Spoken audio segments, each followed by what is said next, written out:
We're ready. Well, good morning. For our halfway through, actually more than halfway through the budget process, but halfway through this week. And thank you again, county team, for being here and for all your hard work on this budget process. And colleagues, thank you for all your hard work. And we had a late night last night, but I think it was exceedingly productive. So without any further ado, let's get moving on our budget. And first up is roll call. My name is Patrice Horseman, and I am the chair of the Board of Supervisors and the supervisor for District 1. District 2. Good morning, everyone. Jeronimo Vasquez, Supervisor, District 2, and Vice Chair. District 3. Good morning, everybody. Matt Ryan, District 3. I'll be on Zoom for the morning. I'll come in for the afternoon. Thank you. And District 4.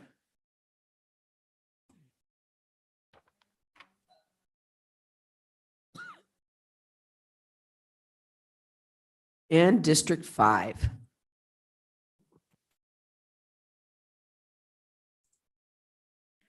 Good morning. This is Lena, and happy that you're all joining us for another day of budget meetings. And so welcome. Thank you so much. Thank you. And of course, now we're turning it over to our county manager for continuation. Good morning, Steve. Everyone's chipper this morning. So good morning, Madam Chair, members of the board and staff and public. The cross-country family trip in the station wagon, we're almost there. Tomorrow is a wrap-up. And so what I've put in front of you, and you have paper copies, we've also emailed it to each of you, is the wrap-up agenda for tomorrow. And it's the process that we will be using to, of course, arrive at a budget that we will then proceed in packaging as a tentative budget. Tomorrow we start at 8 o'clock, and then we will have brief discussion, then go into IT. At 9:30, our financial advisors will be making a presentation and update to the board on the Arizona State Retirement System debt issuance that we've been working on for several months. And so they're going to be providing an update at 9:30, a brief update, and then we're going to dive into the wrap-up. And so you'll see the wrap-up agenda that's in front of you as we've laid it out. The next page, though, I want to call your attention to, throughout the last week and a half, including this week, we've been capturing all of your thoughts. And so with regard to the budget document, and It has not materials, been all our thoughts, I can guarantee you. well, those that can be printed have been captured. And reading minds is our, staff is really good at reading minds. We'll leave it at that. So you'll see the one-pager department requests. We'll be going department by department and asking board members any outstanding issues. We want to go through and tick off those departments. Great presentations, but those departments where we don't have any outstanding issues. And then we have created a short list of those departments where we've sensed, based on your follow-up and your questions, inquiries on outstanding items.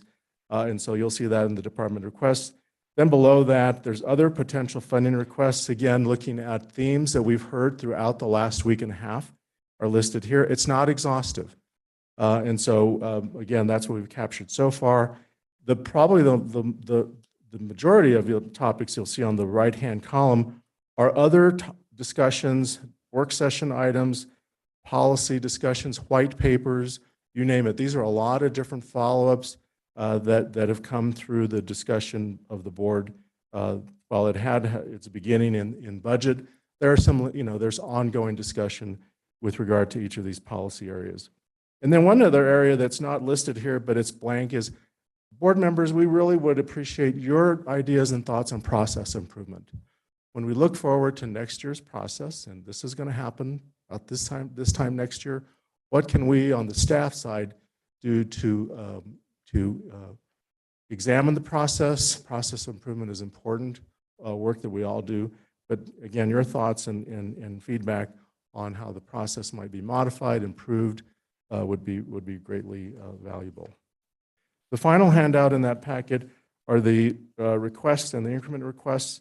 And we've had, of course, all of the requests from the recommendation and as well as those that were not recommended. So again, this is a fresh list. Nothing changed. There's nothing that's been added or dropped, but this is just another list of all the requests that have come to you.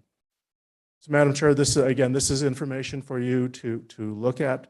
One thing though, we'll come back at the end of the day and ask in terms of, are there any other additional items for tomorrow that you want us to be aware of, just so that we can be contemplating that and add it to the list. But again, tomorrow's a good day. It's a big day, wrapping it up. We will have, in terms of any follow-up items, I have sent over to Jared Tolman some of the feedback from yesterday's presentation on the library district and getting some updates on each of the libraries.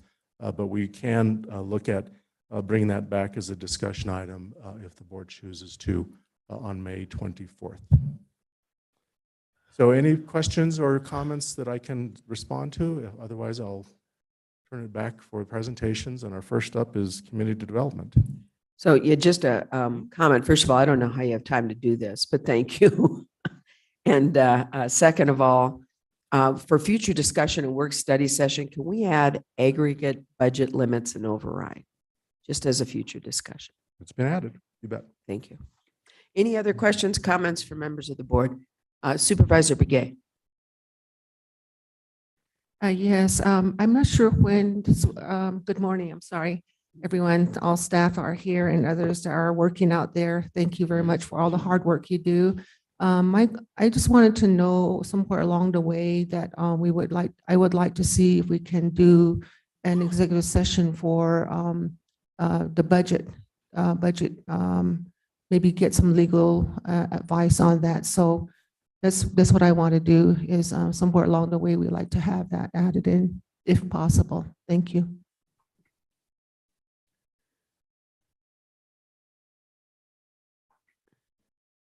If we do an executive session, of course, there are very specific items that can only be discussed in executive session. For example, legal advice from our legal attorney. We need 24 hours, of course, advance notice to do a agenda and notice it for an executive session. I don't believe that the budget, and I may be wrong, and this is probably Val or Siri or a Lindsay question. But I don't think we're noticed for executive session on any of our budget discussions, are we? Not today. Executive session is on every agenda, a notice. Well, I know, but I'm asking in terms of Possible. the budget, if in fact we have that notice on there, I'll have to defer to the clerk's office on that. just to be safe.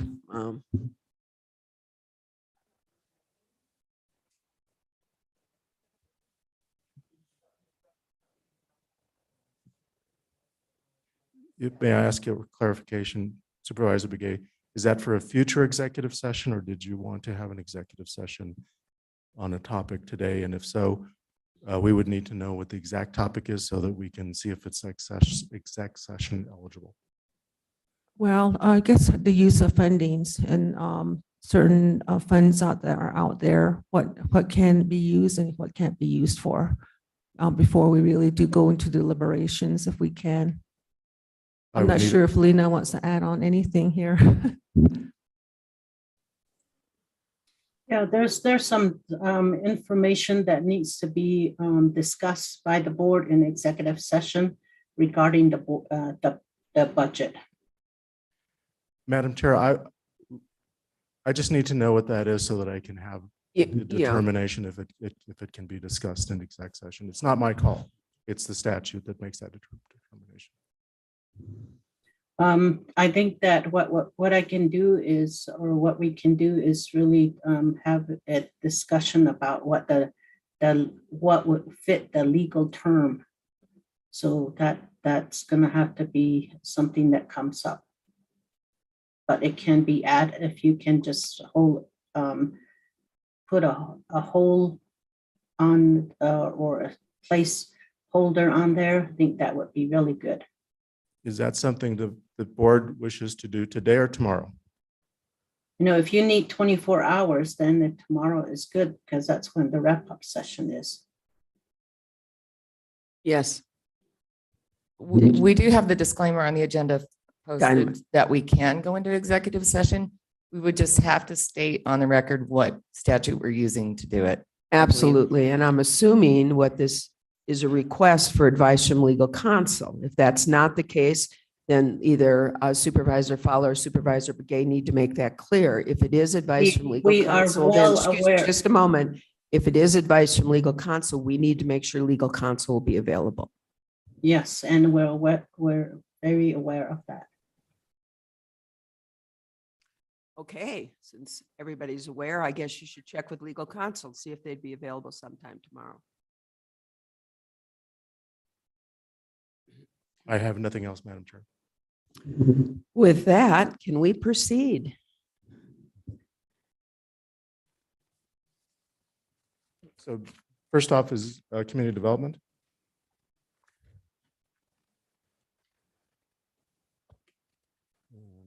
Two.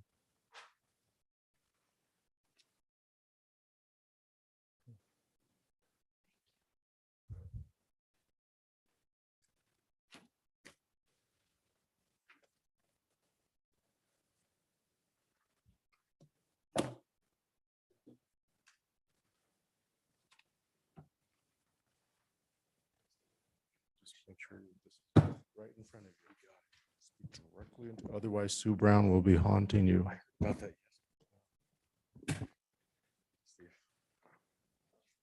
Madam Chair and members of the board, good morning. Jay Crystalman, Community Development.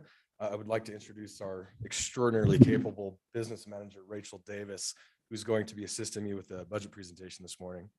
It's good to see you again. You as well. It was, thank you for last night.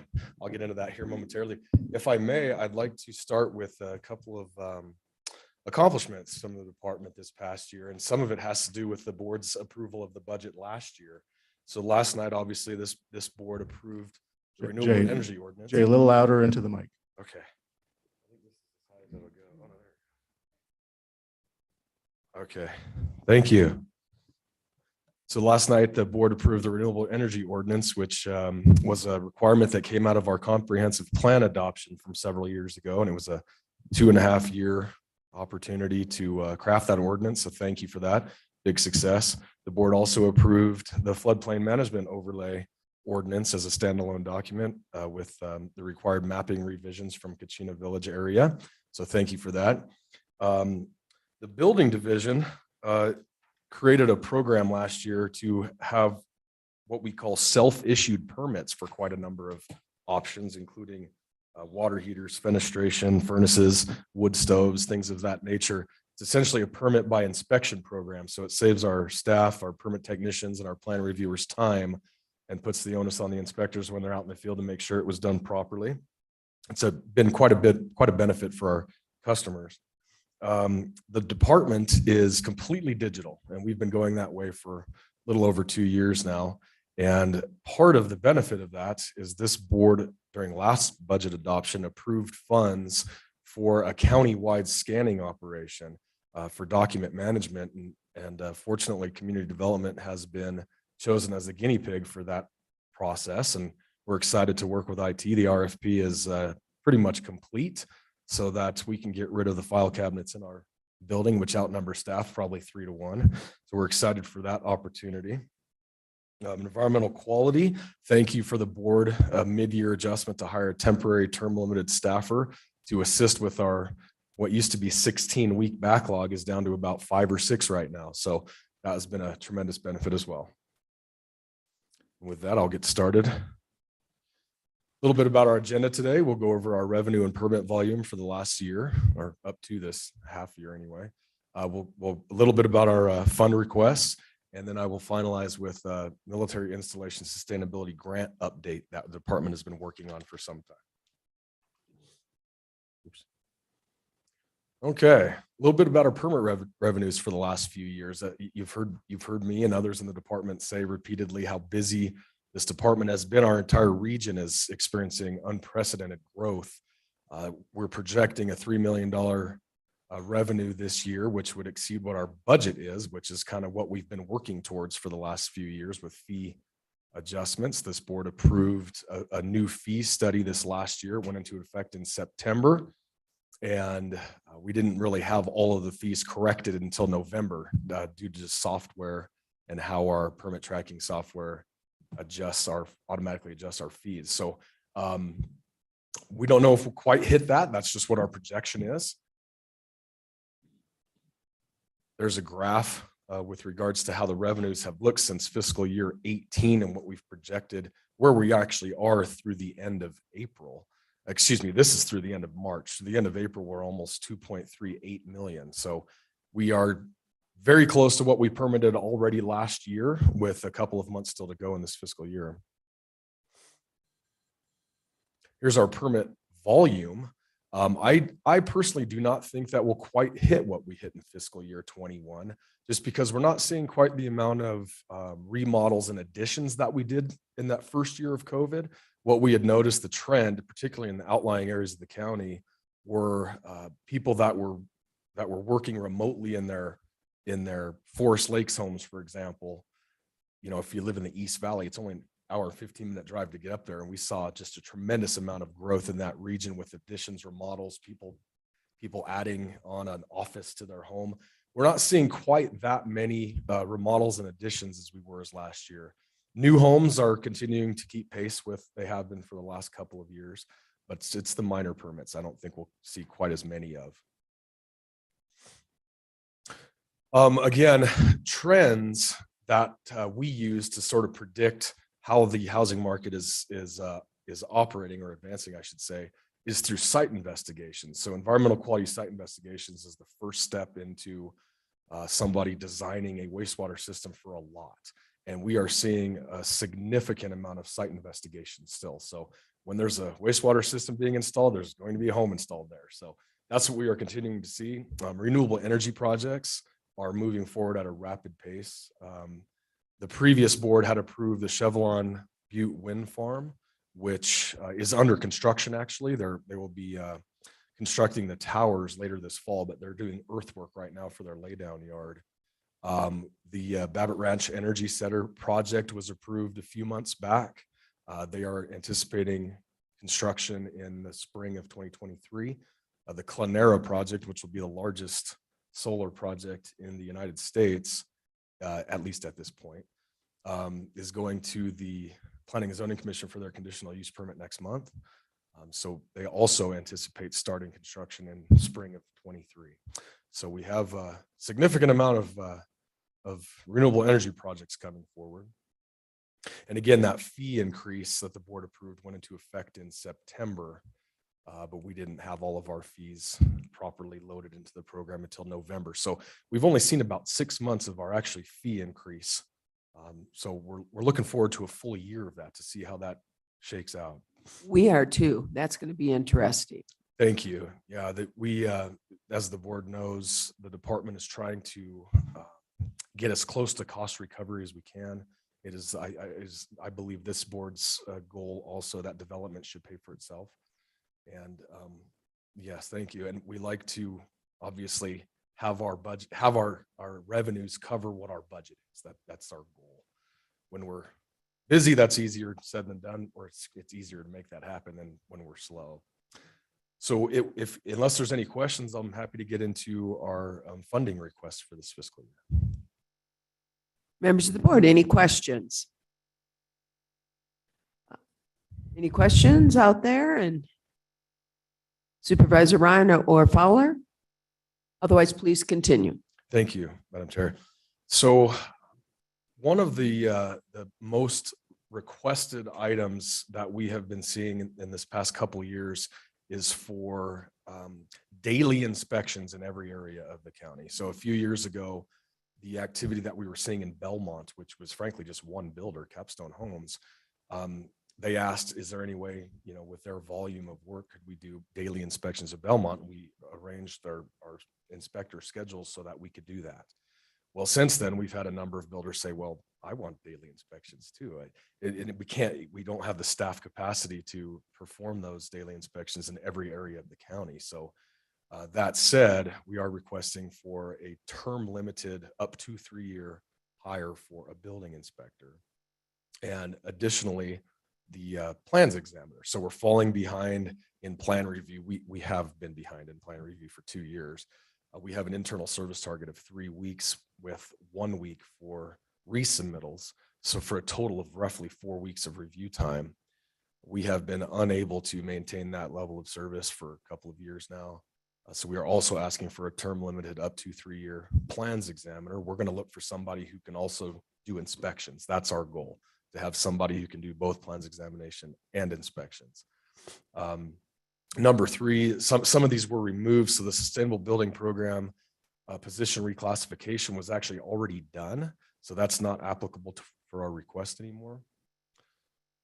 Number 4, this has been an ongoing one. I think Lucinda and Craig and Jen Brown did a really good job last week of explaining to the board the challenges that departments that are vehicle heavy are seeing with our vehicle replacement funds. We're projected to be about $41,000 in the red with our vehicles due to the cost of oil, fuel, the supply chain issues with parts. We actually had a vehicle that was vandalized this past year we had unexpected costs to repair that, just got back into service. But with that, Rachel Davis has been doing a significant amount of work working with fleet services to address that issue. So I'll turn it over to Rachel. Thank you, Jay. Thank you, members of the board. My name is Rachel Davis. I'm the business manager for community development, and I appreciate the opportunity to share a little bit about a budget conundrum that we've run into for the last couple of years here. I've been working as business manager for about 2 years. I'm into my 2nd year, and so I am a newbie. And so if anyone from finance staff has anything else they would like to share, if I have misrepresented anything, that would be most welcome. But what I've been doing, I wanted to share a little bit about our history with this budget issue that we've run into and kind of why we're looking at some vehicle costs that we need funding for. So historically, community development has had significantly under budgeted accounts that are related to vehicle expenses. So like Jay was saying, parts and supplies, repairs, labor, gas and oil, especially now. But there's also the vehicle replacement fund.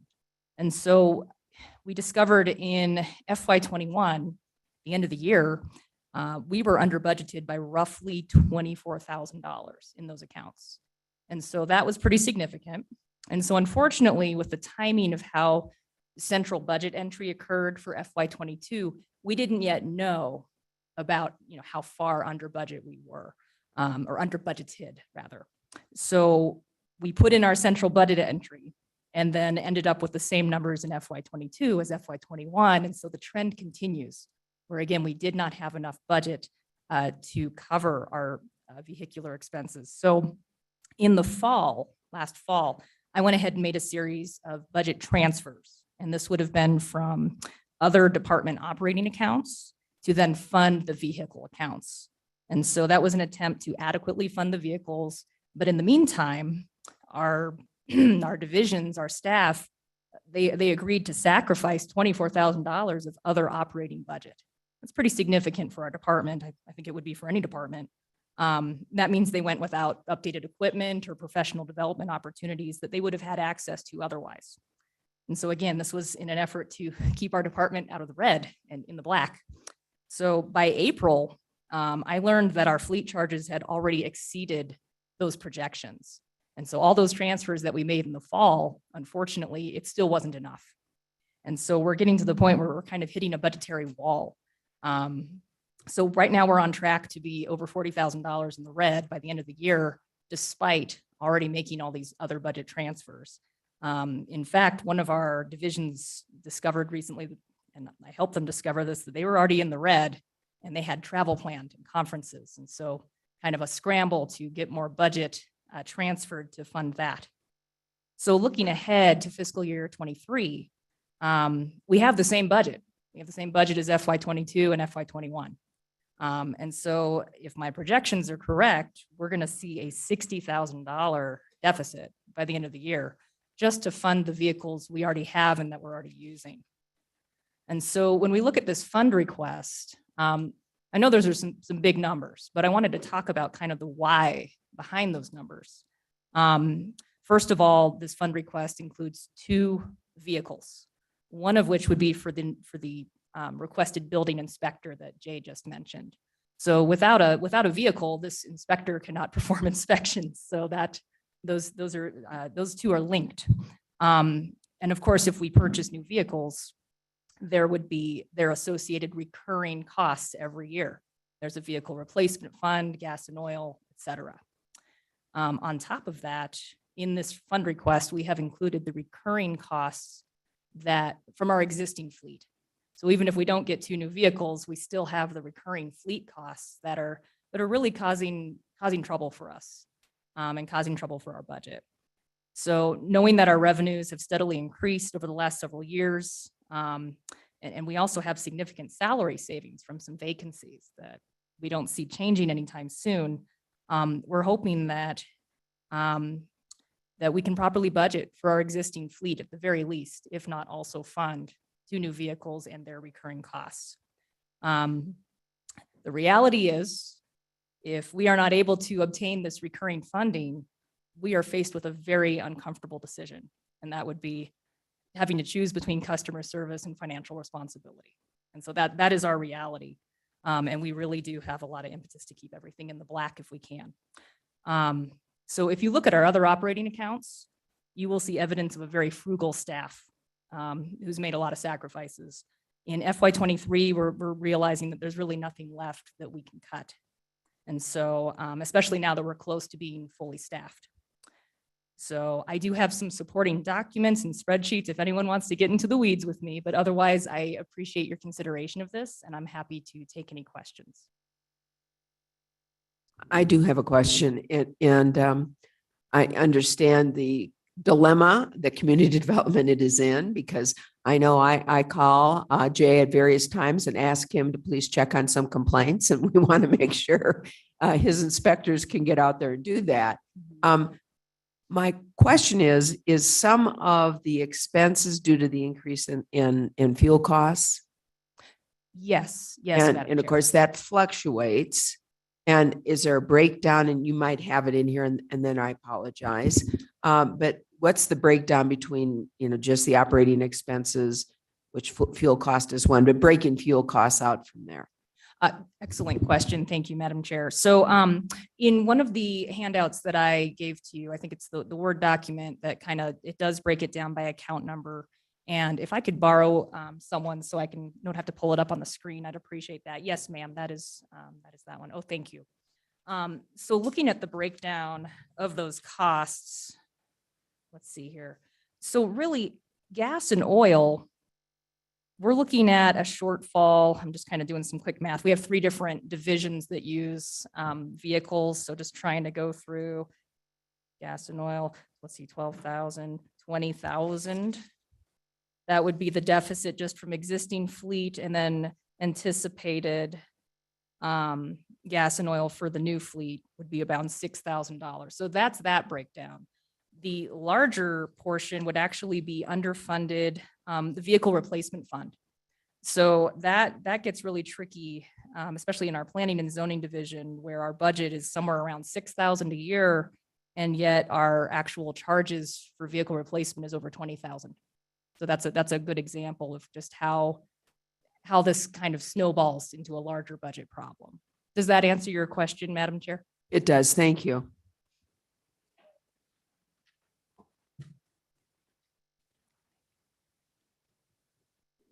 Any other questions, members of the board? We're very quiet this morning. Thank you. Thank you very Rachel. much. There's a little bit more to the vehicles that I would like to add that is part of the reason for the rising costs. So the last couple of years, again, with the increase in activity that we've seen in all areas of the county, including Greenhaven and Forest Lakes, which are the 2 farthest places we have to drive, our mileage usage is significantly more than it was in previous years.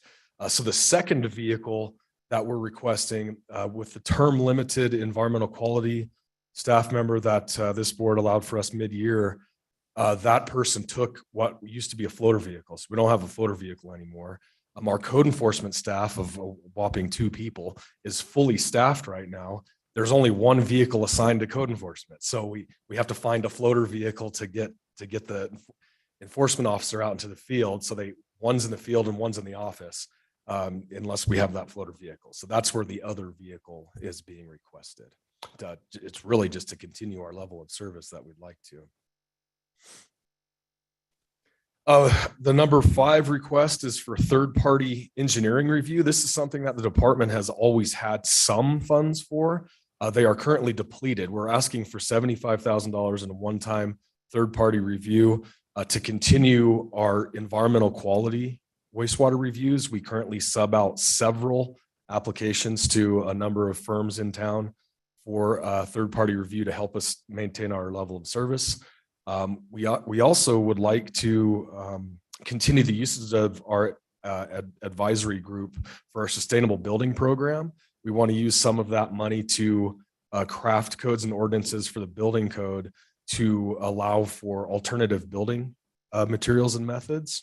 And then we also want 25,000 of this to continue third-party review for our engineering services. The next request is for abatement funding. This is something that the board has always approved for the department. It was absorbed early on in COVID. We currently have no funding for abatement. When we do go through code enforcement cases, which we actually have a follow-up hearing tomorrow for a code enforcement case in Supervisor Ryan's district, that's been ongoing for some time. Mr. Howard Brown is our hearing officer, and he's with AWD now. And with AWD, the price went up. So the abatement fund is how we pay for his services. So currently Rachel's scrambling to find other budget sources to pay for his services. $300 an hour gets pretty, it adds up quickly. So we are asking for an abatement fund again. That largely would be a recurring item, by the way. So the last time that the board gave us a significant amount of money, I think it was for $100,000. That lasted for years. We depleted it at a relatively slow pace, trying to maintain voluntary compliance instead of the county coming in and abating structures. Is there any questions before I proceed? Yeah, just the legal, just a question, is I assume that for your hearings, is that correct? Madam Chair, that's correct. Yeah, Howard Brown was appointed as your successor for our hearing officer, which statutorily we are required to use a hearing officer. The entire department actually has the opportunity to use the hearing officer for any code enforcement or abatement activities. And that's what I was wondering. So it's also for throughout the department, if there are questions or concerns that come up across the department. Madam Chair, that's correct. Yeah. And I was wondering, is there any way, probably not, to shift that budget item to county attorney's office? Madam Chair, I think that could be an opportunity, but the attorney's office defers to the hearing officer when we go through an abatement procedure based on state statute. So they will review. They've got a conflict, so they have to refer out. I get that. So I just Madam was Chair, wondering yes. in terms of a funding source, but okay, thank you. You're welcome. And Madam Chair, actually, the way state statute's written, the whole county could use Howard Brown as a hearing officer if they had a procedure in place. Thank you. Thank you. Number 7 is not being recommended by the county manager's office. It was for a sustainable building program term limited technician. We're looking at other opportunities to perform that service, possibly with the other term limited folks that we're hoping to hire. Number 8 is for long range projects for planning and zoning. So bless you. We're up to the statutory requirement to update our comprehensive plan in FY23. It needs to be done every 10 years through the Growing Smarter legislation. So we actually have already begun that process in conjunction with the city of Flagstaff and their regional plan update. So that would be for the renewable energy ordinance publication and advertising. Again, that will go forward. This board approved it last night. Thanks. The floodplain ordinance, same thing. That's for publication and advertising. And one thing that actually I forgot to add in here is for the technical editing. We have a technical editor that we contract with when we move these documents forward. Again, the comprehensive plan kickoff and the regional plan update, which has already begun. And some of those $113, if we're fortunate enough to receive them, will be also carried over the span of a couple of years, just due to the fact that that is about a 2-year process. Number 9 is not being recommended by the county manager's office. That's for professional development for sustainability staff. Again, we're going to try to find other funding sources that we can use to assist with that. Professional development for the building division. The additional $6,000 that we already have is not being recommended by the manager's office. We will find a way to make that happen and continue with professional development for our staff. The field laptops and vehicle mounts. This was one that is also not being recommended by the manager's office. It is a one-time request. We initially had asked for this as a cost savings over a several-year span due to the fact that we use iPads currently. When we started with our SmartGov permitting software, we needed to have cellular data, and iPads were the only thing at the time several years ago that had cellular data in the field. They do not work very well. That said, move on to the next one. Those are the entirety of our requests before I kick into our grant status. And I just wanted to see if there were any questions with those. Yeah, and I think we should take questions on your requests Okay. and before we move on, if that's okay with members of the board, just why it's fresh in our mind. Sure. So, and, you know, I know that Vice Chair is going to ask an ongoing question, but I will, before he asks that, why don't you ask that question first? Then I'll follow up with my question. Sure. Good morning. Can you talk a little bit about the impacts of a compensation package on your recruitment efforts for your office? Madam Chair, Mr. Vice Chair, that's a great question. We only have one vacancy, fortunately, which is the assistant director position. Joanne Keene stole Jess away from us, and he promoted down in Sedona there. We did have a very capable candidate on, I guess you could say, on the hook. He was asking for an extraordinary amount of money, way more so than what would have been equitable. I mean, it was untenable, frankly. So that did have an effect on his recruitment. He was very tactical in how he looked at it. He was looking at homes, and he had 4 daughters, so they needed sort of a larger home, and he did all the math, and it just didn't work for his family. So we lost that opportunity. We have had very few candidates apply for that role that have been qualified. So hope that answers your question. Well, it actually doesn't. Okay. So I'll follow up if that's okay, Vice Chair. The bottom line is this: we obviously have a very difficult decision that we need to make here as the board and limited resources. So I guess, I know that there were some funding requests that have been recommended by county manager and some that have not. And, we're going to have to make a decision on funding a sizable compensation package that is being recommended.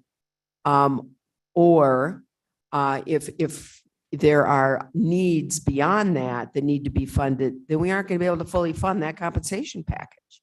So I guess the question is, what has greater significance for you in community development? Is that significant? Is that okay to say?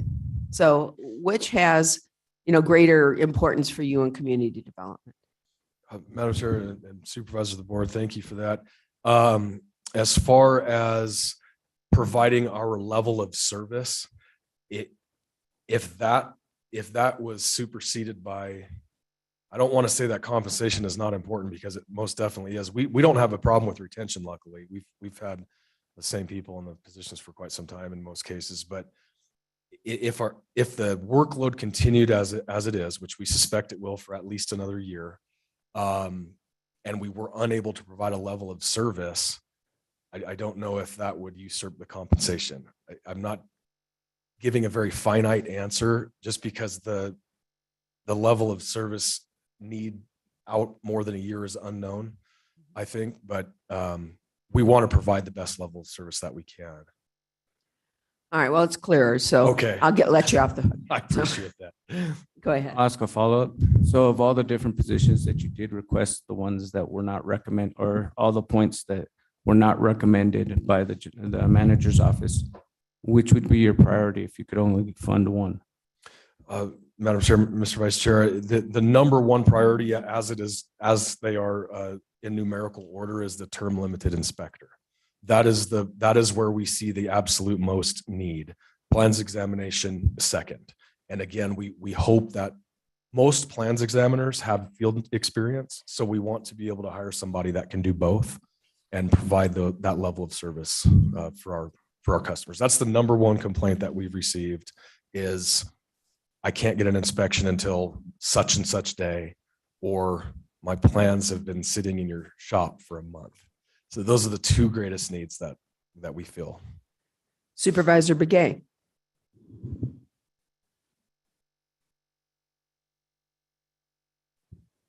I'm getting called on. I'm I hear sorry. myself. I thought you wanted me. That's okay.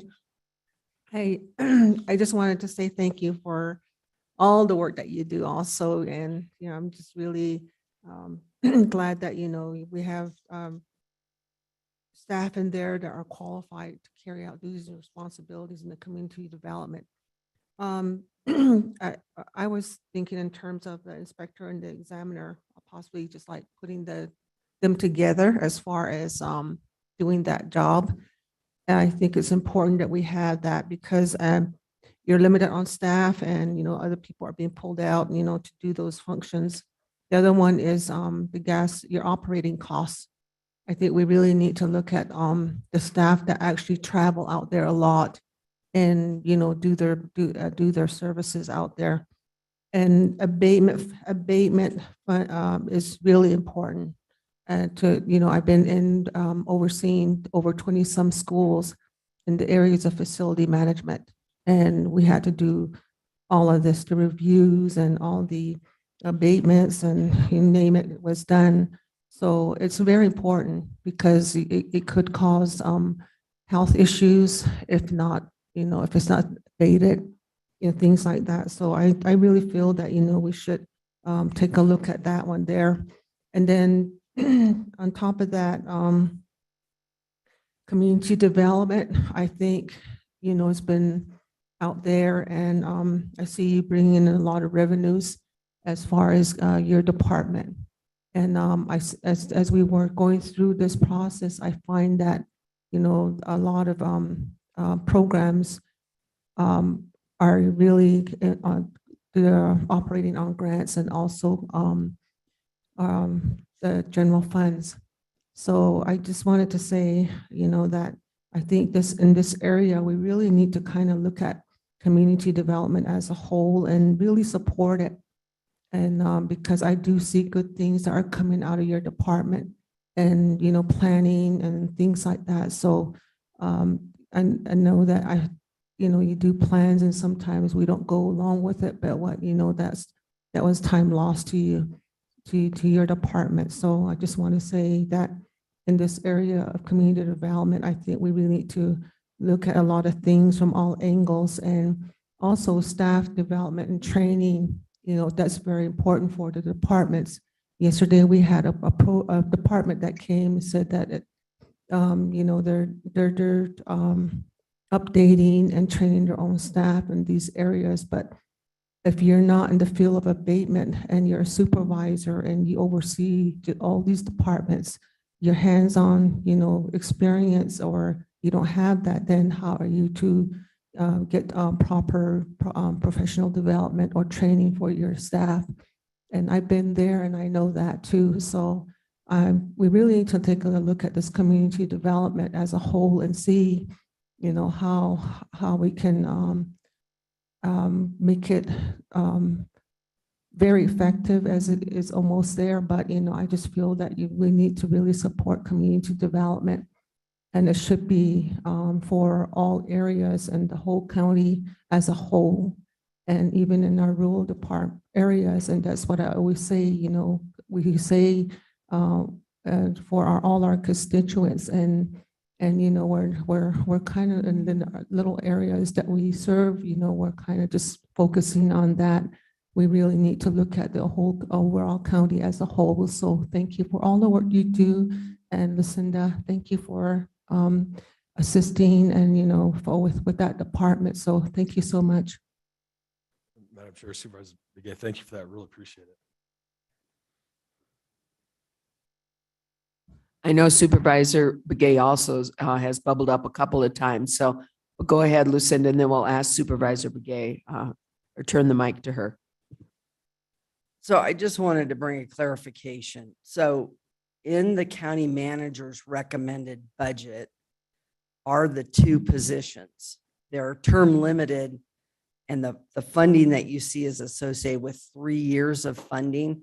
So that is in the budget. That also includes the comp plan, just so we're clear about that. What is not in the budget, what has not been recommended in that budget, which then I think becomes a key focal point, is vehicles to support those two positions. So there may need to be some type of trade-off there, because obviously having an inspector without a vehicle isn't terribly productive. So, but there was funding, the funding for the 3 years was put into the budget as one time for each year in the county manager's recommended budget, along with the comp. So just so that we're clear on that. So, because I think, I know, like keeping the what was recommended in front of you, just to make sure that that's clear. So I think that's, if you're going to look at funding one of those positions, then there we need to look at the vehicle issue as well. So at least one vehicle. So thank you. Thank you, Supervisor Fowler. Yes, I don't think other departments have really brought up the vehicle issue, the way that the fleet management and purchases has changed over the years. And I'm just wondering if it's working throughout the whole county, or is it just one department that just doesn't have the funds for that, or are all the other departments the way that it's set up, where you set aside your own budget for future purchase of a vehicle and maintenance. I'm just wondering if that formula is working through the county. I guess at some point, the county, the board needs to take a look at that and get just a clear picture as to where that is. And it's right that these staff, when they're working in the communities out, like in the Jay mentioned Greenhaven, they do need vehicles to travel to these locations to be able to do the inspections. The other one I would also look at is the laptop. We're now in the age of new software, new technology, its capabilities as to how we can use that technology, and it can be more efficient and put more complex software on them. So, and then they're even more efficient as far as their battery life is concerned and connectivity. So I'm just like to also look at that one, at least just put that on a point of discussion, and also the vehicle. And at some point later on, I think maybe the board wants to revisit the fleet management formula that's been provided or has been implemented a number of years ago. And I see Lucinda wants to respond to that one because she came up with the formula. Thank you, Supervisor Fowler.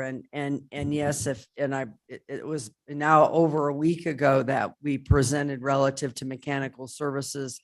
And as you'll recall, we are recommending going forward that there be currently we collect, it's a 2% additional cost onto the replacement fund as part of the replacement fund cost for a vehicle we're proposing to increase that to 4%.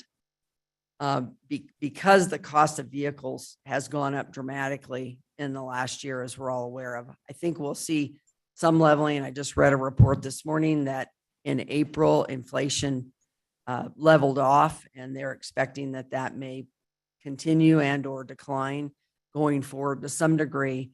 But will we see that cost completely retract? We don't think we will see that cost completely retract back to where those costs were. So that's one piece.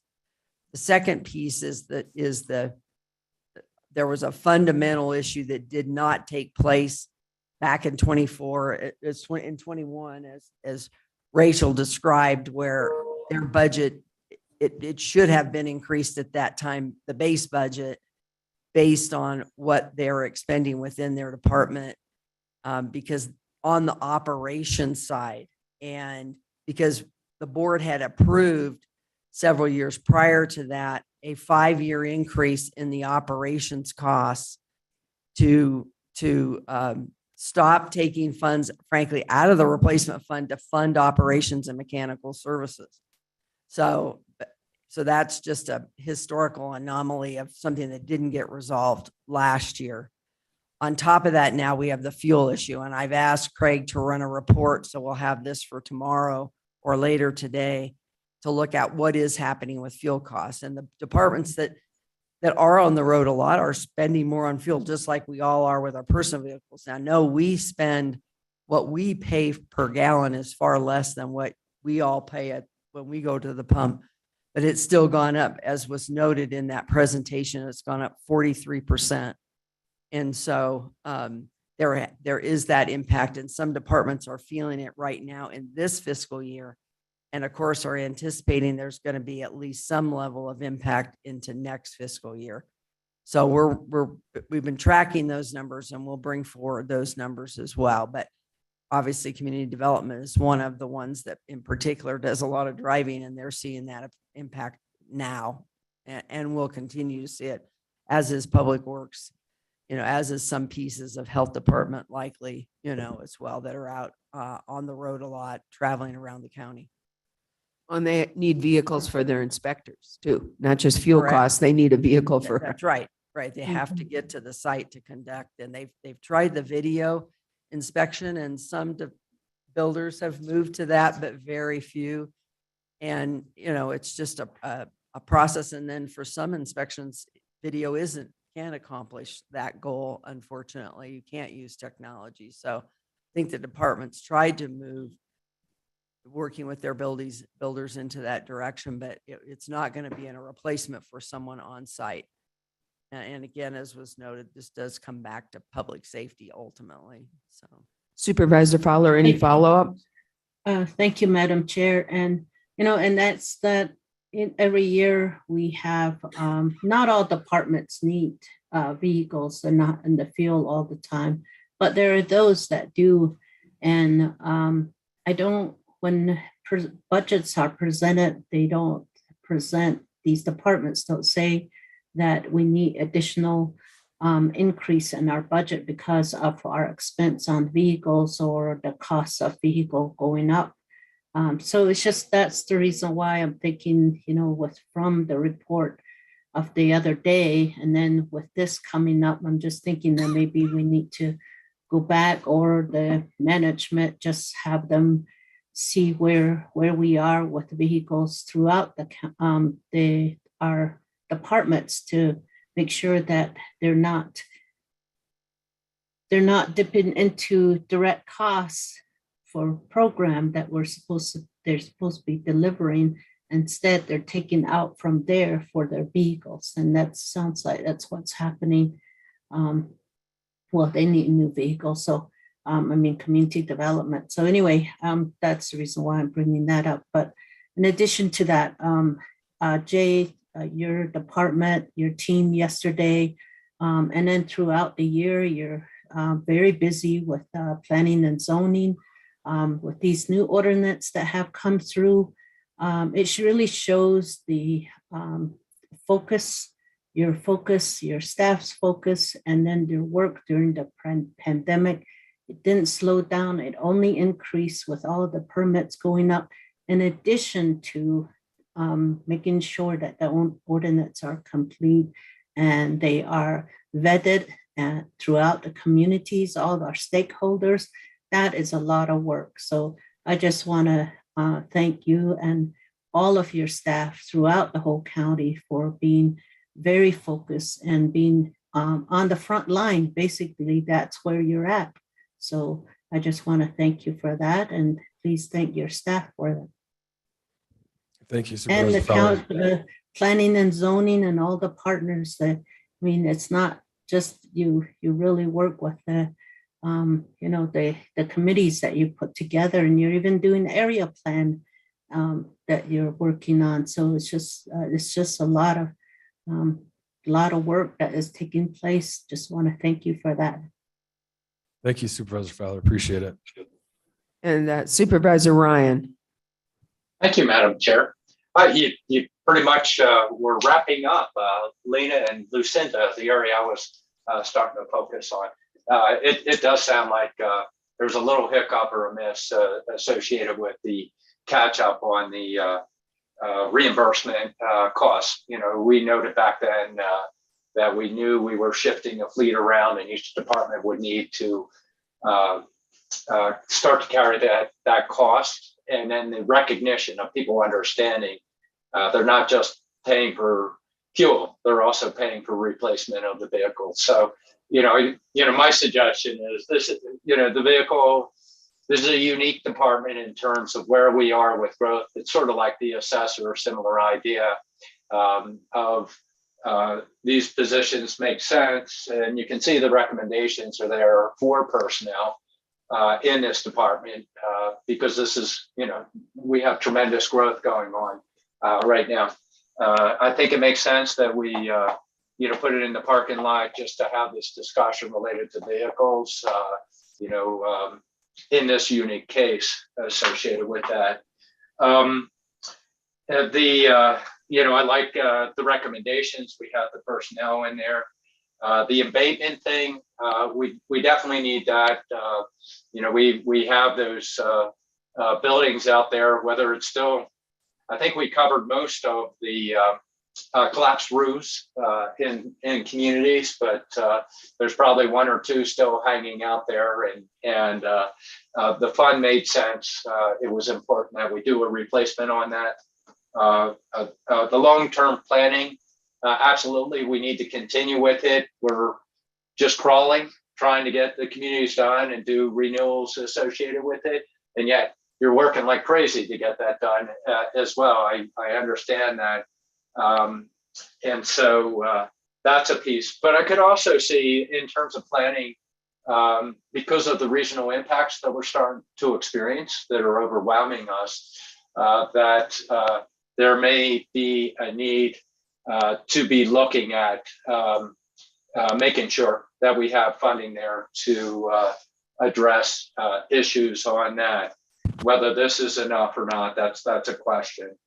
The one thing that I will note is my compliments to the enforcement side, Mark and team. I forget your new guy's name, but just the work that they've been doing. There was such a backlog, and the conversations are happening. It's a unique area, as we have in many areas throughout the county, but they're hard discussions, and I think good stuff's happening associated with it.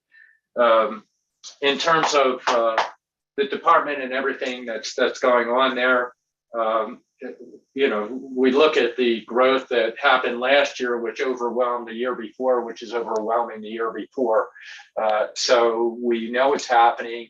Not only in these concentrated subdivisions, that if anything, we have them less, and we have a lot of the rural components that are falling in there. That environmental piece is so critical. I think it's just a key piece that we we need to stay on top of, and if transition occurs associated with that, it's one of those ones of, the top 3 to 5 issues that you have when you go to a community. They're going to talk about roads. They're going to talk about dogs. They're going to talk about environmental health or inspections. And so anyway, it's important that we're on top of it.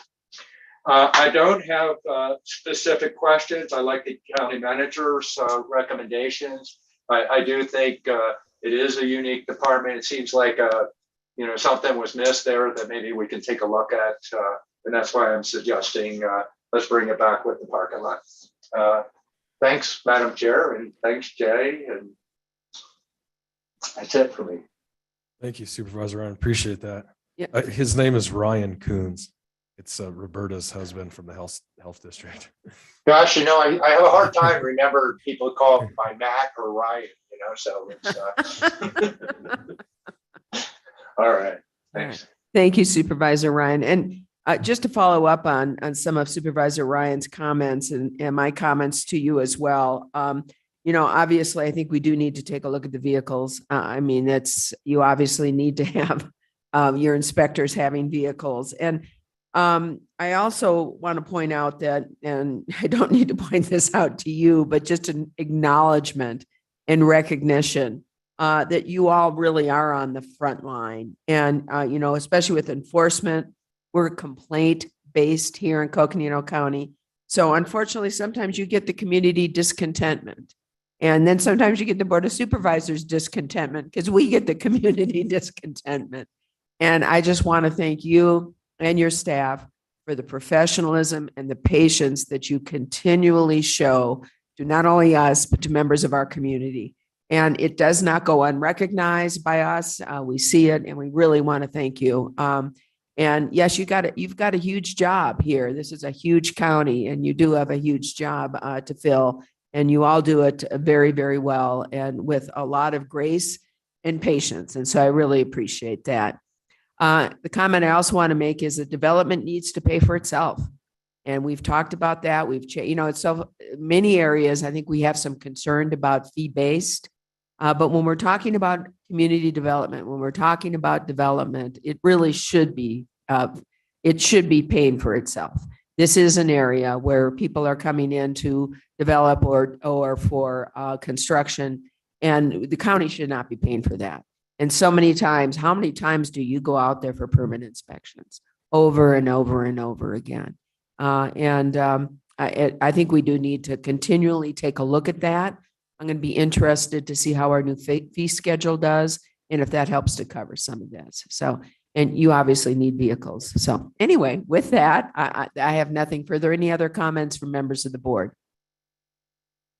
Madam Chair and Supervisors, thank you very much for that. This department has historically had a tremendous amount of support from both the board and the manager's office.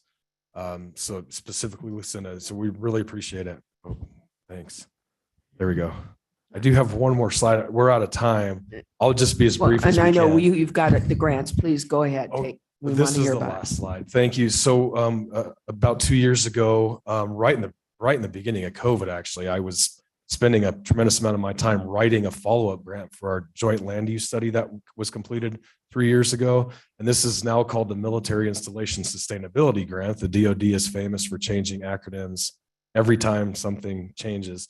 So we are quite a ways behind on this grant. It's not our fault. It's largely the contractor's fault due to the staffing shortage that everyone is seeing. They have had a very hard time maintaining and hiring staff.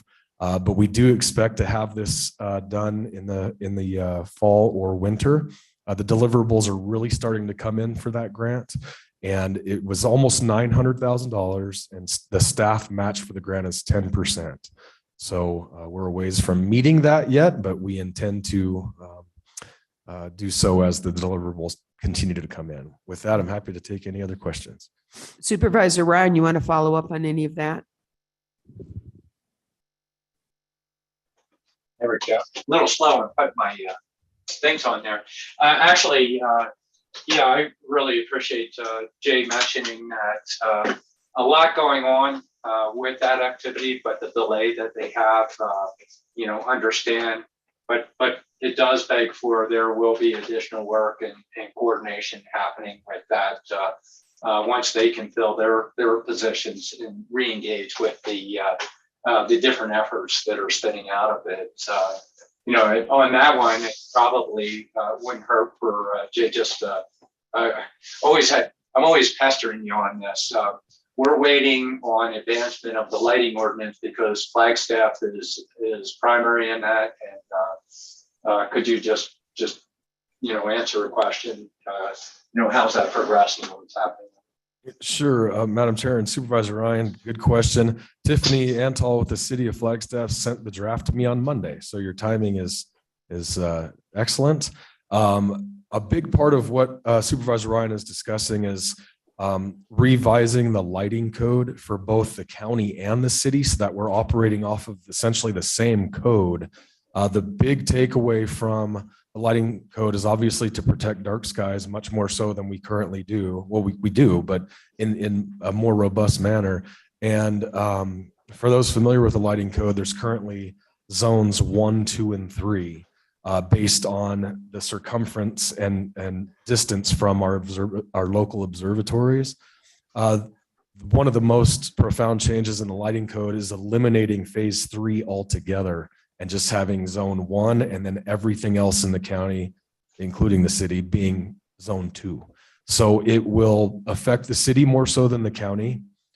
We are sort of riding the city's coattails on the rewriting of the lighting code because it does affect the city significantly more so. We're very fortunate to have our compliance manager, Mark Stento, who used to be the dark skies compliance officer. So we have a very close role with the city's writing of that code. And Supervisor Ryan, does that answer your question? I'm trying to make sure I put this down. Yes, it does. It's it's one of there are different outcomes that were set up associated with the. It's called a study, but it launches an implementation plan that sets the study in motion. And one of the key pieces, particularly for the Naval Observatory, both from a strategic perspective, as well as for the economy, is protecting the dark skies around here. So that was a key piece, and it's regionally coordinated. It's very important to the Navy, but it did have a delay. Part of it's related to the city moving forward. Part of it's related to this whole MIS component we have. So that's one that it's important for the board to at least be aware that it's an element that will be spun out of it, but because of the delays, that's a component of it. The other piece is that position is a shared position. I'm not sure this board is aware of it, but we share that cost with the city of Flagstaff. The reason being for that is so that we can help the Navy as well as our jurisdictions maintain the needed dark skies related to that. And so I'm probably droning on more. There are a lot of other details associated with it, but there are implications of the delays. So yes, it does. Thank you, Jay, and thank you, Madam Chair. Thank you, Supervisor Ryan. Madam Chair, Yes, Supervisor Begay. just one last comment. I was so happy for that 300 plus pages of document, a plan that was put together by the department. I was so proud of the county overall, and thinking, wow, when the presentation was being made, I was so happy. I just want to say that's how I feel about the county, and that there's so many good things happening. So thank you for all the staff. It's hard work. Thank you. Thank you for that. Appreciate it. Busy little department. Yes, it is. And thank you very much. Any other questions or comments? Otherwise, thank you for being here and thank your staff. And I'm sure we'll be seeing you again here soon. Yep, Madam Chair and Supervisors, thank you so much. Appreciate your time today. County Manager, turning this back over to you. And the next presenter is Parks and Recreation, and they're listed at 10 o'clock. So we do have a few minutes before they arrive. We want to take a break. 5 minutes, everybody? When are they due back? 10 o'clock. 10 o'clock. Oh, I'm sorry. 10 o'clock. We have 10 minutes.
All right, we're ready to continue. And I just have one question. Why aren't we out at Fort Tuthill outside to have this part of the meeting is what I want to know.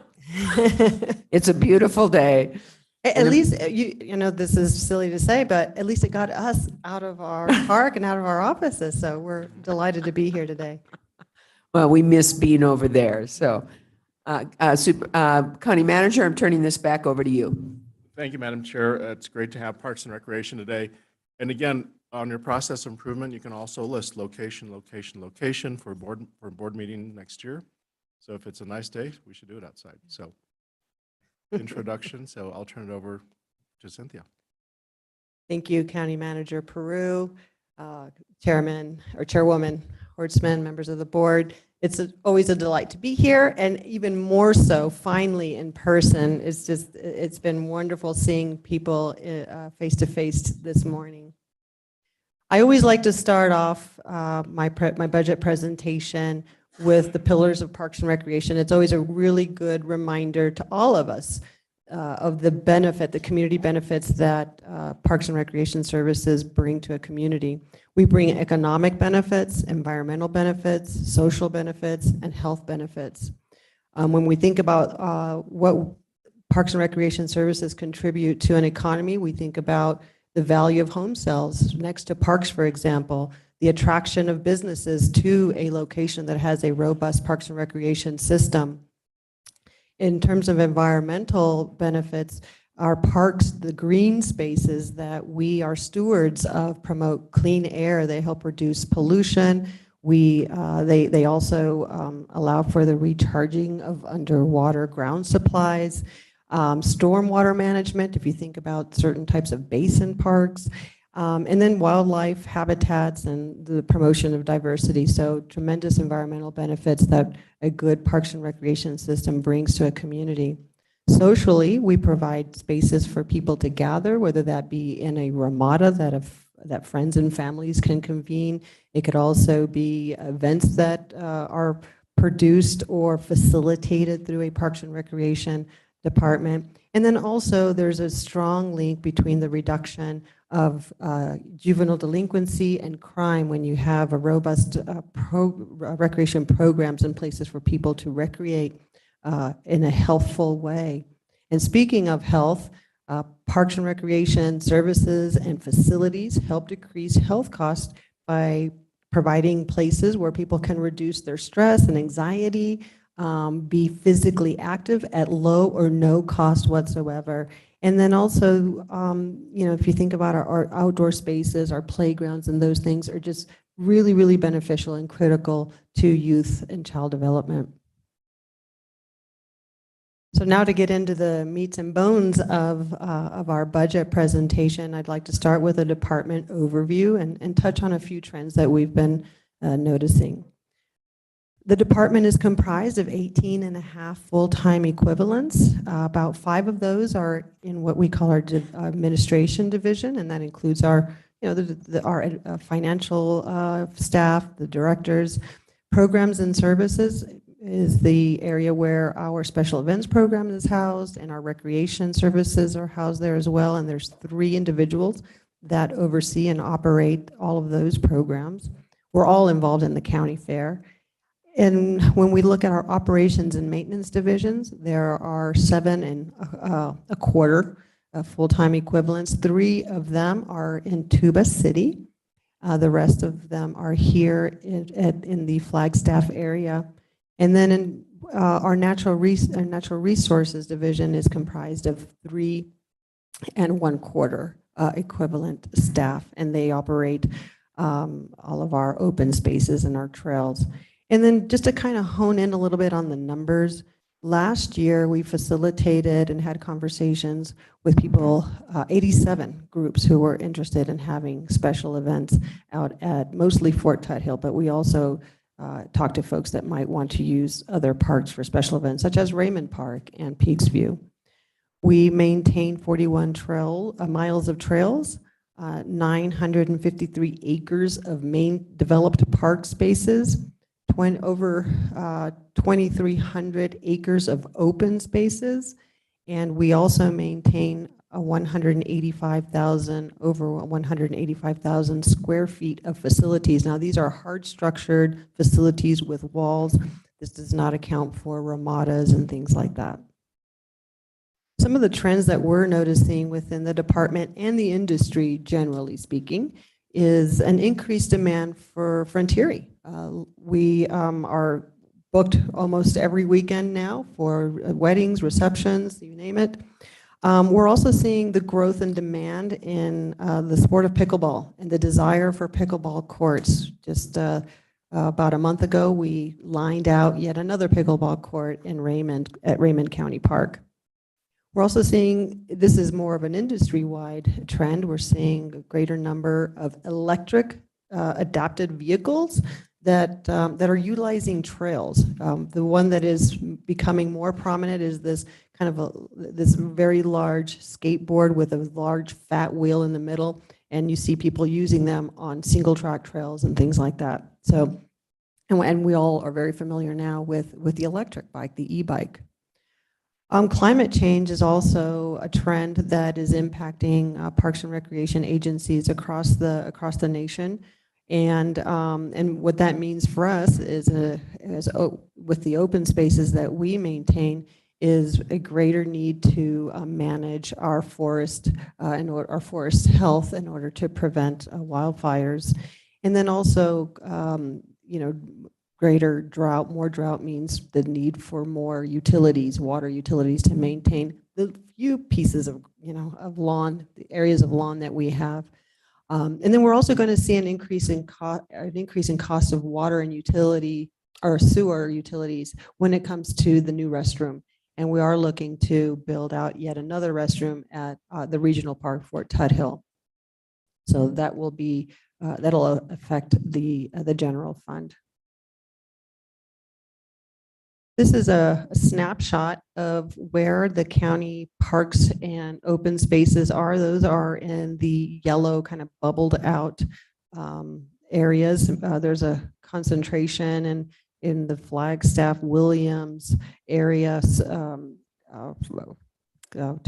Park and Kachina Village, and Louise Yellowman Park is up in Tuba City. I've also highlighted with a star. These are locations where the Parks and Recreation Department has constructed with the Parks and Open Spaces, constructed amenities in places like Grand Falls near Loop, Antelope Canyon around Page. In Fredonia, we constructed a trail with some exercise equipment around it. And then also the Little Colorado Overlook, which is past Cameron, between Cameron and the north entrance to the Grand Canyon. Not the north entrance, would be the east entrance of the Grand Canyon. So some of the highlights of the FY22 for our department was the completion of a 10-year strategic action plan. This action plan is what actually activates the 2019 master plan, as well as several other county or other department objectives. Gives us our marching orders, if you will. We were successful in receiving ARPA funds through the Arizona State Parks Department in the amount of $900,000, over $900,000, and through the Arizona State Governor's Office, the county fair was the beneficiary of $142,000. So we felt that we're very fortunate for those sources of revenue. We completed the construction of a permanent restroom. And I'll highlight that we do have counters, oddly enough. We were just very curious how frequently these restrooms were being utilized. And in a 3-month period, we accounted for 8,000 visitors to that one restroom facility, which really highlights the need for another such facility and probably more than one more.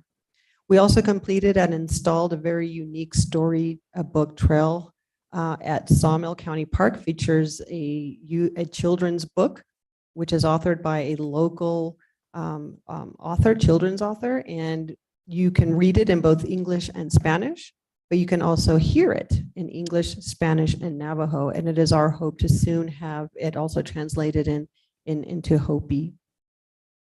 We began work on the Herrenberg Wash Enhancement Project at Pump House County Natural Area, which is in Kachina Village. This is the restoration of a wetland. That is a very exciting project that is now in a phase where it's just like regrowing. And after this past winter's snow and some rain, it is functioning as it is intended. Very excitingly, we opened Louise Yellowman County Park after having been closed, fenced off for 2 years. It was wonderful to be there on site, helping bring down the fence that had been there and having people drive by honking their horns in excitement that finally they would have access to the park. We completed the rehabilitation and the reroute of the Soldiers Trail.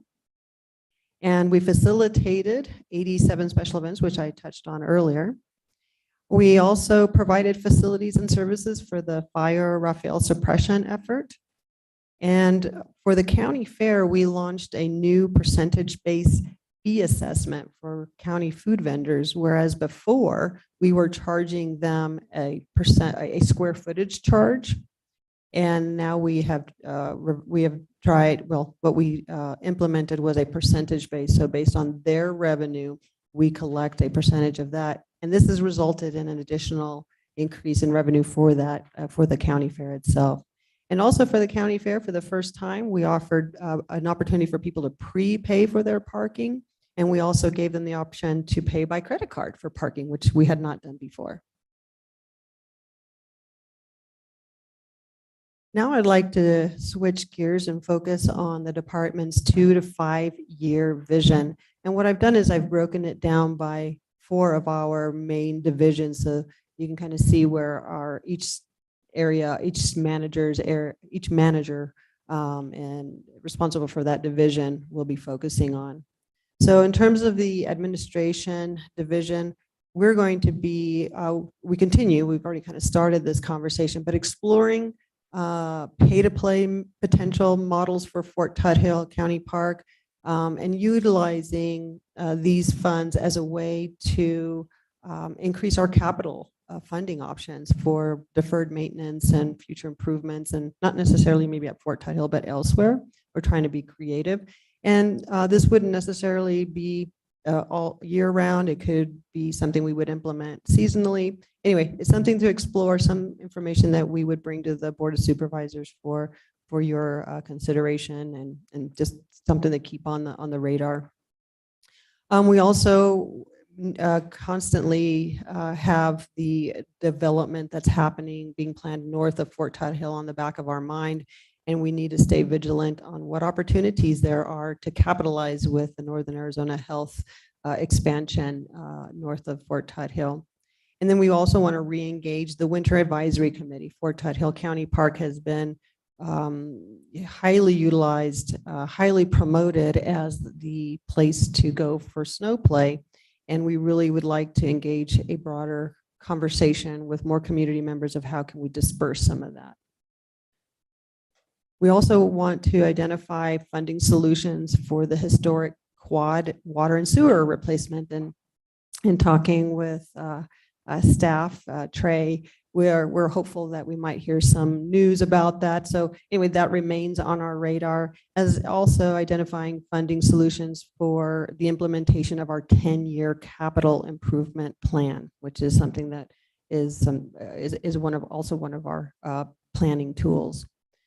We're planning on focusing on opportunities to modernize Fort Tuthill. You know, we have that grandstands and that racetrack out there, and you know, it's a large amount of space. So what opportunities are there? So we need to put our thinking caps, our creative caps on, and begin to plan for a future at that location.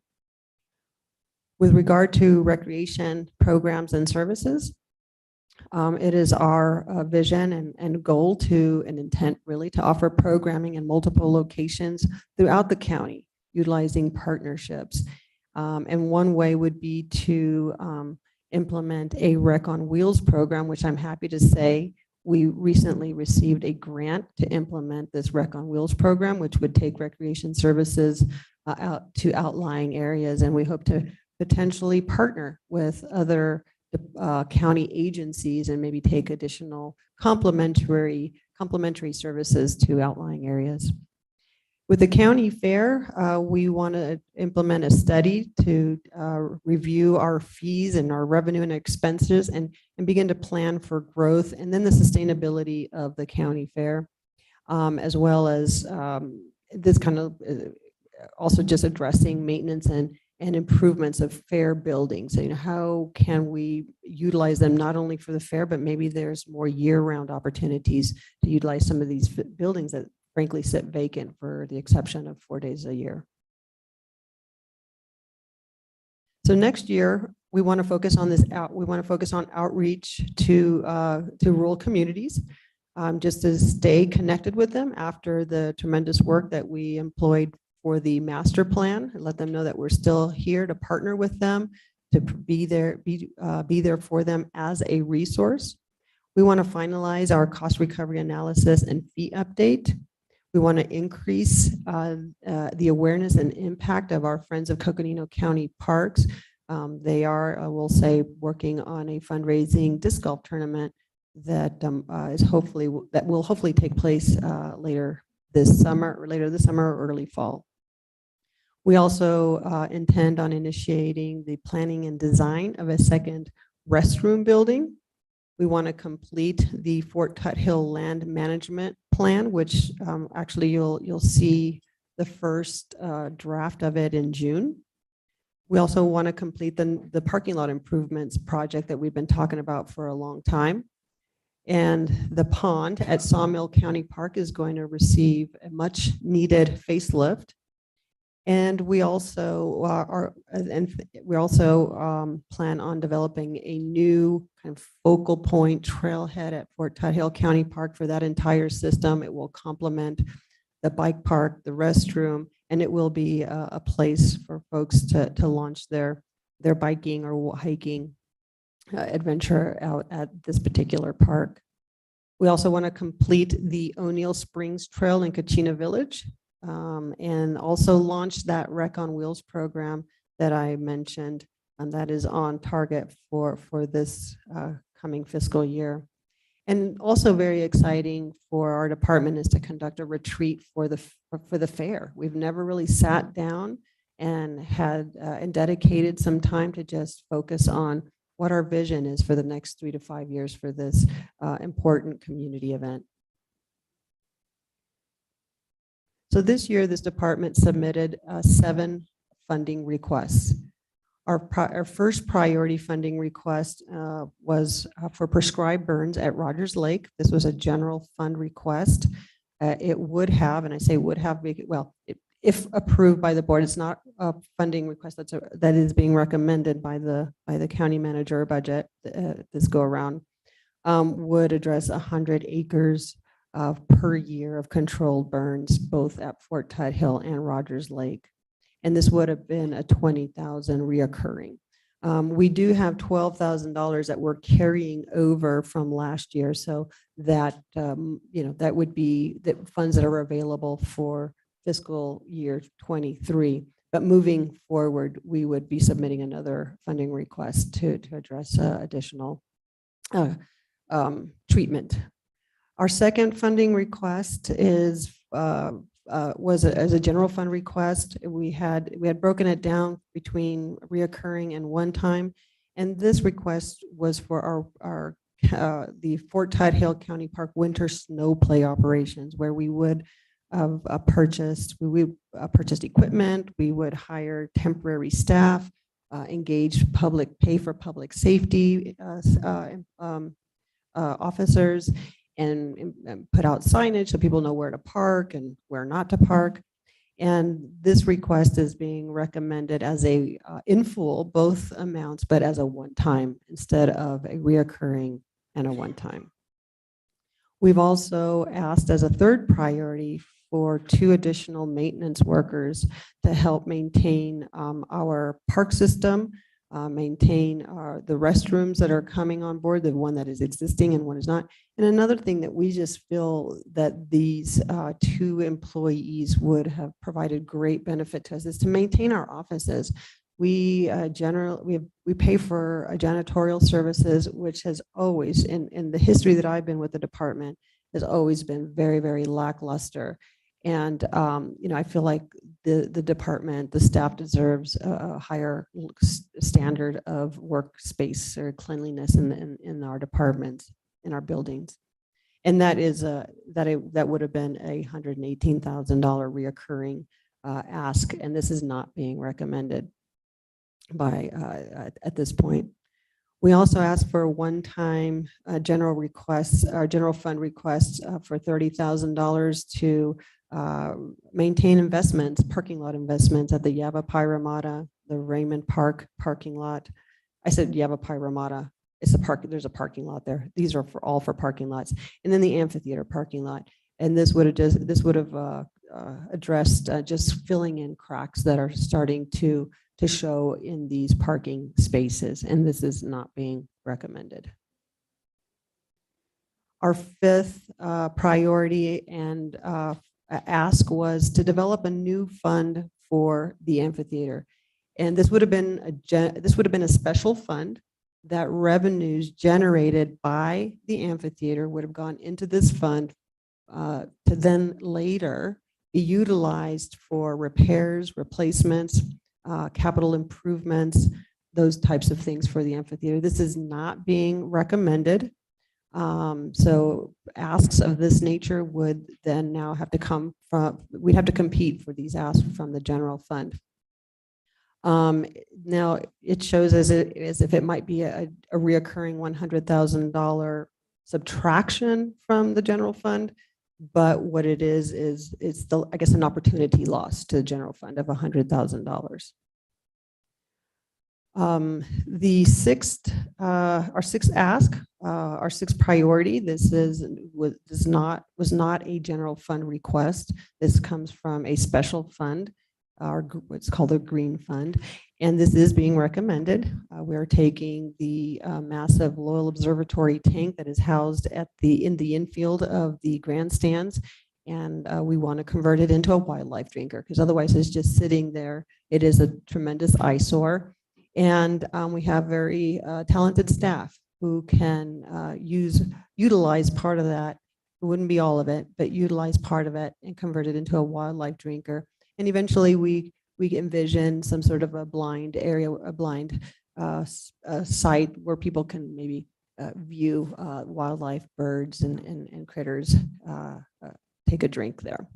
And then our seventh priority, this one is also being recommended. It's a $100,000 one-time from a special fund. This is coming, I don't exactly remember if it's the public partner fund or what's remaining in our what was left over from the sewer project. But anyway, this would be for phase one of a second permanent restroom. And this would just allow for the design and the planning of this restroom. And then we would understand what we would need to ask to construct it. And so those are our funding requests for FY23. This is the list of carryovers. There's that $12,000 for the control burns. We weren't able to expend them last year, so that will allow us, assuming the weather cooperates, that we'll be able to expend that and treat some acreage of forested lands. You see that the department has some special funds set aside by the budget team and county manager's office of 1.4 million, and approved by the board, obviously, for that water sewer replacement around the quad. So those will carry over until we can find the balance to effectuate that project. And then a couple of other sawmill renaming funds we're asking for. And then we just have a few dollars left for a recreation trails program grant. Speaking of our legislative landscape, if we can turn to that, we're always asking the Board of Supervisors to just be on the lookout and hopefully supportive of initiatives that originate from, whether it be our department, and we're always happy to have that conversation, or other counties or other legislative bills that would support a sustainable funding source for parks and recreation services, maintenance, especially and operations and or infrastructure. So any type of legislative action that comes down that way, we would ask for support if it made sense, of course. The BNSF, this is one that we've been highlighting for several years now. The Forest Service, through their community forest grants, has awarded and appropriated $280,000 to our department for 40 acres of forested lands at the Rogers Lake area. And turns out that the BNSF has timber rights on it. So the Forest Service is like, well, we can't have a community forest if someone has timber rights and then takes away the trees. And so we've tried to work, I would say, with BNSF to relinquish those rights. They had requested that we do a timber valuation report, which we went out, commissioned it, paid for it, submitted it to the BNSF, and have not heard from them since. So this is one, if any sort of assistance that we can get from legislators or from our Board of Supervisors to relinquish those timber rights, or at least work through them somehow, we would be greatly appreciated. We would greatly appreciate that. And then, any sort of, and always being vigilant and advocating for Arizona Heritage Funds and Land and Water Conservation Fund grants. We have been very lucky and successful of late in leveraging those types of dollars. So your advocacy for those is greatly appreciated. And similarly, your advocacy and vigilance for the Governor's Agricultural Promotion Fund. This past year, the county fair received $110,000 from that fund. And these funds are distributed to all counties for their county fairs. So it is not we're not getting any sort of indication that those funds are in threat, but just so that you know that if there are any conversations to the contrary, we hope that you would continue to support those. Future funding opportunities, we talked about, the ongoing entry fees into Fort Tuthill, or maybe it's on certain days or certain seasons. We are going to be exploring that and bring some information to you. The Board of Supervisors could approve a capital appropriation to the department. And the reason why I bring this up is because we have about $11 million of deferred maintenance over the next 10 years coming up, and repair and replacement needs and that sort of thing. That number is coming from our capital improvement plan, our 10-year capital improvement plan. And, we're open to exploring additional partners, private partners at Fort Tuthill if it makes sense. Also Frontieri. So those would be other funding opportunities that we view that we see as opportunities for this department. We always have the opportunity to divert fees. We do collect fees for special events at the amphitheater, and so anyway, there's opportunities to divert some level of fees that currently go into the general fund, but they could be set aside for capital and deferred maintenance needs. We're also seeing what might come down the pike relative to the Infrastructure Investment and Jobs Act.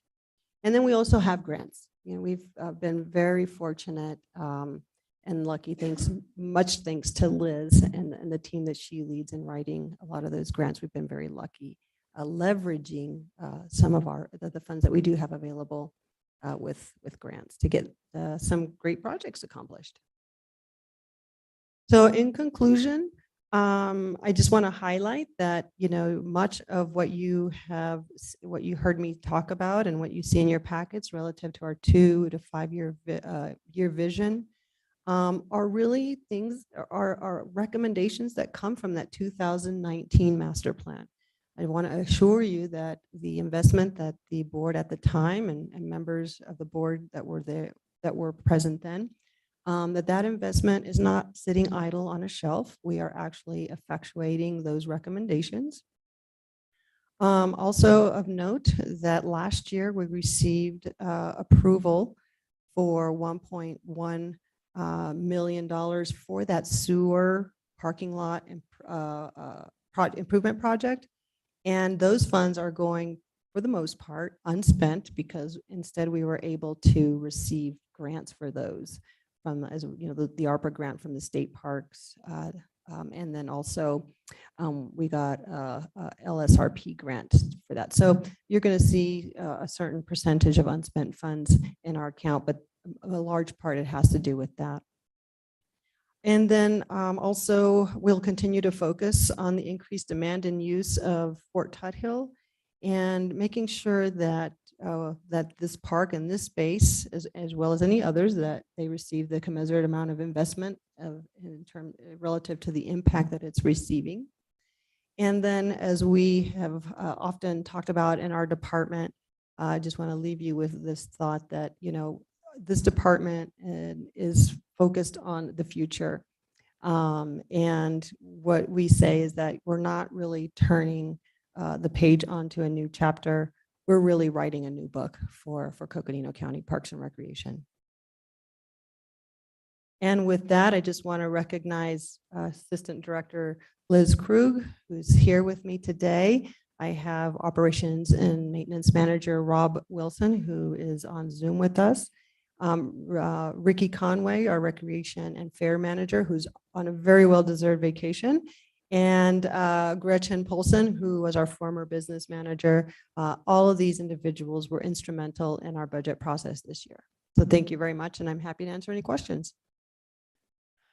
Well, thank you, Cynthia. It's always great to see you and your staff, and we so appreciate all the great work you do here throughout Coconino County and for all of our residents here in Coconino County. So a lot of us really enjoy our parks. So I have a number of questions, but I'm going to turn this over to other board members first.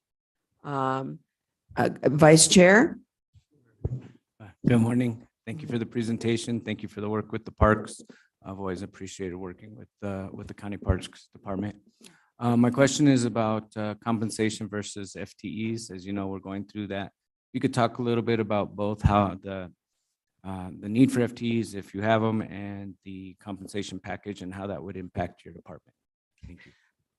Well, I would say, let me just say that we have, oh my gosh, we have a lot of vacancies. We have 2 administrative vacancies, 3 actually, because we have an outreach vacancy.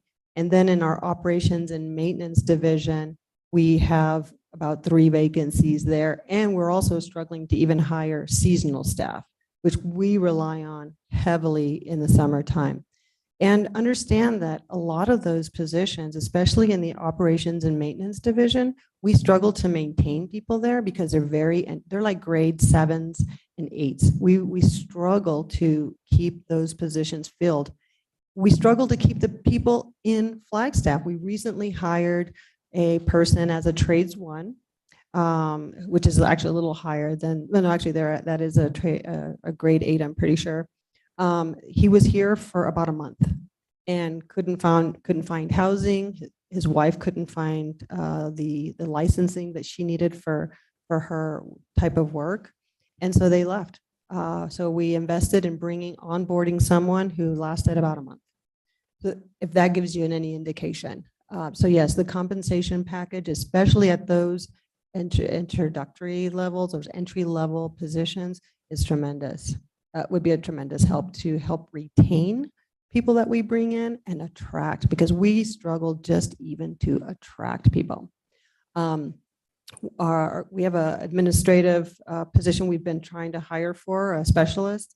And by the time, and we are trying to be very swift with this, but by the time we get a phone call into them, they've already found another job. And so I don't know if that has to do with, they're finding a position that pays more. Not really sure what that is, but they're not holding out for ours. I can tell you that, our opportunities. So very meaningful. Thank you. Other members of the board? Supervisor Ryan. Well, thank you, Madam Chair, and hey, Cynthia and gang. It's really good to see everybody here. I tend to have a bias for your department because it's always good stuff that is out there, and it gets you outside too. So Just one question is on the amphitheater. I know you were suggesting funding, but were you asking also to be able to create that fund? Was it both, or is it just trying to get the money right now? The funding request, it really was not a funding request. It was a request to hold the revenue that we earn from the amphitheater, to hold it in a special fund, much like we do the private partner fund, hold it in a special fund so that it can build and that we can utilize it for capital equipment, for example, capital improvements, repair and replacement needs, so that we don't have to, compete as we are now for general fund dollars to deploy needed, improvements or whatever at the amphitheater. So it's not, it does affect the general fund in the sense that those dollars wouldn't go to it. So that's the nuance there. We're not asking for funds, we're asking for a special fund to be created. Right. Okay. And yeah, I could see, because generally we would bring things back to the general fund, but our earlier conversations are how do we get the reinvestment into the park so that we don't have the park fall down around us. So that's the intent of the ask. Okay. And I'm interested in the conversation associated with that. The Lowell tank, I can't help for commenting. I told Art Babbitt that he was specialized in picking up junk, and now he left his junk behind here. So anybody sees Art out there, make sure I'm giving him trouble on that one. I like the creative intent to shift it over. And that's right. When you did the analysis, after a while, it's like, it's not going to work the way that you wanted to use the water capture associated with it, which is a shame. It would be great if we had that opportunity. I did see it while I was running on the trail the other day. It's sitting out there, but on the racetrack there. So, on the restrooms, as you go through the design, I highly encourage that we, times are shifting. Not a surprise to you, but that we consider family restrooms or gender neutral restrooms associated with the design for that. We only had so much money for the last restroom. We didn't have that opportunity. It'd be good if we could think about that. Legislative pieces always, and yeah, we need to stay after those timber rights on the Miller property. And then, that would be a later one associated with what are the other revenue possibilities as you could move further with discussions. It'd be interesting to see where they come about with that. The other pieces that are in play that you guys get drawn into is we have this regional impact that's coming in. We're a little county, and all kinds of people are coming here, not just to Parks and Rec, but with our regional partners, which fits into the snowplay discussion. So, I could see that we would have additional discussions and need to try and plan out that way with that. There are my points of note. I mean, I could sit here and talk to you guys all day, because like I said, I have a bias for this area, but no, there are needs and important things that are happening. Appreciate all the work that everybody's doing. Understand your folks, the need associated with the additional people. I'm glad we could pick up on assisting with that snowplay because we have such a volume there. And, we have people that, as we've talked about before, they're all over the park. And so they're not close to restrooms or trash facilities. And so we have that left behind that needs to be addressed. So very important, but we do need to continue to think further into fortifying that. It is important to, I'm glad you have it there at least to initiate the conversation for repair and replacement associated with buildings. Right now we're struggling, as we are with the rest of the departments, on what are we're hitting expenditure limits. What is our capacity? We don't have enough money for everything. And so that's more of a long-term plan and how we go and address that. So you're not the first one to hear it from me, but we need to be thinking that way, and that you're planning, understanding that you have these needs is important for us. So if and when we get to that conversation, it'll be very helpful. And Madam Chair, just appreciate everything going on over there. And thanks, Sophia, and everybody out there. Thank you, Supervisor Ryan. Supervisor Begay? Thank you for the presentation. I know that there's a lot that is being done by your department, and appreciate that, and getting services out to the people that, you know, are really into recreation and things like that. But I have a comment. I'm not sure if it's your department that would be able to assist or make some recommendations.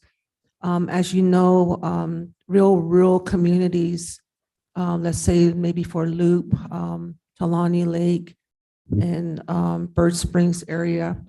I was wondering how we might be able to get maybe to some basketball courts out there for the students.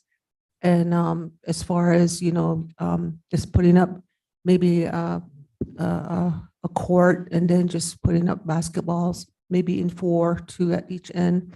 You know, because right now, as you know, we're faced with diabetes and stuff like that. And I think that we're even just that from the county, you know, to help them out, I think that would really, really, the community would really, really appreciate that.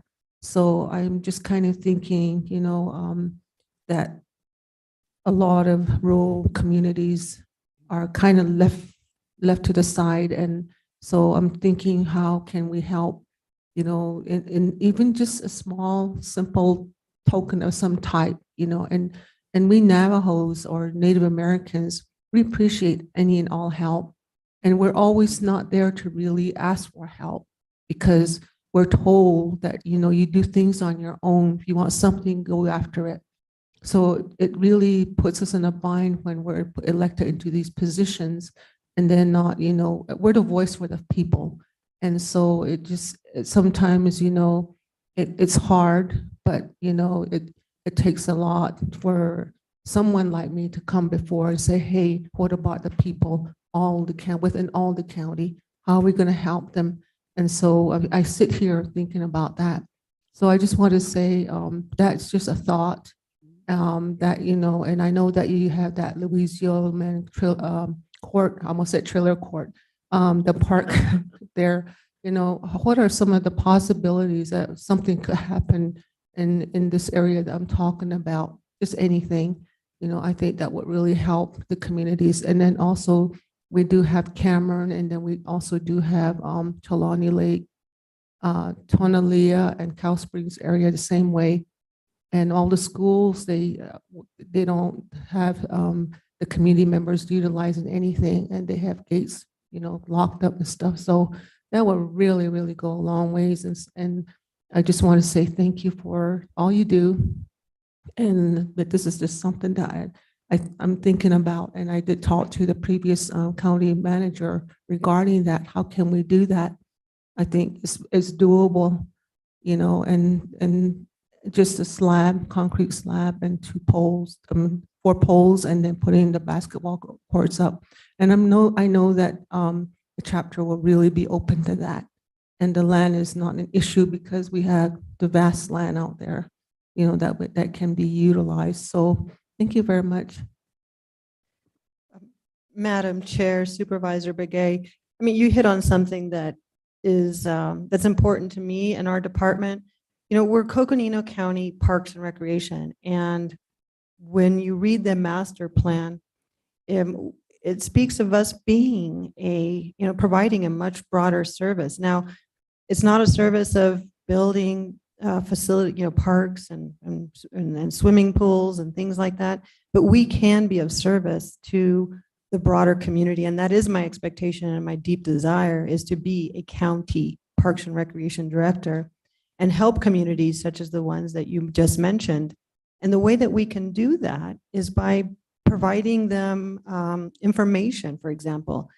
Can we help them write grants, direct them to where the grants can be written, help them with the technical aspects of, what is appropriate size of a basketball court? Where can you access the equipment? And with the understanding that if we can help, effectuate these types of facilities, that then the agencies or the communities would be responsible for their maintenance and that sort of thing. But I am very eager to engage in those conversations. Would probably would need and would very much appreciate help opening doors in certain communities. But as you saw, part of our vision is to reach out to outlying communities, and the reason for that is to let them know that we're here to assist in the ways that we have possible. We don't have funding, but we might be able to help them find funding, help them find partnerships. So that very much aligns with who we see ourselves being and our obligation to the broader county. All right, I have a couple of concerns and questions, and just thanks for you and your Parks and Rec staff. And we don't want to pick favorites here, Matt, but Parks and Recs is definitely up there with one of my favorites as well. So just to follow up, actually, one of the things that was indicated by Supervisor Begay, and then I want to go into a much larger discussion. And that is that I like the idea in Recs on Wheels, because that is a way in which part of the Parks and Recs programming can be brought out to some of these rural communities.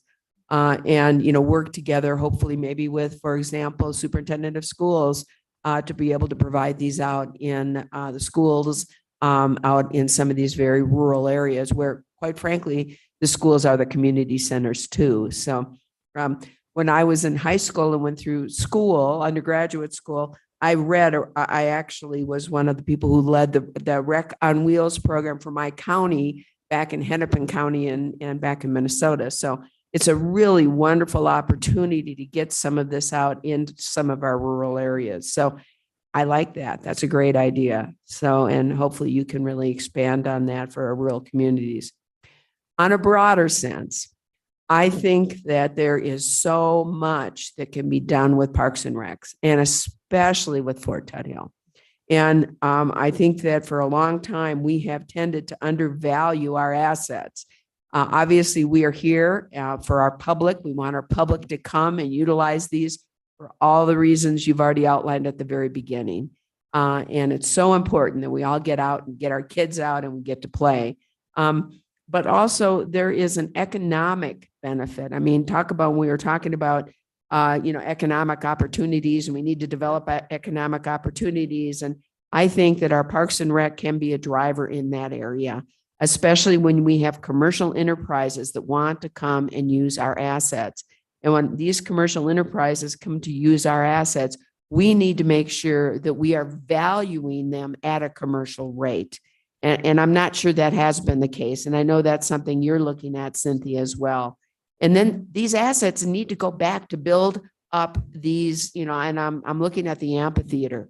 I look at some of these amphitheaters that other municipalities basically have, and then they lease out. These are incredible opportunities and incredible money-making ventures. And our little amphitheater and what we're able to put on there is just fabulous, but we could do more. For example, if we had real bathrooms, and quite frankly, if we had more shade, and if we had more facilities set up that we could then rent out for food vendors and things such as that. I know you know this, I'm speaking to the choir here, but I think we really do need to take a look at what the true economic value is. And then it needs to be poured back in for capital improvements. It's, as I said, if we're able to do that, we're able to actually make money on these assets. And I'm also, that White House, I don't know where we are in that, but that's another example. What a great idea and I think going to be a very much of an economic success. Same is true for that RV park. That RV park, I mean, you go to, and I have a little trailer, so I do go to these things. And I'll tell you, the bottom line is, it's not a very nice RV park. And it could be fabulous. Who doesn't want to come to Northern Arizona and Flagstaff at 7,000 feet in the pines? And we put money into that, we can charge for that. So I don't know if that's a partnership that we need or a lease we need for somebody else, but I really think we need to put more money into our assets so that we can get more money out of our assets. And I know that's probably a much broader discussion than we can have today. Snow play is another example of that. I know Supervisor Ryan and I have been talking about trying to, when we have some time, to try to get together to look at this as a much broader issue for snow play. And quite frankly, talk to our partners, City of Flagstaff, talk to our partners in the Forest Service, so that we can really take a look at that issue in a broader sense. Because, of course, a lot of our public spaces and public parks, they're getting loved to death. And then that gives us the next thing. We have a responsibility to preserve and protect, these wonderful assets that we have for use now and for use in the future. So, and I know that's what you're talking about when you say, hey, we got to deal with this issue. And we do. And again, it's a much broader conversation than we have for today. The other is, in terms of money coming in on those controlled burns, the first, I wrote it down. I see you put it down here. The infrastructure bill. There's got to be funds in there for that. I mean, we're talking about, wildfire defense monies for our private properties. For heaven's sakes, these are municipal properties that need to be maintained. We're encouraging our community to do that. We've got to put, our money where our mouth is too. So we need to make sure that that gets taken care of. And let me see, I'm just going through my list. I know another area, earmarks. I mean, Congress has actually had earmarks, and some of these plans, some of these that you have, the wants, I'd like to do this. I think these really do need to be included in our earmark requests. And when all of us talk to Congressman O'Halloran, I think we need to bring some of these up, because I think they're great ideas and important improvements for all of our county residents. Let me double check and make sure. Parks and Rec, the amphitheater fund, I'm a fan of that. I think we really need to seriously take a look at that. Especially when you tell us about the capital appropriations and coming in of $11 million, that's huge. So we really need to take a look at this and how are we going to deal with this. So because not only do we need to preserve and protect these beautiful assets that we have, we can capitalize on these assets for economic development. So now those are my thoughts, Cynthia. So. And Madam Chair Horstman, those are fabulous thoughts. I mean, all of you have been very thoughtful here today.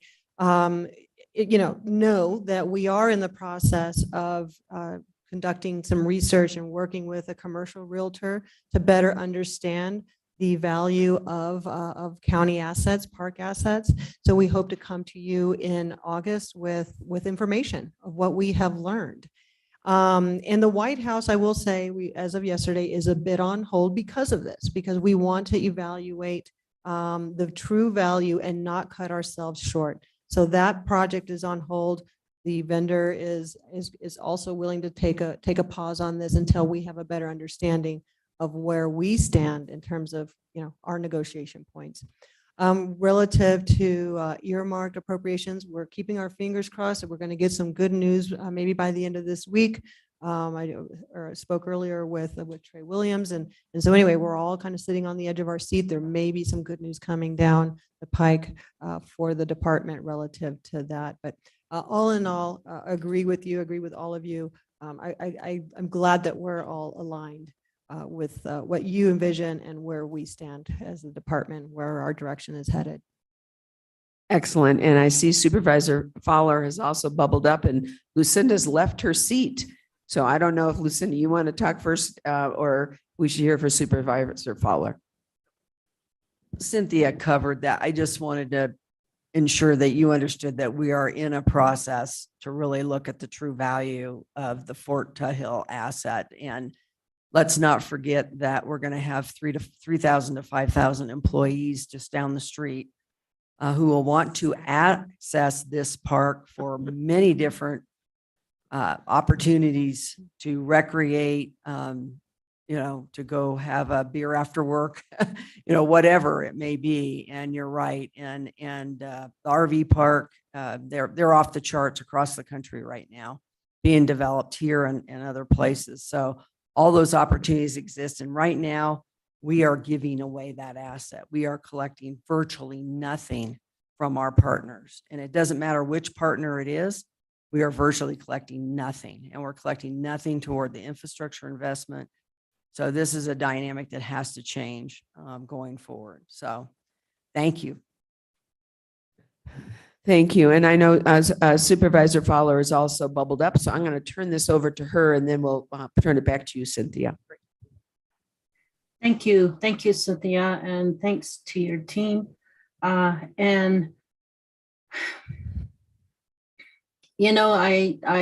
think that the projects that you have are very important. I think that they are, projects that have been on the books for some time, and they are ongoing. Some of them, the snow play has really impacted the safety and also just the safety and the public, directing public to the right place to recreate during the winter time. I think that's something that is important. And then this prescribed burn, I was just wondering if that might be something you might work with the forest, Jay Smith, our first forest director, and forest management director, and also because that's where a lot of that work has taken place. And then as far as Fort Tuthill, it is a focal point. It is a county facility. I think it's important that we do continue to work on those projects, and a lot of these projects are important. However, and this is, I've said this before, is that, you are a county parks and recreation. And the map that you provided, those were special funds that were used, and there's no maintenance. A lot of those ramadas that were put out there. And I have talked about doing more of a county vision throughout the whole county, rather than just in the region of around the Flagstaff area. And it has yet to come about. And it just is, just the focus is still in the Flagstaff region. I understand that the Fort Tuthill is the focal point, and that is the county parks. That is the county park, or the main one where the fair takes place. But I still would like to see parks and recreation that works throughout the whole county. Rather than just focusing and saying, well, that's going to be someday. If we can help somebody out there where we might be available to help, and this is what's been, we've been saying that for how many years now, ever since I've been elected into office. So I'm just thinking that Parks and Recreation needs to really think much broader, and work with a lot more, communities to see where they are at, see how you can partner with them. So that would be my comment on this. It's budget time, so just And that's the time you're presenting, so I thought I'd just bring it up again during this time. Madam Chair, Supervisor Fowler, you're spot on with the need for this department to reach out further than the nucleus of the Flagstaff area. And that is, as you hopefully you saw in our vision and in our plan for this year, is that Rec on Wheels is one of those opportunities for us to reach out. We also want to reach out to communities that we interfaced with, not only through the master plan, but others, as discussed with Supervisor Begay brought up. I do feel like all of those are opportunities for us to be, like you said, a county parks department, and by county meaning broadly, a parks department that services a much broader area of focus. So I appreciate your comments. Madam Chair. Well, Madam Chair. Yes, Supervisor Fowler. Yes, thank you, Madam Chair. And you know, every year, this is what you bring up. And every year, yes, I know we don't, it's like, how do we do that? And that's how, but it's not happening every year. This is the report.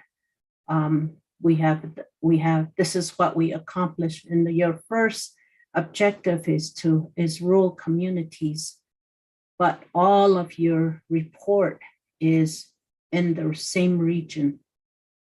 So that's how it is every year. So I just want to bring that out again. I know that when it comes to, we are a county, and when I speak like this, I know some people start saying that I am maybe district centric, but we have unincorporated communities. We have communities that are out in the rural communities, as Mandy Metzger used to say, Supervisor Metzger. There are needs there, and they need help. So if there was some real planning that was done, a conservative effort that was taking place, then you could come back with those accomplishments. But I have yet to see that. Thank you. Thank you. Thank you, Madam Chair. Thank you, Supervisor Fowler. And I'd like to turn this over to the county manager and then have a couple comments. Madam Chair and board members, I think it's important to distinguish staff intent versus resources available. I think it's important to note that the intent and the passion and the commitment from staff to be all things county-wide, emphasis on county-wide, is there. The budget, of course, the budget process and the resources have not always provided the opportunity to do just that. Items that I've placed on the follow-up list from this discussion include the basketballs for other communities, chapters, more money for parks and recreation for facilities, loud and clear. Again, we want to have the best facilities ever. We want to have as much facilities county-wide as ever. So the intent is there. The master plan documents that. I think it's important to note that for the record. Also, the other items, snow play, to Supervisor Fowler's comment, county-wide vision for parks and recreation. Again, staff intent has always been there to do just that. Also want to make a comment with regard to the maximizing our assets, relative to the private sector. We are working with Chris Pastors to commission an economic impact statement or a study of our parks and recreation, all of them. We have a lot of activities out at the park, and the fact that, our main park is located in Flagstaff does not prevent us, though, looking county-wide. And so, again, I just want to distinguish staff intent versus budget capacity. Thank you. Thank you very much, County Manager. And my comments are, obviously we want to do everything we can for outreach in our rural communities. That's always not just for Parks and Recs, that's for services as well. And I think you bring a good point, County Manager. And certainly I think the intent is certainly there countywide. And the reality, to the extent possible, given limited resources, certainly I believe are trying. And I think, as I said before, your Rec on Wheels is a great opportunity. And the other is, I think it's important to note that the nice thing is we are a destination in our parks. So people come not just from all over the county, but people come from all over the state of Arizona, and probably farther, and, to our county parks. And certainly, I think it'd be kind of an interesting way to look at reaching out countywide also to bring people in countywide to certain events. And boy, I think we've done an awfully good job in many ways of doing exactly that. But, I'm going to be speaking in Alaska on recreational economies and, looking at things such as parks and the opportunities that we provide as a community, as a county, really is, we can use our parks as part of our economic development. Absolutely. And I think that's what we're talking about. I think that's what the county manager is talking about, and what our deputy county manager has been talking about. So, can we do better? Yes, we can always do better. And it's important we don't lose sight of the fact that we are Coconino County, and we do have a large landmass, and the reason we have such a large landmass is we have a large rural population. So again, I so appreciate you personally, and you are a pleasure to work with. I want you to know that. Thank you. And I really enjoy your staff as well. So thank you so much, Thank you very much. and appreciate this, and you giving us lots to think about and lots to work on. So, Very good. all right. Thank you very much. All right. Thanks. County manager, where are we?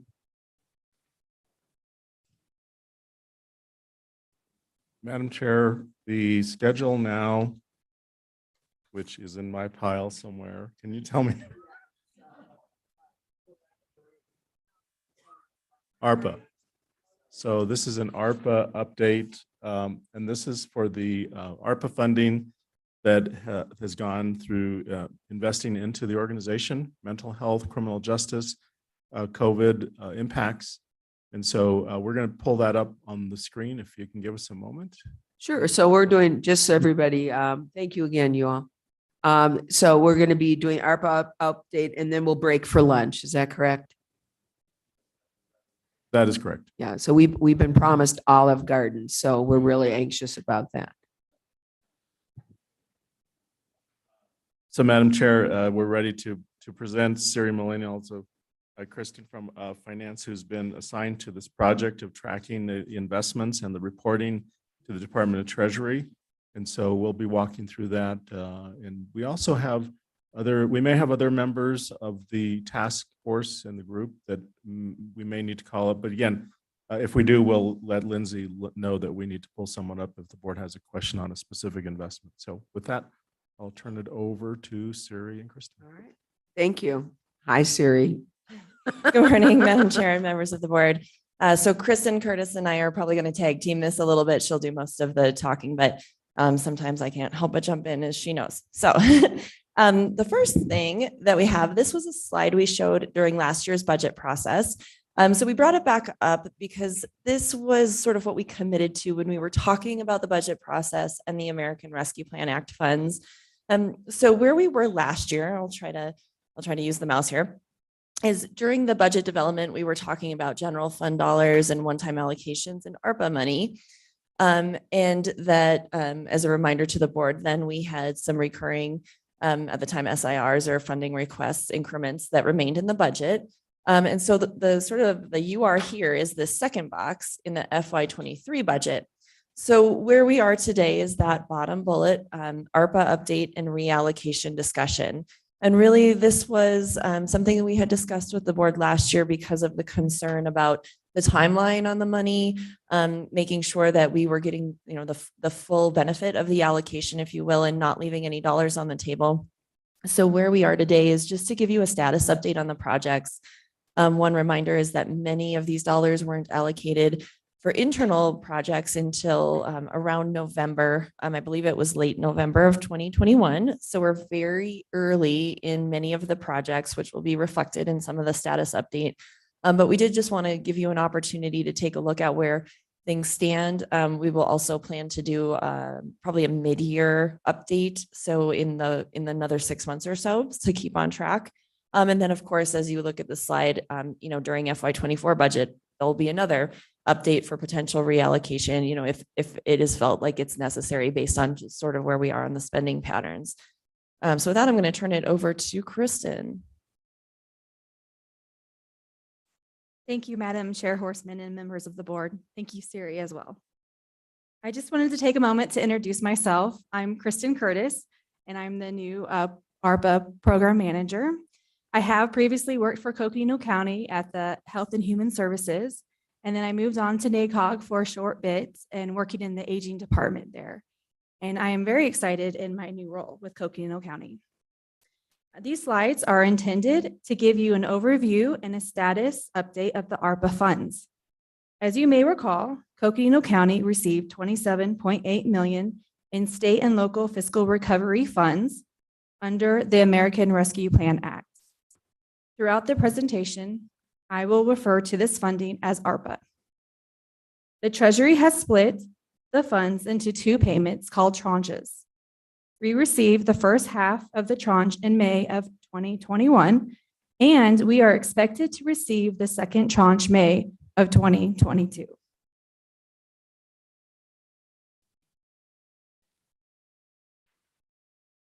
We are allowed to place the ARPA funds in interest-bearing accounts. The investment earnings to date is $60,996. We have allocated $51,000 of the investment's earnings to the law library remodel. And as you can see, the chart to the right shows Coconino County's current ARPA allocation. 49% is allocated to the county ARPA projects, 36% is allocated to revenue replacement, 15% is allocated to the community funding, and then 0.22% is the investment earnings.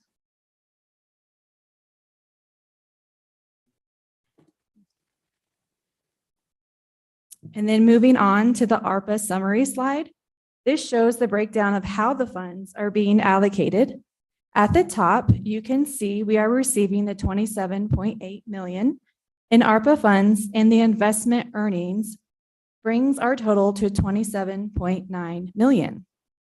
We are allocating $9.2 million to revenue replacement, $13.6 million to county-approved ARPA projects, with $51,000 of investment earnings for the law library remodel, leaving $5 million for community funding.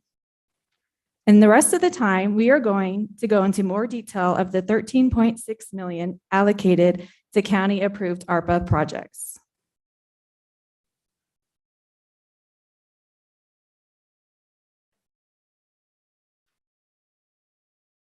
And this slide shows the overview of the county initiatives, which includes the department, number of FTEs, and the total for each, and the total budget for each. $13.6 million has been allocated to 10 county-approved ARPA projects. Beginning with the ARPA administration project, this covers expenses to manage the ARPA funding and recruiting for the ARPA positions. This project includes the Finance and Human Resources Department and includes 2 FTEs. The Superintendent of Schools has 2 projects funded by ARPA funds and includes 2 FTEs. The Literacy Achievement Project addresses impacts of lost instructional time. The Resilient Schools Project addresses educational disparities, mental health services. And then moving on to the Health and Human Services Department, they have 4 projects funded by ARPA funds, and they include 9.5 FTEs. The Pandemic Response Project will be coordinating, reporting trending of COVID data, reporting out to the state and local areas, conducting investigations on vulnerable populations, and providing mitigation efforts throughout Coconino County. The FTEs include 1 division manager, 4 epidemiologists, and 2.5 admin specialists too. The Senior Services Project addresses kitchen repairs to the Flagstaff and Williams kitchen to provide essential food to seniors. The Behavioral Health Project addresses mental health services in Coconino County. And currently there are 2 FTEs, which includes a division manager and an admin specialist 3. The last program for HHS addresses operating costs to respond to COVID-19 and includes no FTEs. The Criminal Justice Halo Beds Project is under the Juvenile Department and partners with Northland Family Help Center to provide services. The Adult Probation Department has a budget of $1 million to provide criminal justice system navigators and contracted outpatient services. This project includes 3 criminal justice system navigators. And then finally, we have the Criminal Justice Backlog Project that spans across various departments. The next slide shows the Criminal Justice Backlog Project breakdown of the various departments included, how many FTEs, and the total budget for each department.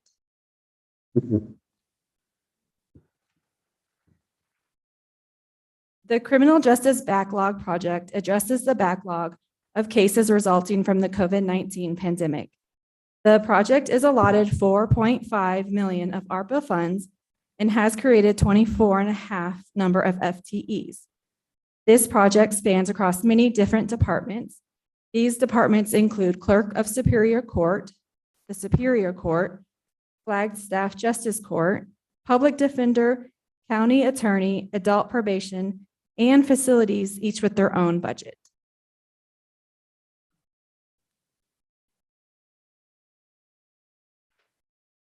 And this slide shows our overall expenditures to date is $247,000, which is approximately 2% of the budget spent. As a reminder, these projects were approved by the board in November of 2021.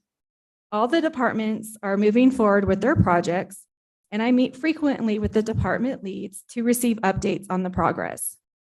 For some of the projects, we are in earlier phases. The first year was getting projects approved, and then it takes about 3 to 4 months of finalizing projects and starting to initiate them. The next slide shows our forecast for the county-approved ARPA projects.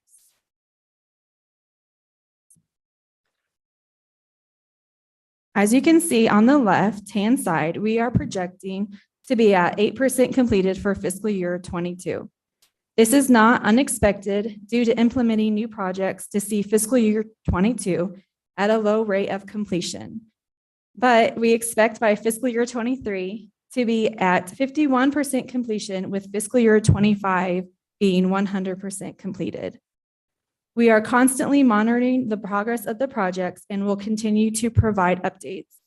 We will be providing another update in fiscal year 23, and we will continue to assess the status of completion to see if we are on track and make recommendations as needed to be fully spent by the obligation date of December 31st, 2025.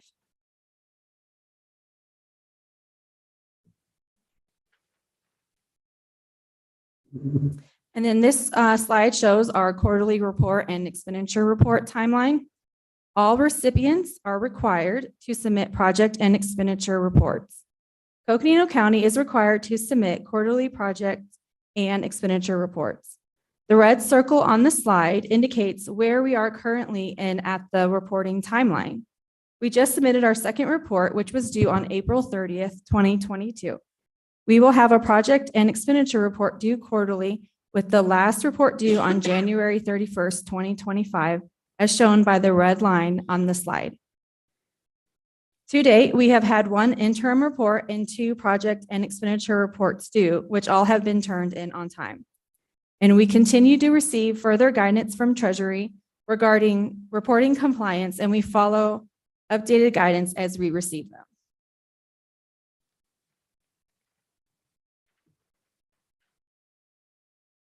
And then on our last slide, I just wanted to briefly discuss the community funding timeline. As you heard from Sue's presentation yesterday, the estimated funds is a little over $5 million, and we are still in the planning phases for the community funding allocation. The red circle indicates where we are on the timeline. When I finalized these slides, we had just completed reviewing the RFI submissions we received from the community. And then yesterday, we came to the board for direction regarding categories and how much should be allocated to each. And we will be working toward our goal of developing and issuing RFPs. And then I just like to hand it over to Siri if she has anything else to add. Thank you, Kristen. And I just want to point out, back on the slide of the quarterly project and expenditure reporting, Kristen has been fantastic. She came in January and has really just taken this and run with it. And the report that we did in January looked very different from the report we did in April. And we sort of expect this has been evolving. And so the guidance has been coming out, the reports have been changing, and she's just rolled with it and done what she needed to do. And also, thank all of our departments as well who have partnered on the reporting effort. Because, there is a lot to it, and it's just sort of one more thing that we have to ask them for to be compliant, and they've been great on helping us meet that timeline. Typically, Treasury has released the reports, made them available in the middle of the month with a due date of the end of the month. So it's been fast and furious, but she has done a great job. So I'm going to stop sharing now and turn it back over to the board and see if there's any other questions we can answer regarding either the status of funding. We also have representatives from HHS on if you have questions about any of those programs, or Corey, I believe, is also here and available for any CJ project questions you might have. And thank you. And Kristen, welcome. It's good to see you before the board and to meet you. So thank you. And thank you for being with us. These are great slides. Could we get a copy of the slides for ourselves? So. Yes, Chair, and they should be, I believe it's section 8.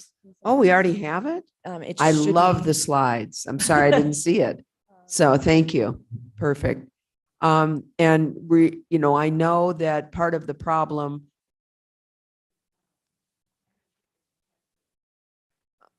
Tab number 3. Thank you. The other is this, in terms of the ARPA funding for positions, how many of those positions have been filled versus how many have been vacant?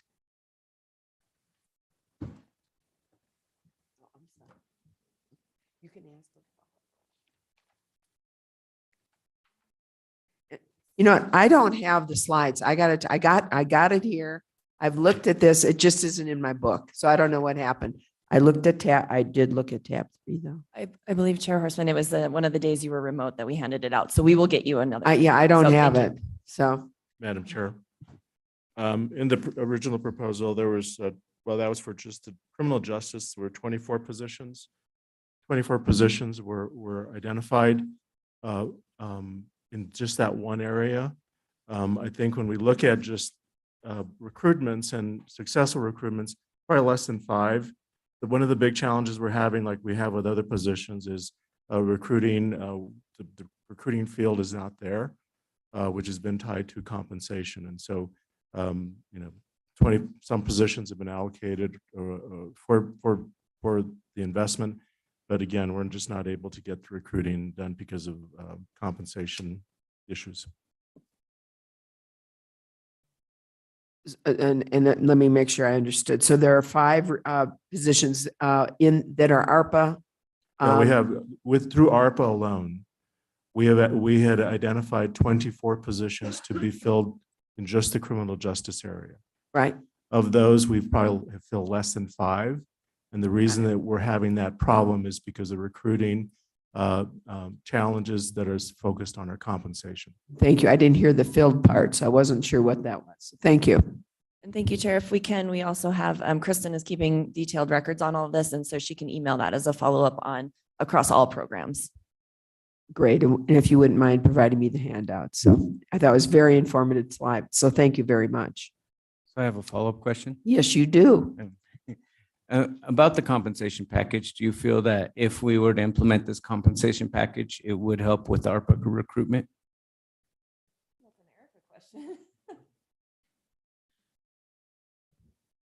Madam Chair, Supervisor Vasquez, we do hope that increasing the compensation will help us fill some of these ARPA positions. Absolutely. Any other questions or comments? This is good information from the board and a huge commitment that we, the board and the county, have made. So any other comments on that? If I may, Madam Chair. Yes, you may. Oh, you're driving. I am. I'm almost there. So my comments are, that was an awesome report. And Kristen, this is it sounds fantastic. I like how we've been all sitting out there waiting. Okay, who's going to account for this? How's it going to be done? What's going on? How's it progressing?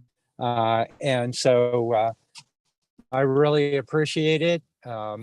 This is hopeful as we continue to implement and gauge what's going on. So thank you very much. Thank you as well, Chair Ryan. And looking at Chair Ryan's, or no, he's not Chair, now I did it. Looking at Supervisor Ryan's camera, I think I know what the body camera looks like now for a police officer. So anyway, a Supervisor Fowler. Yeah, we're getting educated about all kinds of things. Well, I just appreciate the report. It's just basically a report about what's been allocated and the timeline. So thank you. Thank you, Supervisor Fowler. Any other comments? Supervisor Begay. Thank you, Siri, for the presentation.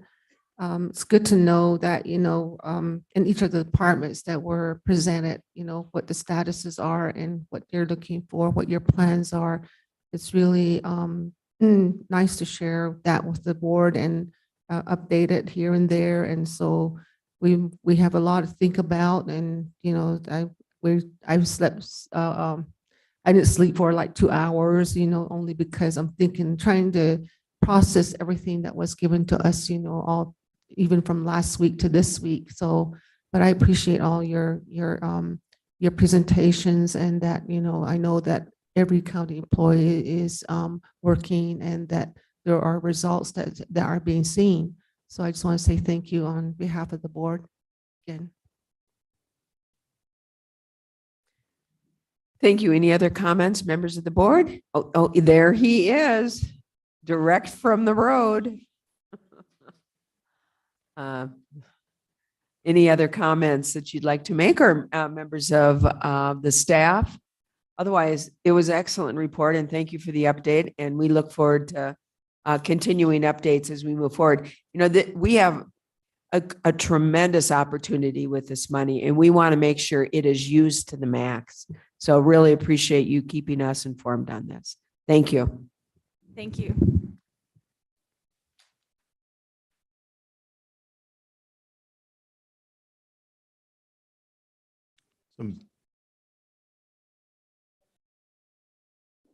So we are turning it over to our county manager. Maybe we're ready for. We are ready for our noon break. Okay. Might be a little early for lunch, but it might be a good time for catch up and check Yeah. emails and all. So we're due to come back at 1 o'clock, and on deck then will be Health and Human Services to begin the afternoon at 1 o'clock. All right. Yes, go ahead. Supervisor Begay. We have an hour and a half lunch. So I'm not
I guess we're waiting for the county manager. Is that correct?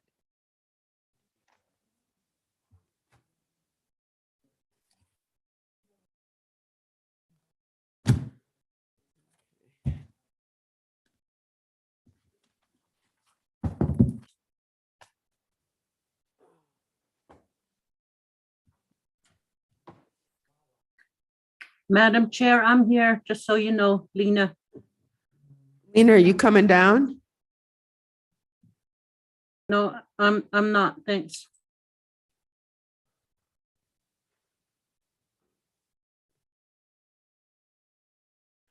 I'm actually not in the building.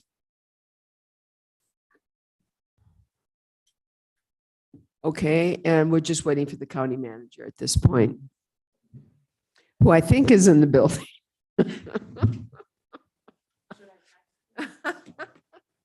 What? And where's Lucinda?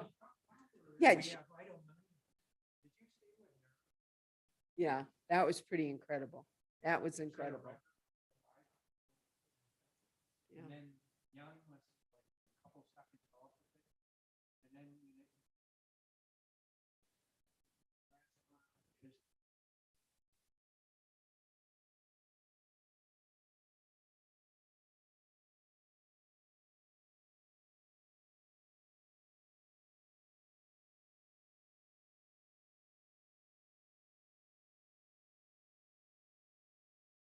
We're done, actually. You got here just in time for us to vote. All right. County manager, when you're ready, we're ready. I apologize for the delay. Madam Chair, this afternoon, Kim Musselman and the team from Health and Human Services are here to present on their budget, the recommendations. There are two budget requests that were forwarded to us. One was to reinstate, is the best word, the position of a division manager over the Community Services Division. And I say reinstate because that position did exist in the past, but given some reorganizations and whatnot, that position was relocated. That position will be funded with a combination of general fund, but also grant revenue. The department receives a variety of grants, and so a grant funding will be allocated to cover a portion of that position.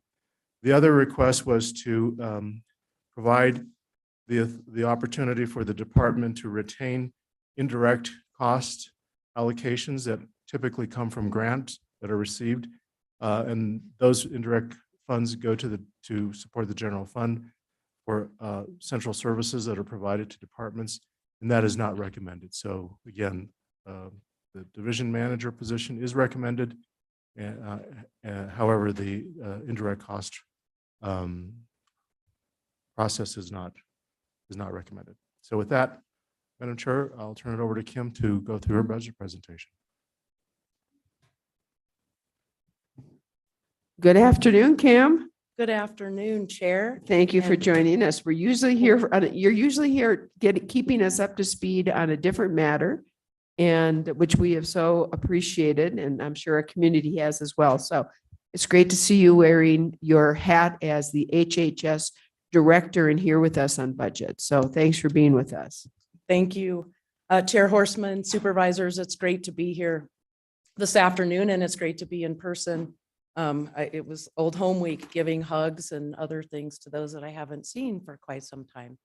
As I get started, I would like to just briefly introduce our leadership team. I have several of them on camera that have been promoted over. And when I introduce you, if you would pop on screen so that the board can see you, I would greatly appreciate it. But before I start, with me here in the room, I have Michelle Axland and Eve Walters. They are the deputy directors for Health and Human Services. And then the rest of our team, I have Trish Lees, she's our communications manager. Amy Young is one of our division managers. Erica Shaw, also one of our division managers. Cecil Prado is our administrative assistant. for the leadership team. Monita Scott is our division manager over finance. Sunshine Kaufman is also one of our division managers. And I would tell you all of the pillars that they are over, but I will mess one of them up as I'm doing it, so I apologize. And Elizabeth Richardson, she is also one of our division managers, and Joel Bunis. And I think some of you have met Joel because he was doing some presentations regarding the tunnel fire. So that is our leadership team, and just wanted to start with those introductions. And also to just let you all know, I know that we have several other staff members who are out there listening to this budget presentation. And as you'll hear me talk about in a little bit, we have over 200 employees at Health and Human Services. And I know when we get into the FTEs, you'll say, wait a minute, your FTEs don't match that. And so I'll just say that our FTEs comprise positions that are some are half-time employees, some are quarters. So while the FTEs may add up to a particular number, each employee is obviously a person. It was very important to us, and has been an amazing team of individuals who have given their all and then some as we have been navigating through COVID and all of the things that have been changing and evolving with Health and Human Services. So with that, the second thing I wanted to do is just give a quick thank you. And I was thinking about this for the last few weeks when it comes to all of the other departments. And I know I'm going to miss one, and there's a unique situation for every single department that we have worked with throughout, in particular, the last year. Of course, a huge thank you to Budget and Finance for all of the support and assistance with our budget and finances and all of the funding that we have been juggling with the pandemic, with all the grant funding and other things that we have been obtaining. Certainly, facilities, HR, IT, emergency management, every single department has been a part of the COVID response in some way or another, and also in helping us grow as a department and working on the consolidation of the 3 separate departments, which I'll talk about in just a little bit more. We've got some great partnerships with, superintendent of schools and our grants and the things that we're being able to implement with youth mental health, with Parks and Rec. I know Cynthia was here earlier talking to you about one of the grants that we were able to obtain with some DES discretionary funds that allowed us to partner with them to do the mobile park. I think she was telling you about taking it out to different rural areas to work with us, understanding the importance of that physical outdoors and physical education and how important that is, physical activity to mental health and behavioral health as well for our youth. Certainly all of our criminal justice departments, as we have been looking at mental and behavioral health, looking at the Pathways program, doing our implementation of what is our recovery and resiliency division. And I know I'm forgetting someone, but I know we have worked with each and every department. I just want to say a special thanks to each of them. And of course, to the county manager's office for their support of us as well throughout all of this. So with that, of course, now I'm not going to be able to advance my slide. Okay.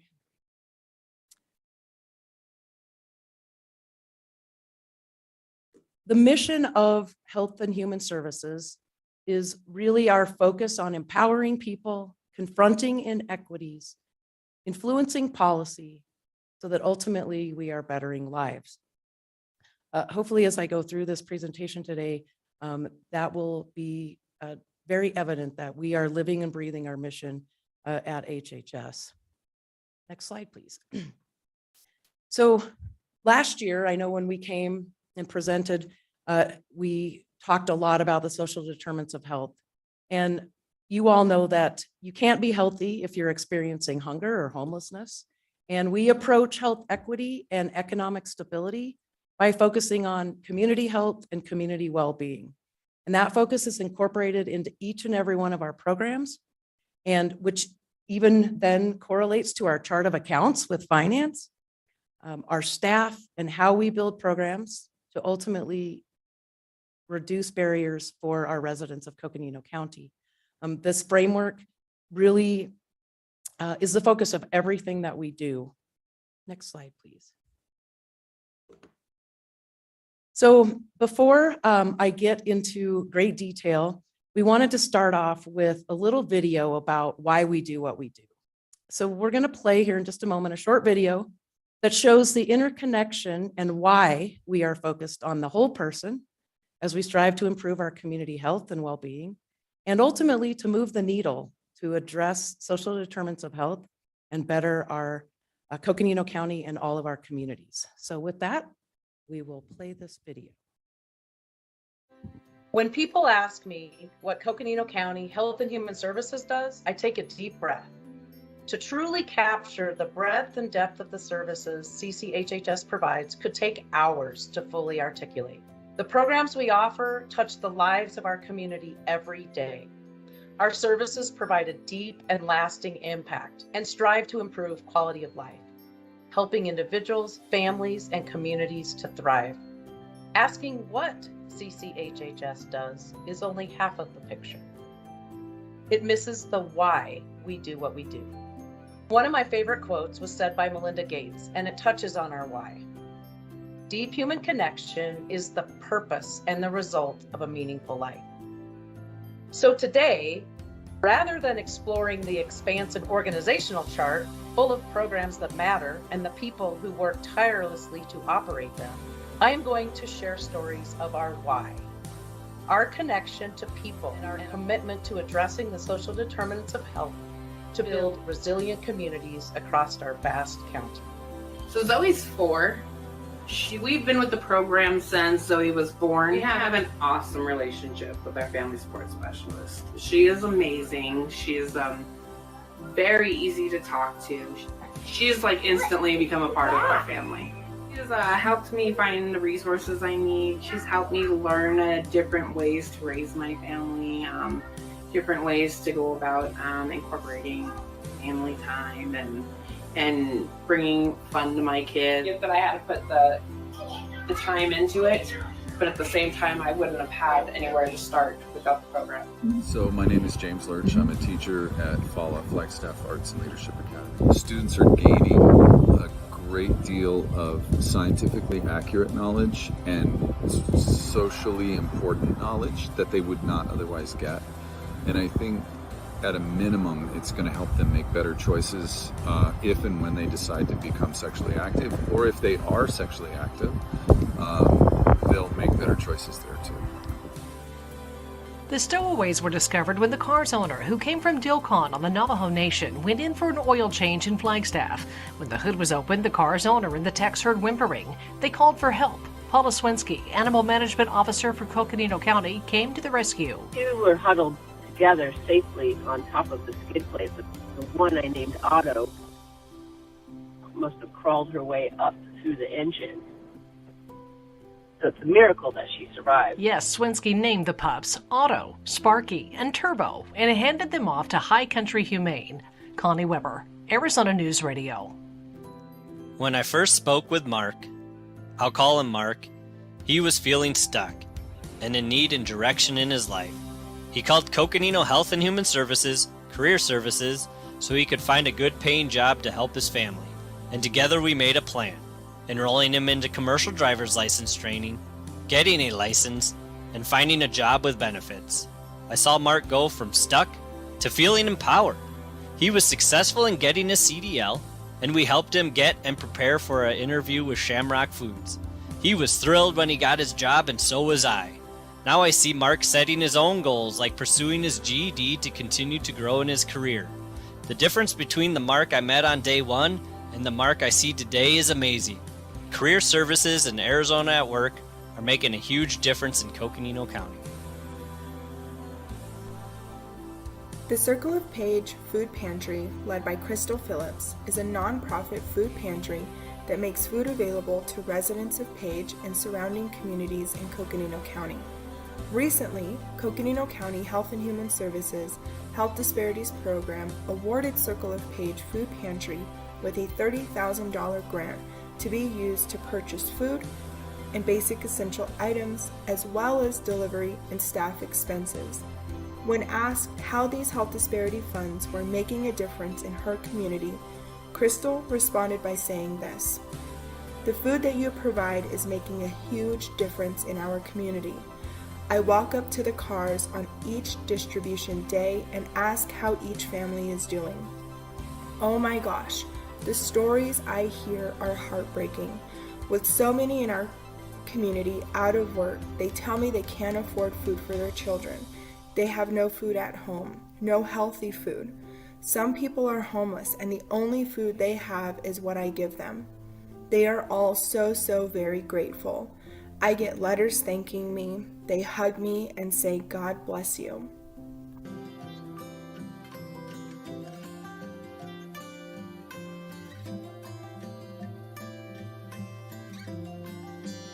My name is Shauna. I'm a communicable disease investigator for Coconino County Health and Human Services. And during the last 2 years, I've been involved with the COVID-19 response, reaching out to members of the community who've tested positive for COVID-19 and providing them with health education and information. Recently, I called an elderly woman who tested positive for COVID-19. I spoke to a member of her household who shared that the woman was in her 90s and had been admitted to the hospital. Over the course of the interaction, I could just tell that something wasn't right. I wanted to ensure that I reached out to the case directly, so I called Flagstaff Medical Center and I confirmed that she was there. She talked about not being allowed out of her room, that she hadn't eaten in several days before the hospital, and she had to steal the phone in order to call 911, and she had bruises on her body. After the conversation, I reached out to our monitoring team and I shared that I was very concerned that this person might be in an elder abuse situation. We spoke with a detective from Flagstaff PD and talked to the woman's granddaughter. In the end, the person of concern was removed from the home and put in a treatment facility, and both grandma and the granddaughter were able to return to a peaceful home. So while my job is to help people navigate their COVID-19 diagnosis, I and our teams did much more. This to me highlights how important collaboration and teamwork are, where community partners all came together to save a life. Our senior services program have served countless people in need over the years. Recently, we've had the opportunity to be a part of the life of a very special 83-year-old man who participates in our Flagstaff Senior Nutrition Program. He's visually impaired, which makes it difficult for him to prepare his own meals. He volunteers at the senior center to clean up the dining room after the meal each day. He shares that he is grateful for the program, that the program is much more to him than simply his main meal of the day. It's his purpose. It's his reason for getting up in the morning. The dining room needs to be cleaned, and he is glad to be the one to do it. Socializing with friends and getting a nutritious meal that he would not otherwise be able to prepare himself are the icing on the cake. Health and Human Services touches residents of our community from pre-birth to the twilight of life. The everyday interactions and conversations of our staff with residents are anything but ordinary. As we look toward another year of serving our community, it is the connections we build among one another that inspire us to continue our efforts to build a healthier, safer, and more interconnected community.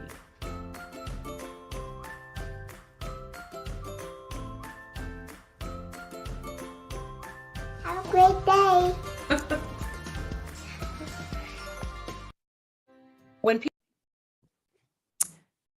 So hopefully that gave you a little glimpse, and I say little, into just some of the programs that we are involved in across Coconino County. To get a little bit more in detail about that, the next slide here is just a visualization of the county and what Health and Human Services does. We have over 50 plus ongoing programs and services. You just saw a little snippet of only a few of them. We have physical office locations in Grand Canyon, Flagstaff, Page, Fredonia, Williams, Tuba City, and Colorado City. We also work diligently to provide the array of services across the entire county. Even those that we don't, communities that we don't have those physical locations, we take our programs on the road and provide them in multiple settings and depending on what type of program it is. And ultimately looking for that every opportunity to be able to make those connections to the services that we provide and the programs that we have, not only at HHS, but really also linking folks to the services out in the communities where they live as well.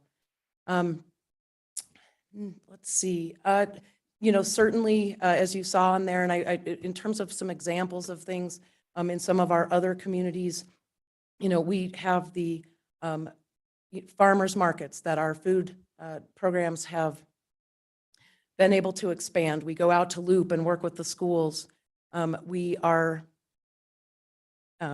taking our vaccines and immunizations for children, whether it's COVID or all of the other things that we do in our clinic services, to mobile sites. And as I'm going to share with you a little bit later too, we're super excited about obtaining our mobile van so that our health and wellness teams can be on the road, not only distributing vaccinations, but also immunizations and other clinic-related services.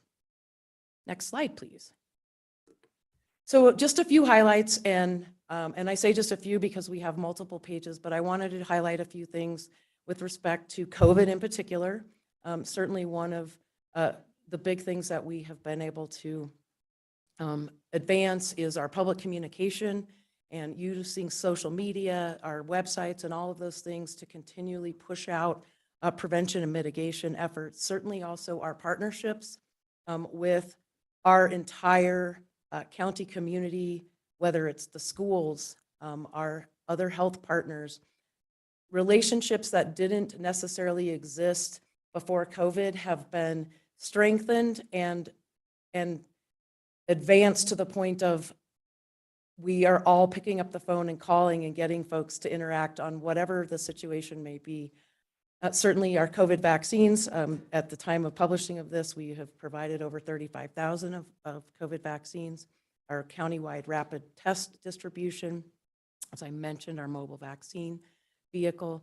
Our Health Start program up in Page, one of the also amazing things that they did were to, in addition to doing their program responsibilities, distributed hand washing stations out on the Navajo Nation and to many of our families who participate in that program. Next slide, please. A few other things specific to COVID, being able to obtain 7 different grants totaling $12.3 million to put directly to the COVID response, ultimately allowing us to not have to draw down on the general fund to be able to provide those services, to be able to use that funding to pay for many of the things that we were funding initially, and then ultimately to expand them, as we talked about at the Health Disparities Grant.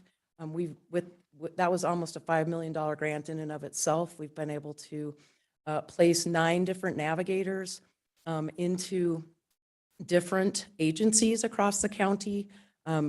One in particular, I'll just highlight a few with that Health Disparities Grant, being able to do home assessments. Red Feather has built wheelchair ramps, put HEPA filters in homes, completed some winterizing, delivered firewood, providing aging in place kits, propane, all of those kinds of things. We placed a navigator with Red Feather, with NACA, with the Guidance Center, with Catholic Charities, with Northland Family Help Center, with the food centers, and also with Candellan doing for preschool related services. And next slide, please. Just some other department highlights not related to COVID, because while COVID was all consuming, we still had regular work going on, and we accomplished a lot of things, including, as most all of you will remember, we adopted the 2017 FDA Food Code.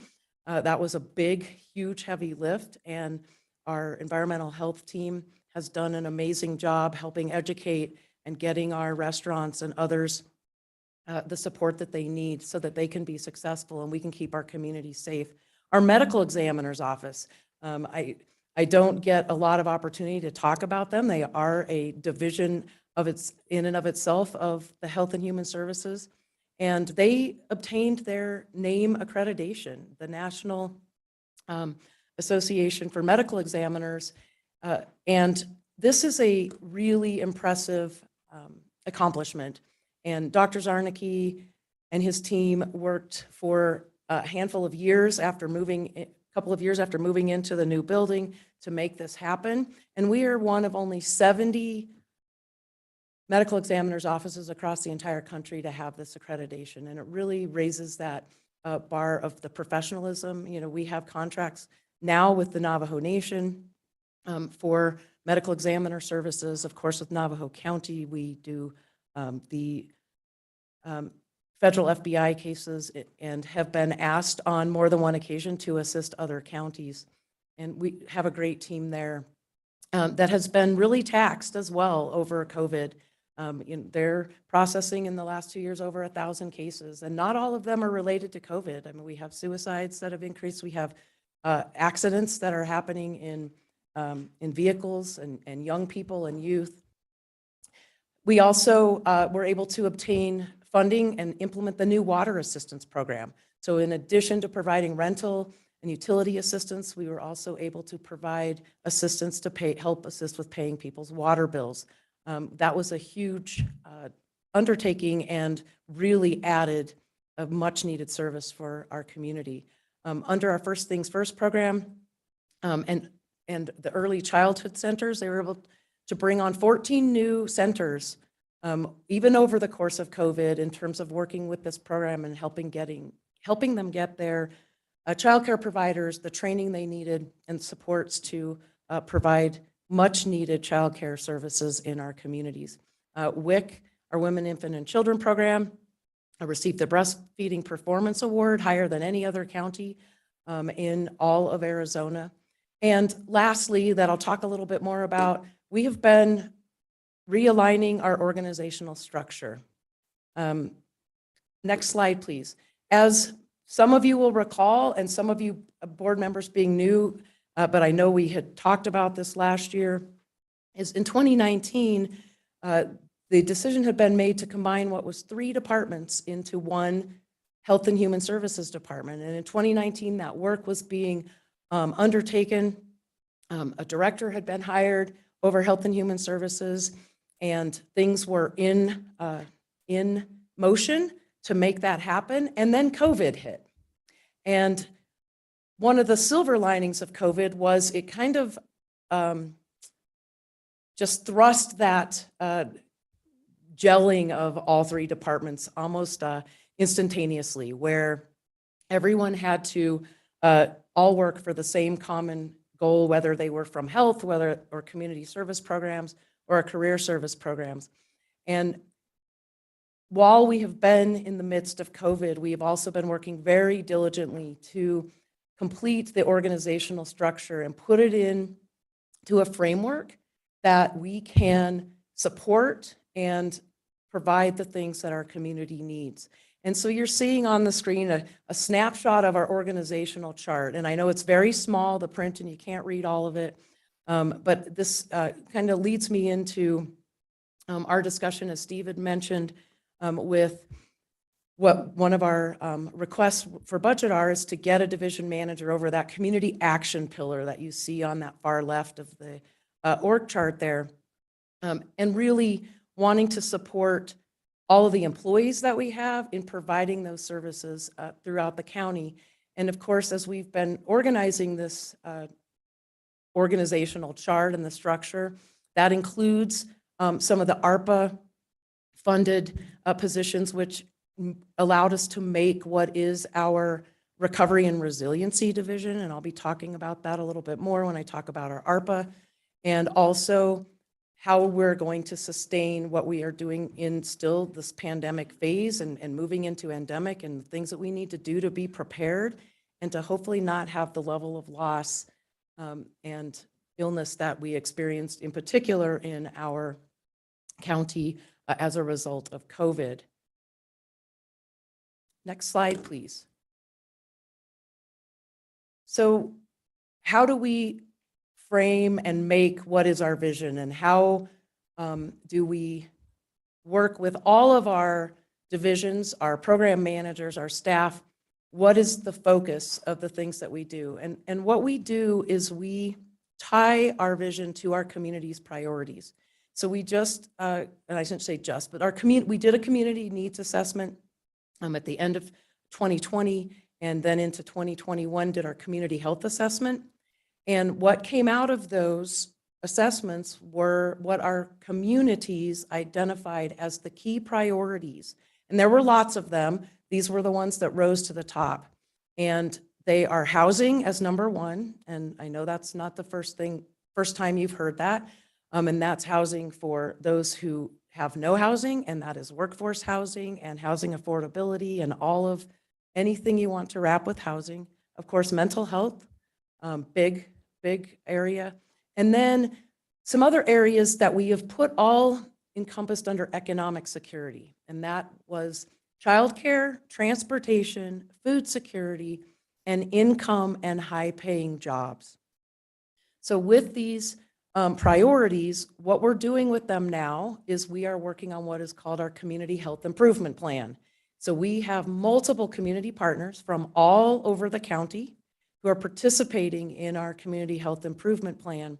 And in fact, our action teams are meeting now for each of those areas to then determine what are the next steps to actually make a difference and have an impact on those identified need areas. And ultimately, so just so you understand, the Community Health Improvement Plan, it's not just HHS's to implement. This is truly a community plan. And so we're going to be looking to our partners across the county to take on different pieces and to help us with these things. And we'll be coming back to you later this fall to share the Community Health Improvement Plan. That's one of the things that we're required to do as part of our accreditation, but also it's very important for you all to know what those things are. This is part of the strategic planning for our community health priorities, as well as strategic planning that we're doing with the department. Next slide, please. So how does that fit into our top goals? It's completely relevant to our top goals because that's how we want to focus our goals around addressing what are identified as our community's priorities and our community's needs. And taking a look at all of our programs and making sure that whatever that program is, if it's a program that's been around a long time or a program that is new or that we've brought on because of COVID, how is that moving the needle on what our community has identified as those priorities? And that's our opportunity to reassess, as well as an organization, the things where we put our focus and how we tweak our programs to make sure that we are doing things that are actually making a difference. Another one of the big goals is our Health and Human Services website redesign, really focused and centered around those social determinants of health. As we finish up this Community Health Improvement Plan, we're going to have dashboards and things that people will be able to actually see the efforts being undertaken of how we're addressing what are the community's needs.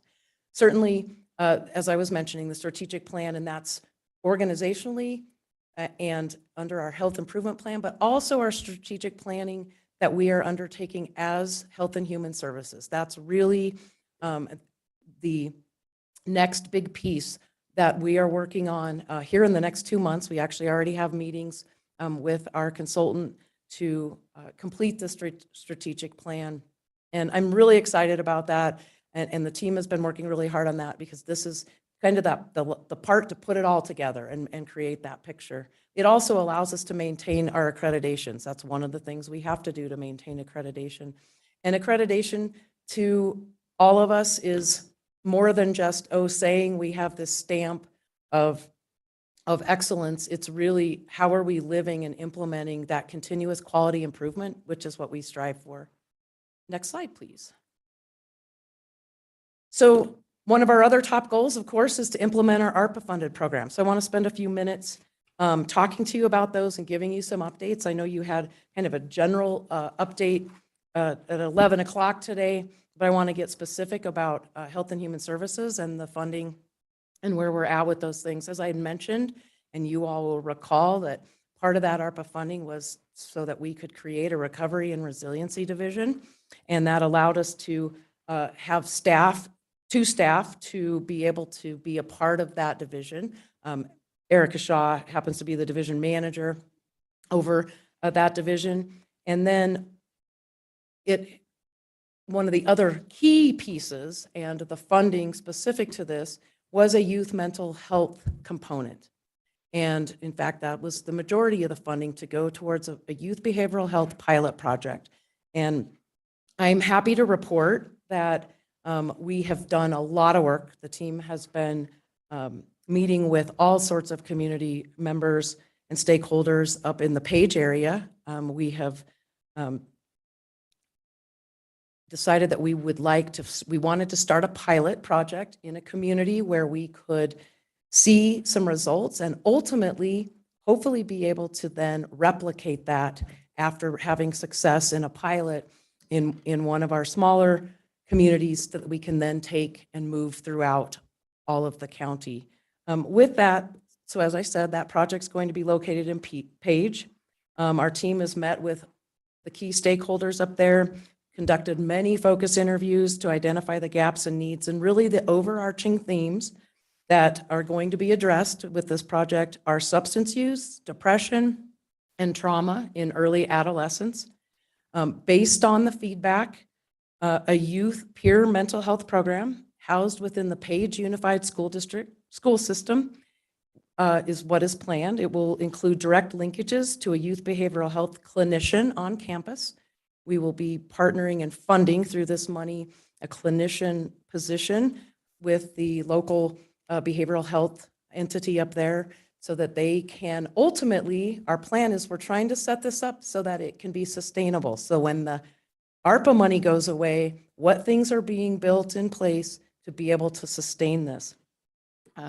Our program staff, there will be a couple of program staff that will be hired by HHS to coordinate the programming that will go on up there, but ultimately we'll be purchasing a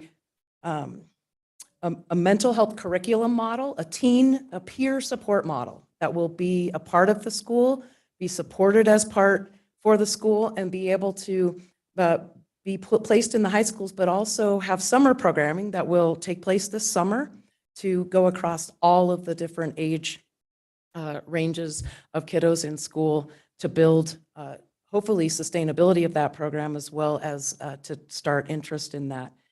So it will really be a robust peer mental health peer program that is intended, providing education, enrichment activities for youth during the school year and the summer and after school.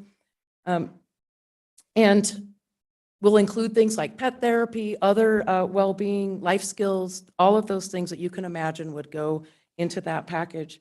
And as I had mentioned, the funding is going to cover the cost of a licensed youth behavioral health clinician, which is really, really important.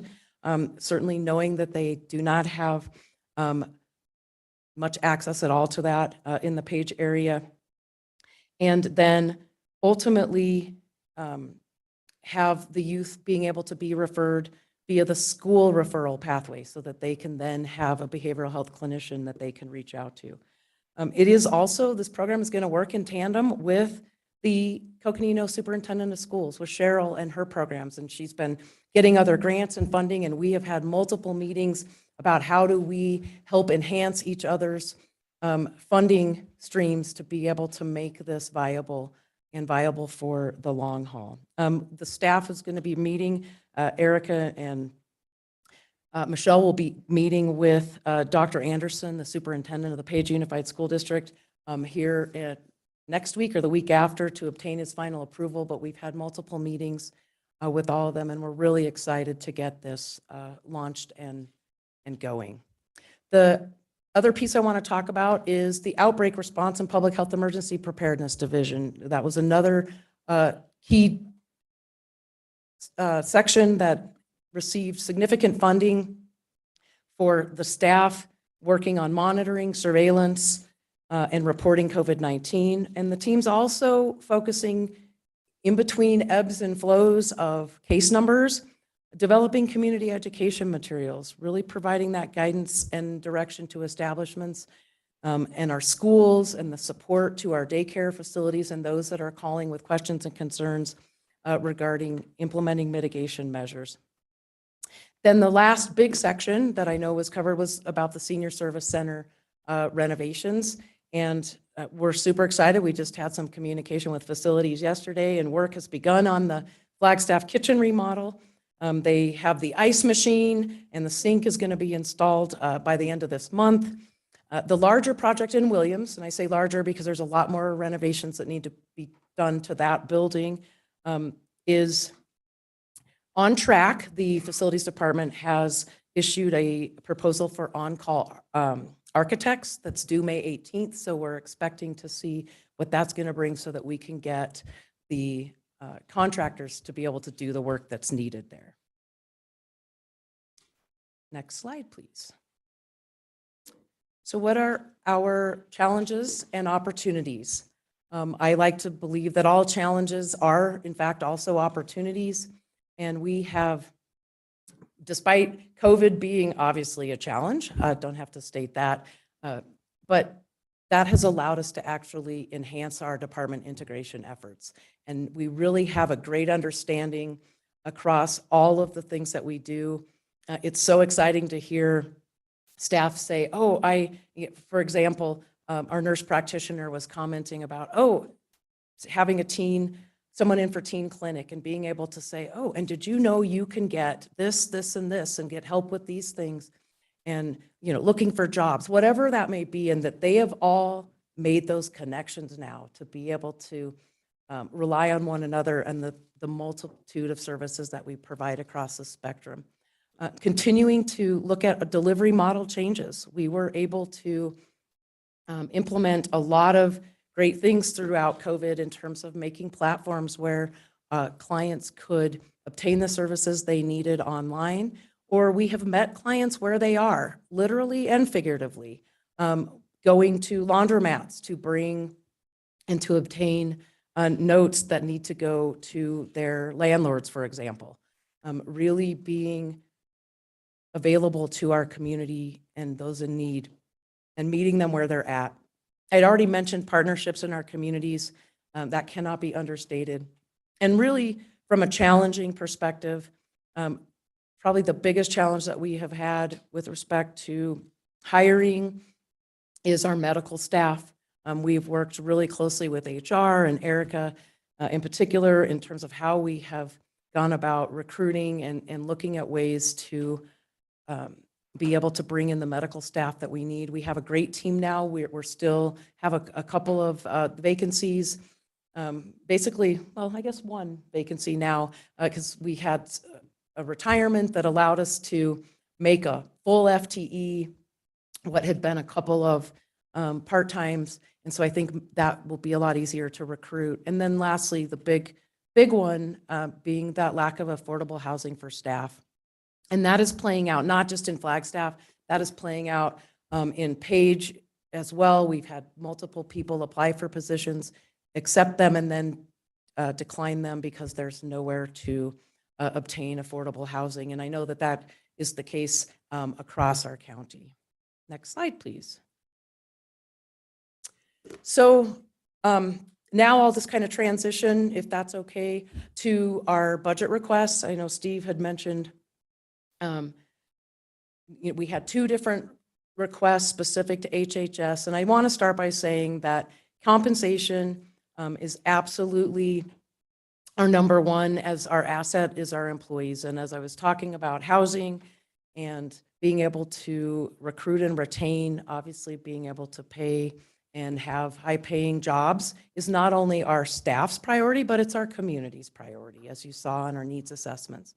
So we certainly are very much in support of the county manager's recommendation to invest in our employees through compensation, and that will, and I will reference that in just a moment on when I talk about our second request.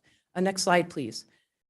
The first request that Steve had already mentioned is the request to get a division manager over the community action pillar. And as was already referenced, what is represented on that slide is what used to be two departments before we combined into HHS, Health, Community Services, and Career Services. So that division, in fact, ultimately is what used to be two departments. And so the request for the division manager, as Steve had indicated, is that positions and used to be directors, a director for each of those, as well as an assistant director, a business manager, all those things. Things had been condensed and had been allocated out, not just over the department, but also had been taken and not taken, but removed from the department when it was originally being combined. So this is really the ask to have the support that we need to oversee all of these programs. As it shows you here on the screen, this is representative of 37 employees with almost a $5 million budget.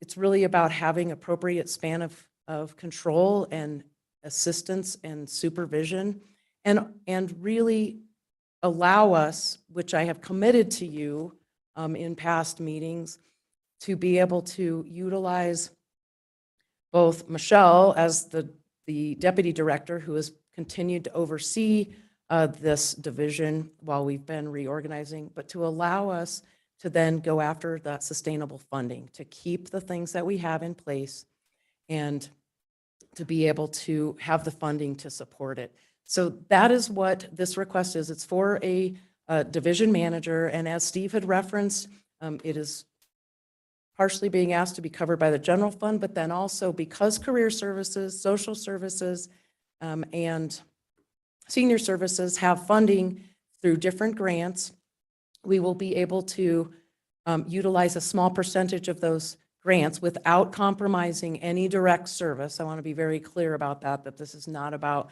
taking away funds that would have otherwise be going to direct client support, but that can be allocated towards also funding this position. Next slide, please.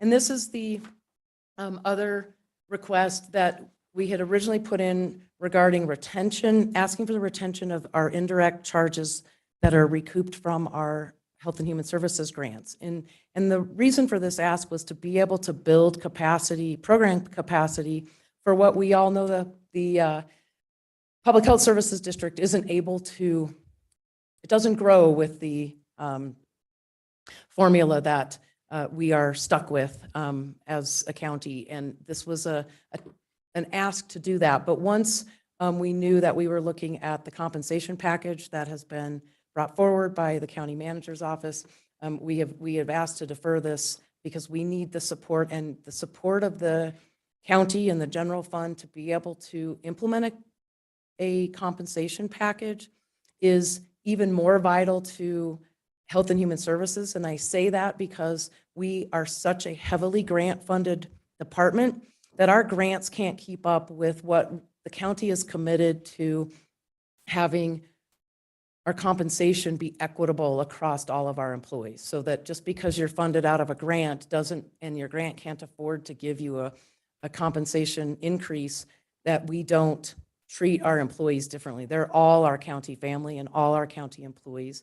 And so we wanted to just recognize the importance of the general fund's contribution to meeting those gaps that we're not able to on our grants. Next slide, please.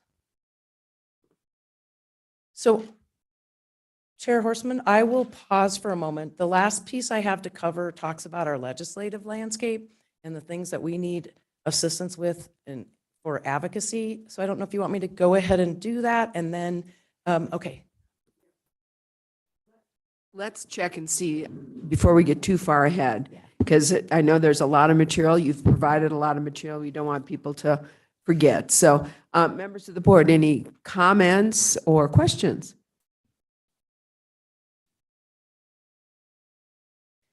Vice Chair.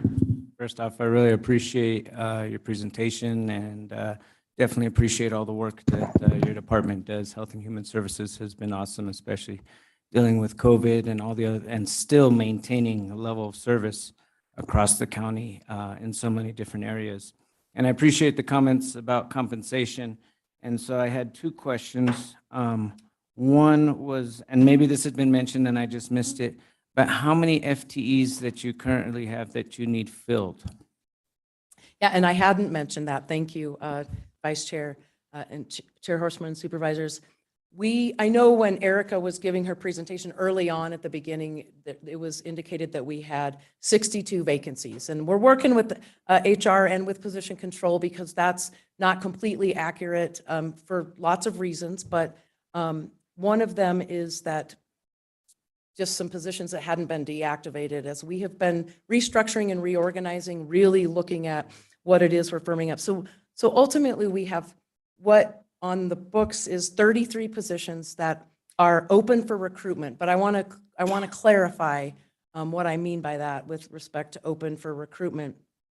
Some of the positions, they're not necessarily posted and actively being recruited.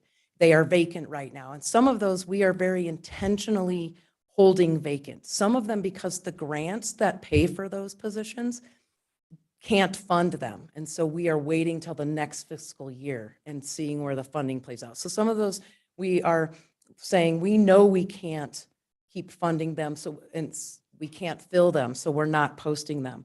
We also have a couple of those positions out of that 33 where we've just made job offers, so that's fantastic. We have a position that's partially filled by another staff member. We have a lot of different ways that we have a lot of different positions that there are other ways in which we can utilize other grant funds to fill a position in the short term to cover them. We also have 3 of our positions that are listed as open or vacancies that are filled by temps. These are our Meals on Wheels drivers. We have found that we have had great difficulty hiring and retaining them, partly because they are very part-time positions. Typically, it's someone who's in a retired situation. And we're able to actually create a bigger pool of temps that are available. So when someone is sick or they have family commitments, that we can trade them out.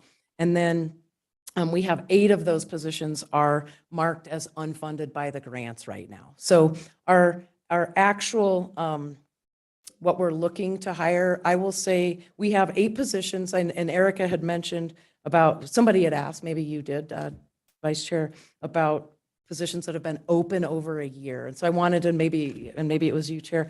So I wanted to clarify some of that as well.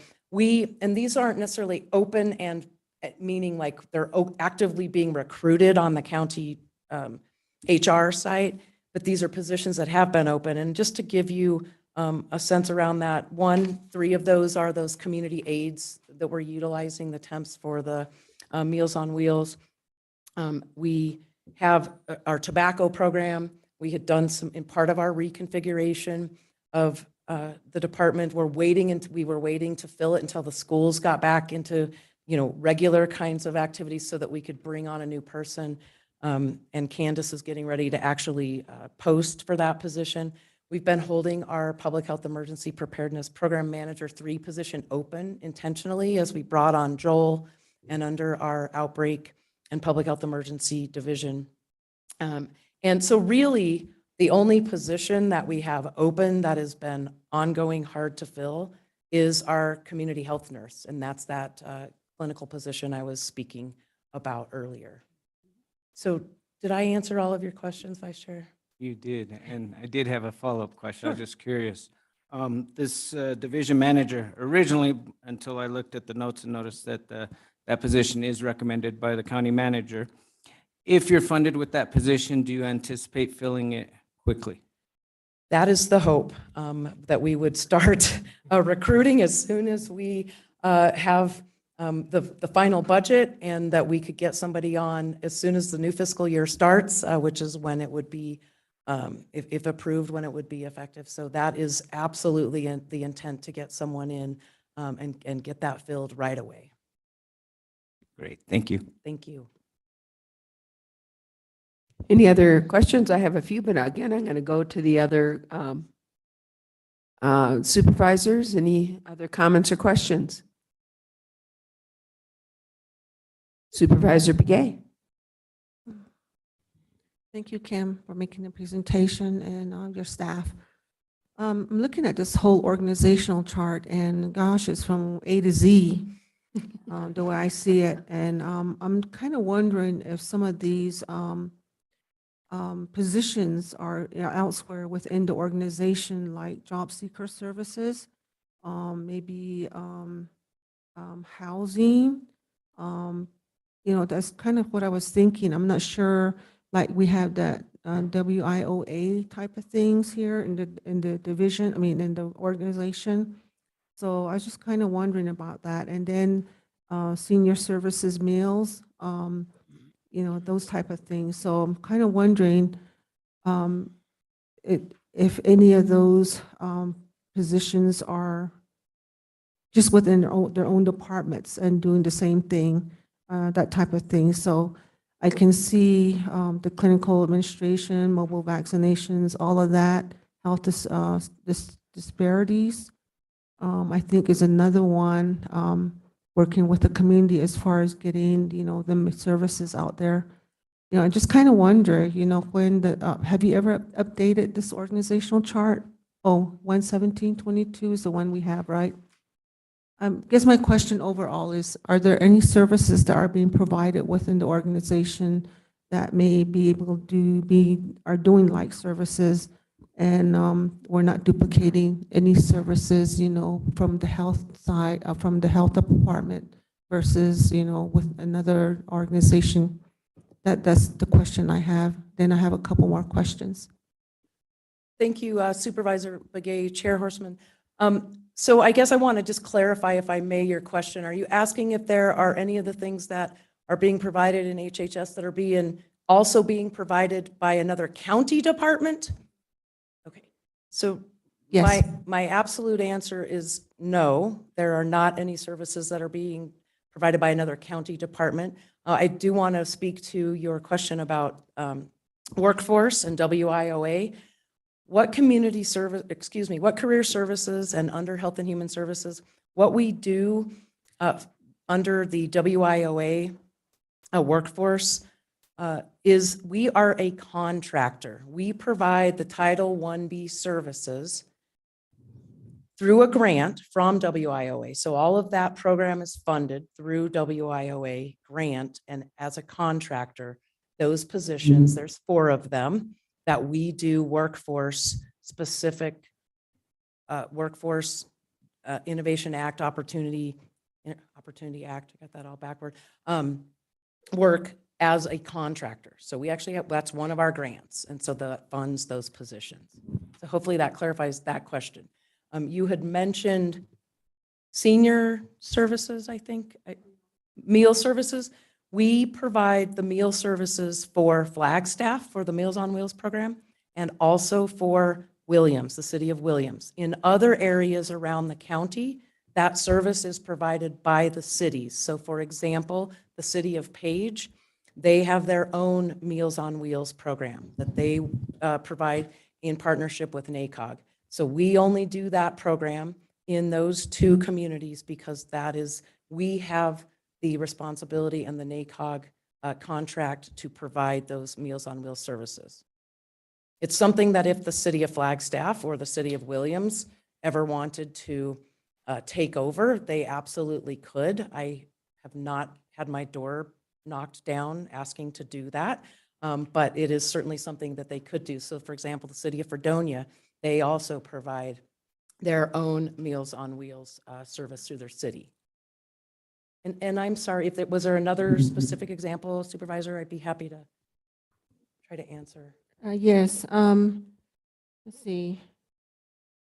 So the presentation that was done with WIOA, there was one person there that came in, and he's the director. So he gets the money as grants, and then you guys are the contractor of that grant. We are one of the contractors, yes. There's also the One Stop through DES that is also a contractor to provide different services than the services that we provide. We actually get referrals from that. We also send a staff person to be on site at that One Stop Center. Yeah, it's a complicated program. I'll just say that, like, I'm still learning, but yes, those are all things that funnel through. Yeah, I noticed that some departments had brought up issues saying that their staff are overworked. I'm kind of thinking that, we might be taking a big bite of something that we can really handle, which is really stressing our staff out with the numbers of hours worked, overtime costs are high, and things like that. So I'm thinking maybe relooking at the organizational chart really well and see what we can do, because certainly we don't want our staff to be stressed out. And one of them even said, we need a vacation. So that's what I'm seeing right now. We're running into grants, we're getting grants, and then we're hiring more and more people. And then, at the end, we're kind of stressing our department, and then also the staff are burned out. So that's what I'm seeing. So that's why I was asking that. So thank you for the questions I asked.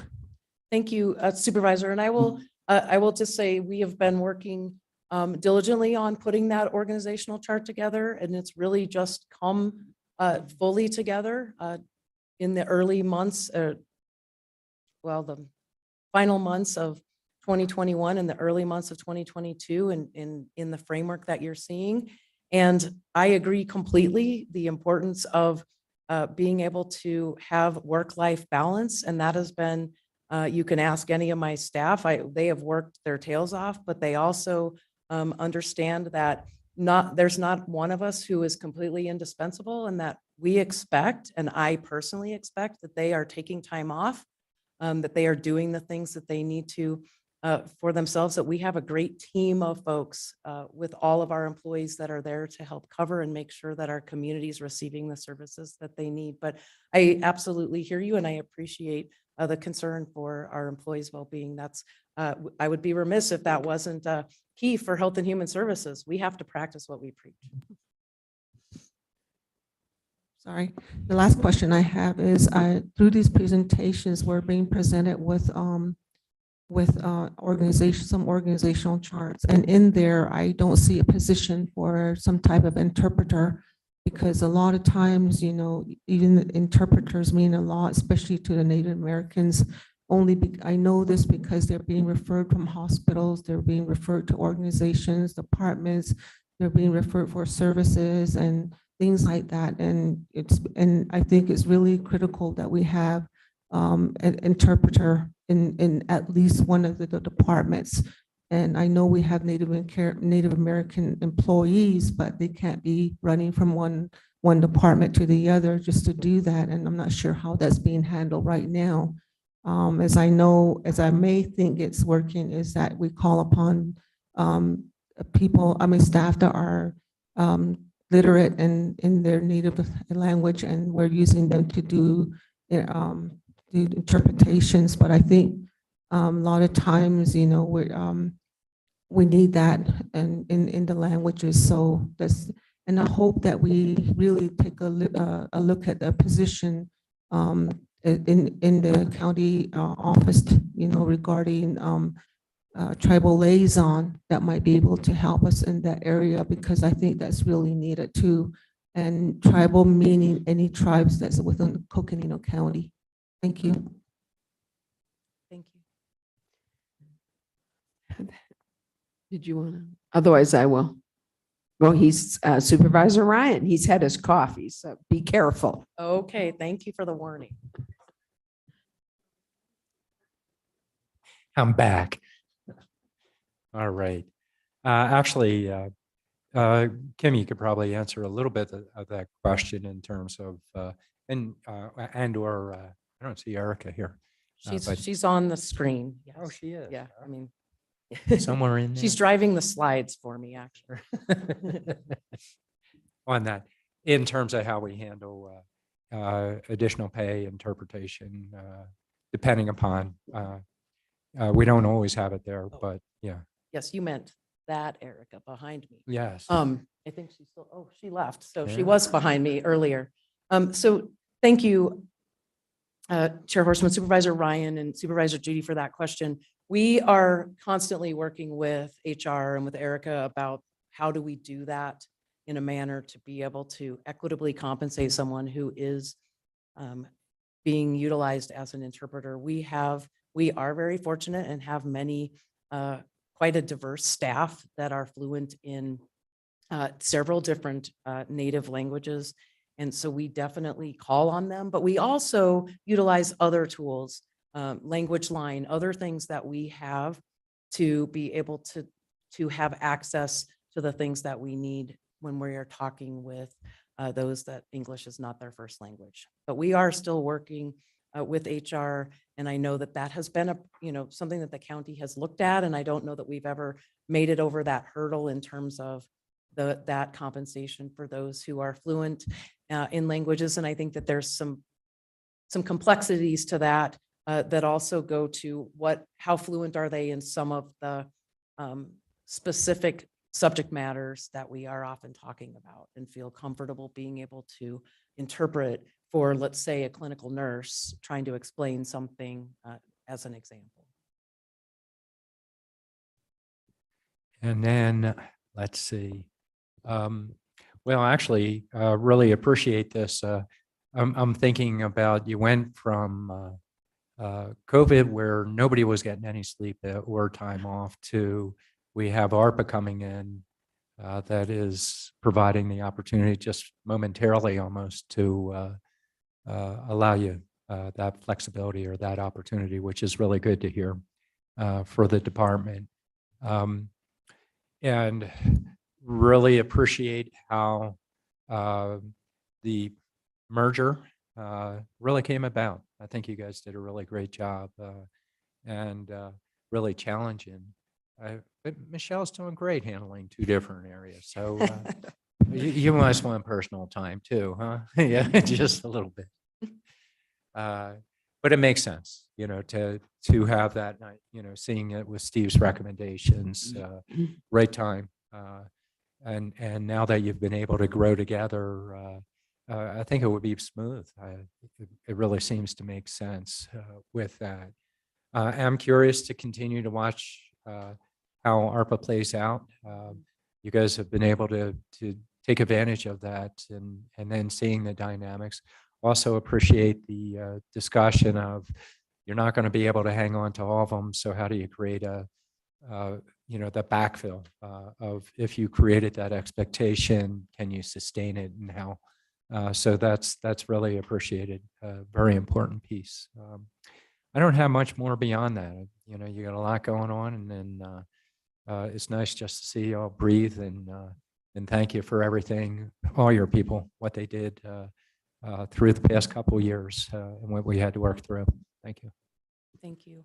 And I see Supervisor Fowler has bubbled up, and then I'll go ahead and ask some questions and make some comments. So Supervisor Fowler, please.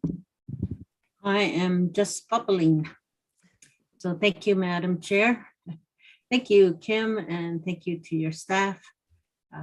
Thank you for all that you have done and doing. This is your department touches a baby that would be born tomorrow to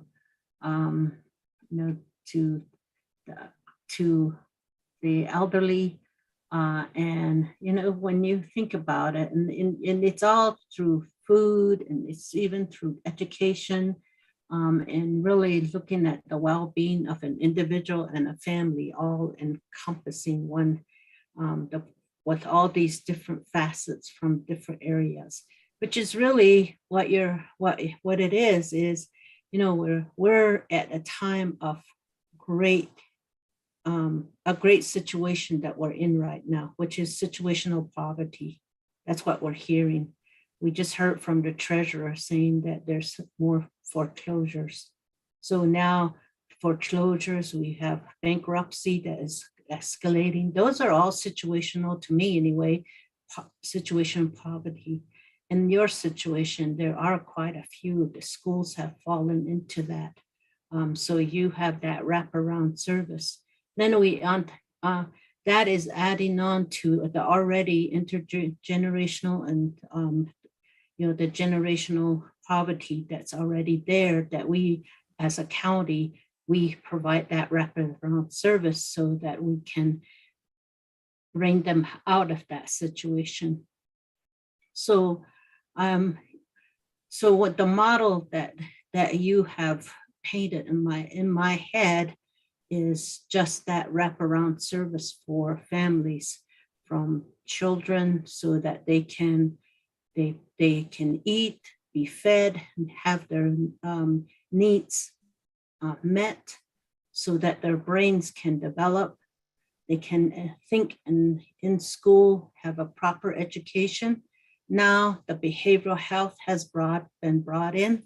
The behavioral health or mental health, that program that has been developed in Page and possibly elsewhere. I just wonder how that's going to, how that will be sustained after the ARPA funds are done. And then just moving on and all the way to the elderly. So I just appreciate, I think that is the role of the county. We are direct service of the state. We are direct service to the communities, right into individual home. And that's where we're at right now. So I think that is just such a great burden to carry, but at the same time, a very fulfilling position to be in, to be able to care for people right into, when someone gets in a situation where they get the COVID and other disease, you track them and making sure that the whole community is cared for in that way. So what a way to work. It's a lot of layers, I think, of emotions, and that's where your own mental health and well-being as staff, when you're so close to that emotional situation that is in front of you, like the first responders, you're the first responders, sheriff's department, the deputies, these are where the first and to respond, to be there at the situation. And that is a great, I think that's just very, you have to be really emotionally tough, and a lot of prayers that you have to have. And in my case, and a lot of Native Americans, probably they are employees, we have ceremonies that are done to protect us so that we can carry on our work. And that's what I hear from your budget, and your then what you do and what your department does as a in carrying out the work that you do. So I think it's I just really appreciate all that you do, and I think the budget request is I think it is needed. And as in all the departments, I think that we wish we had more. And like, once again, it goes back to how do we build our revenue, and we don't have the revenue, so the departments are dependent on grants. But where do they get the matching funds? So that transitioning of one grant to another grant, where's that bridge? I think it's up to the board to, in this budget process, also to help that along, because you provide those essential services so that our families are well cared for. So I think that when you look at, when you hear all the departments presenting, I see a picture that is painted in front of me. That's how, I guess that's the way I see things when I hear and look at stories, look at numbers, it just turns into paintings. So I would just want to thank you, and I just have to be concerned for the ARPA dollars, that the programs that are being built. And then once those dollars run out, then what? Then what do we do? The communities that become dependent on it, and then what? So I guess I'm sure you're all planning the exit the exit there and how you're going to be able to handle that. So once again, I want to thank you and your staff. Just can't say enough. And I know early on, I have a photo of our first meeting, community meeting when COVID had hit, and the shutdown happened just right after that. And it was an update. This is what we're hearing, and we're meeting with the Matt. We were meeting with all of the tour operators in the Hichii area. And I have a great photos with us meeting with them. And we were the first ones there. Your staff were the first ones to be able to say, this is what's happening. This is what's coming. Get prepared. This is how you should get prepared. And that's where you sound the alarm. And so just really appreciate all that you do, and being the first to be on the scene and being the last to leave the scene. You're the last one to exit, making sure that all thoughts are, everything is taken care of, all the reports are submitted. You're the first and you're the last to exit. And you ensure that people have the essential services. That's what the department does on a daily basis. So thank you so much. I appreciate it. Thank you, Supervisor Fowler, and I will be sure to share that with all of our amazing team, because it is all of them that make all of this possible. So thank you very much. They are absolutely amazing. Brooke and her team over there, and Paige, they're just amazing. Thank you. Thank you. Thank you, Supervisor Fowler, and just have some comments as well. First of all, the same kudos continue to flow. So, obviously, we've worked very closely with HHS this last year, the Board of Supervisors, and we have seen the work that you all have done for Coconino County and for our residents here in Coconino County. I mean, we were the first, as we say, the first with the drive-through vaccines and the testing that we've been able to do in all parts of this county. What an incredible feat that was. And, you all were at the helm, and really, thank you. As has been said, HHS is our social safety net here in Coconino County. And, for so many different services, senior services, food, housing, financial assistance. And, it is so incredible, the job that you all have done all across Coconino County. And it doesn't go unrecognized. And that's what's so amazing, because quite frankly, what happens in government usually does go unrecognized unless there's a problem, right? But really what you all have been able to do, and the outreach here within our community, has not gone unrecognized. Everywhere I go, people bring it up. So you make us look good. And most importantly, you do good.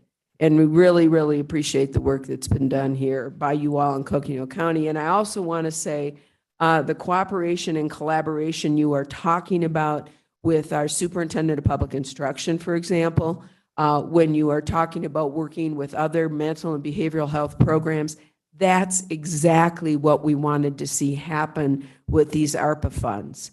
So, I'm so glad to hear this. Please keep the stories coming. Let us know.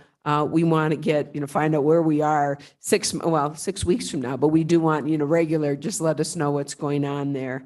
And again, Michelle, your partnership and communication with so many of our nonprofits, it's just great, and, whenever anything comes up, it's like, well, ask Michelle, or, Michelle's involved. So, and again, just the great job that's been done here in Coconino County. So, thank you. And I know that I wish we could do more. I know you wish we could do more.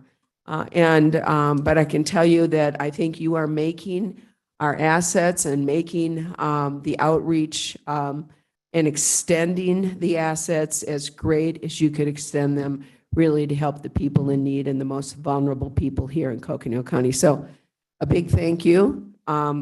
We will, I'm sure, have lots more to talk about as we go forward, but job well done. Thank you for your continuation to support so many people here in Coconino County. Thanks very much. Thank you. Thank you. Any other questions or comments? I think with that, unless you have anything else to present, or if there's anything from our county manager? Yeah, thank you, Madam Chair. The next portion of the agenda is scheduled to discuss the animal services contract. We had set 2:45, and I know we're going to have individuals from the community wanting to join. And so I'm wondering if we could take our afternoon break now until 2:45, or Okay. just something so that we time it a little bit more so that those in the Okay. community. All right, and so HHS, I guess, is done? Well, I'll be back. Oh, for good. We want you to be back. That part. So, For good. the Well, animal we look for- services contract. We look forward to that. You can have pictures of dogs so we can see the puppies. Thank We'll see you soon.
Okay.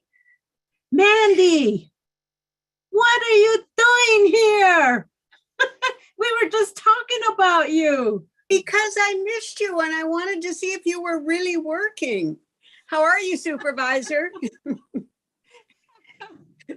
I'm good. Boy, it's good to see you. Same. It's very good to see you. Oh, great. We were just talking about stand down the other day. You've been coming up here.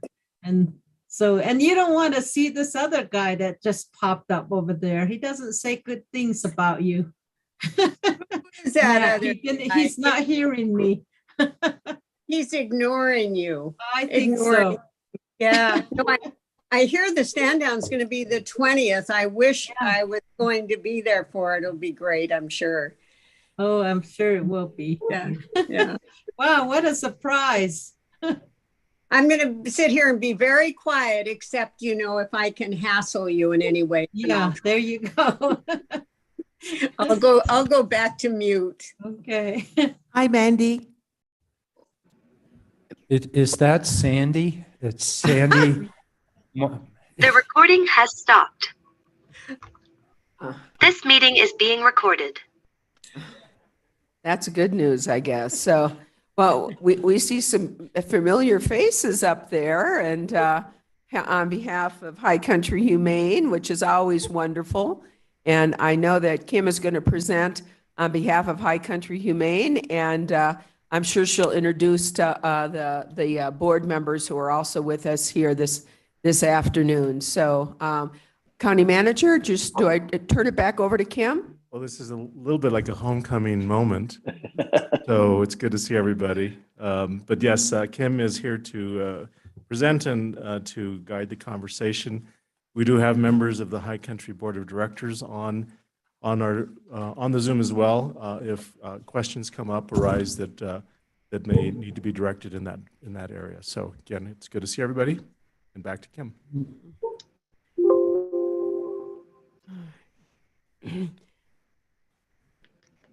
Thanks for being here. We thought maybe there'd be a show and tell and everybody would have to get an animal to take home so we could foster.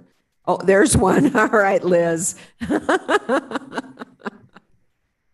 Thanks, Kim. Please take it away. Thank you. I was hoping not to have my camera up. Okay. Thanks, Lindsay. Thank you, Chair Horseman, Supervisors, County Manager. Appreciate the opportunity to be here this afternoon to present to you our animal services contract. Before I get started, I do just want to recognize we have asked the some board members, and also Liz Olson, the operations director at High Country Humane, to be on in case there are questions. They're not presenting. I will be presenting the information, but should the board have questions that I cannot answer, that I need to defer to them. So just to make note, I know we were just having little reunions.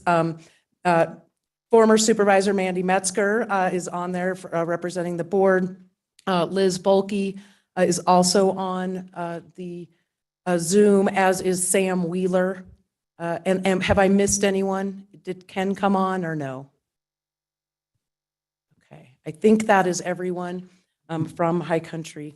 So with that, Madam Chair, if you are ready, I will go ahead and launch into this presentation. We were born ready. Just go forward, But Kim. before I do, we have to do something in honor of the fact that it is Mental Health Awareness Month, and it's been a long 7 days for you all.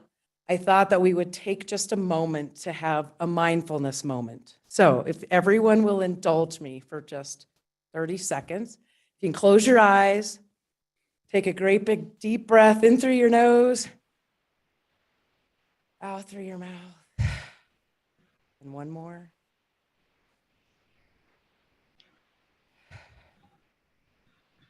All right, now we're ready to take on the last day and a half of budget, right? Okay, good. Excellent. Okay, thank you. Thanks for indulging me. We can go ahead and advance to the first slide, please, Erica. Thank you. So what we're here today to talk about is a request, a funding request that was submitted by High Country Humane with an ask to increase their current contract. And I just want to give a little background to where we are without walking us down too much of memory lane and in some cases, potentially induce some PTSD. So in the interest of not doing that, I just want to remind everyone back in 2018, we entered into a base contract agreement with High Country Humane to provide animal sheltering services and for Coconino County and also for the city of Flagstaff, and I'll speak about that in a minute, in what is our building, a building that the county was able to receive and with the express use of it being an animal shelter, at least for the foreseeable future. So with that being said, the original contract that was entered into, the base contract was for $510,000 plus a $24,780 annual building maintenance cost that we were paying to High Country Humane to help support building maintenance cost. Of course, it's a county building and other things outside of that are county's responsibility, but we also wanted to recognize our partners' ability to be able to keep and maintain the building at a standard that we would hope all of our county buildings remain at. So with that being said, that was the base, and it was a county and city split. And that county and city split was 55% city and 45% city of Flagstaff. In 2020, High Country approached both the city and the county, indicating that there was much higher costs than were realized initially, and asked for an increase of $145,000 to go on top of that $510 and it was done in a 2-year agreement, and that 2-year agreement takes us through what will be October of 2022. So the current contract amount right now, as it sits with the amendment, is for the $655,000, still includes that maintenance cost, and it is a county and city split, still at that 55 city, 45 county. And then the maintenance costs, we actually split 50-50, that $24,000 with the city of Flagstaff as well. Next slide, please. So the request that has come before you all and that came to us from High Country Humane was a request for an additional $590 over that base amount. So that base amount being that $510 for a total of $1.1 million. And that was to continue to request the city and county split that. What we have done in receiving this is, next slide please, is had lots of great conversations with both Liz Olson and the board members at High Country Humane in talking about how costs are calculated, the numbers of animals, and what the actual expenses are related to caring for the animals coming into shelter in Coconino County. And after lots of work, and I give all the credit to Eve Walters doing the math and coming up with how we're going to make a recommendation. What we are bringing forward as staff and what we have presented to the county manager and budget office and the recommendation of a $900,000 recommended amount, again, split by the city and county based on what is 3,000 animals times $20 per day at 15 days of care.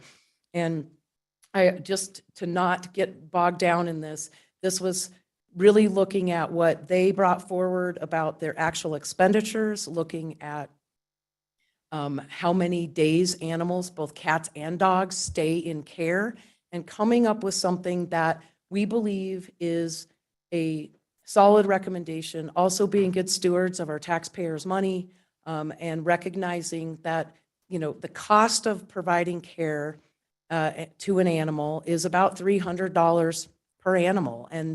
And when you break that down and you look at the standards around the country, and that is what it is costing them at High Country, that is not outside of what is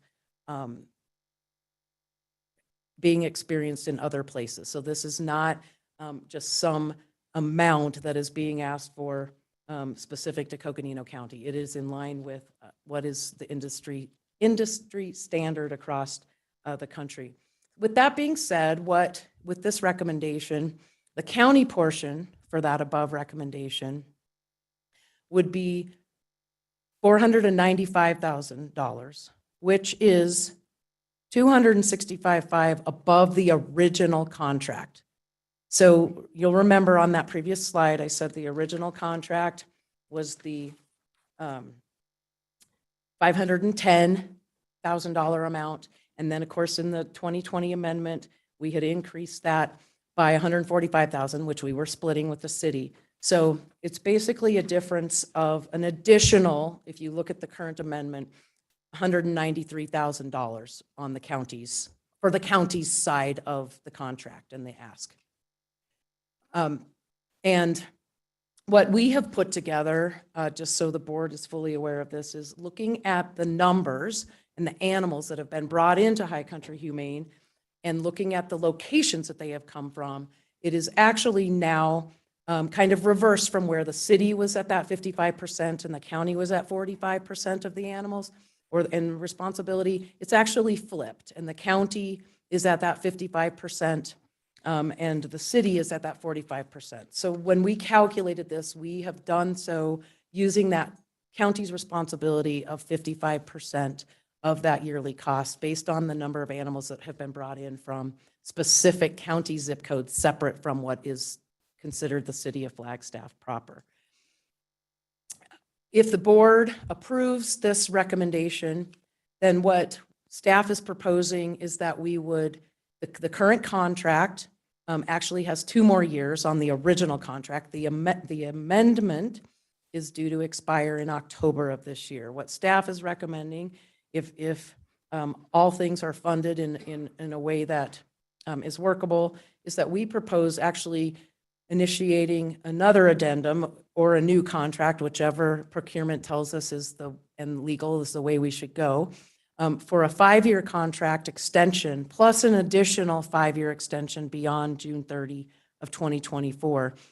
And the reason for this is, one, to be able to give some stability in securing other funding for High Country Humane to be able to secure other funding and to be able to launch a capital campaign. This need to have a reliable contract is really important for their being able to solicit and achieve additional funds.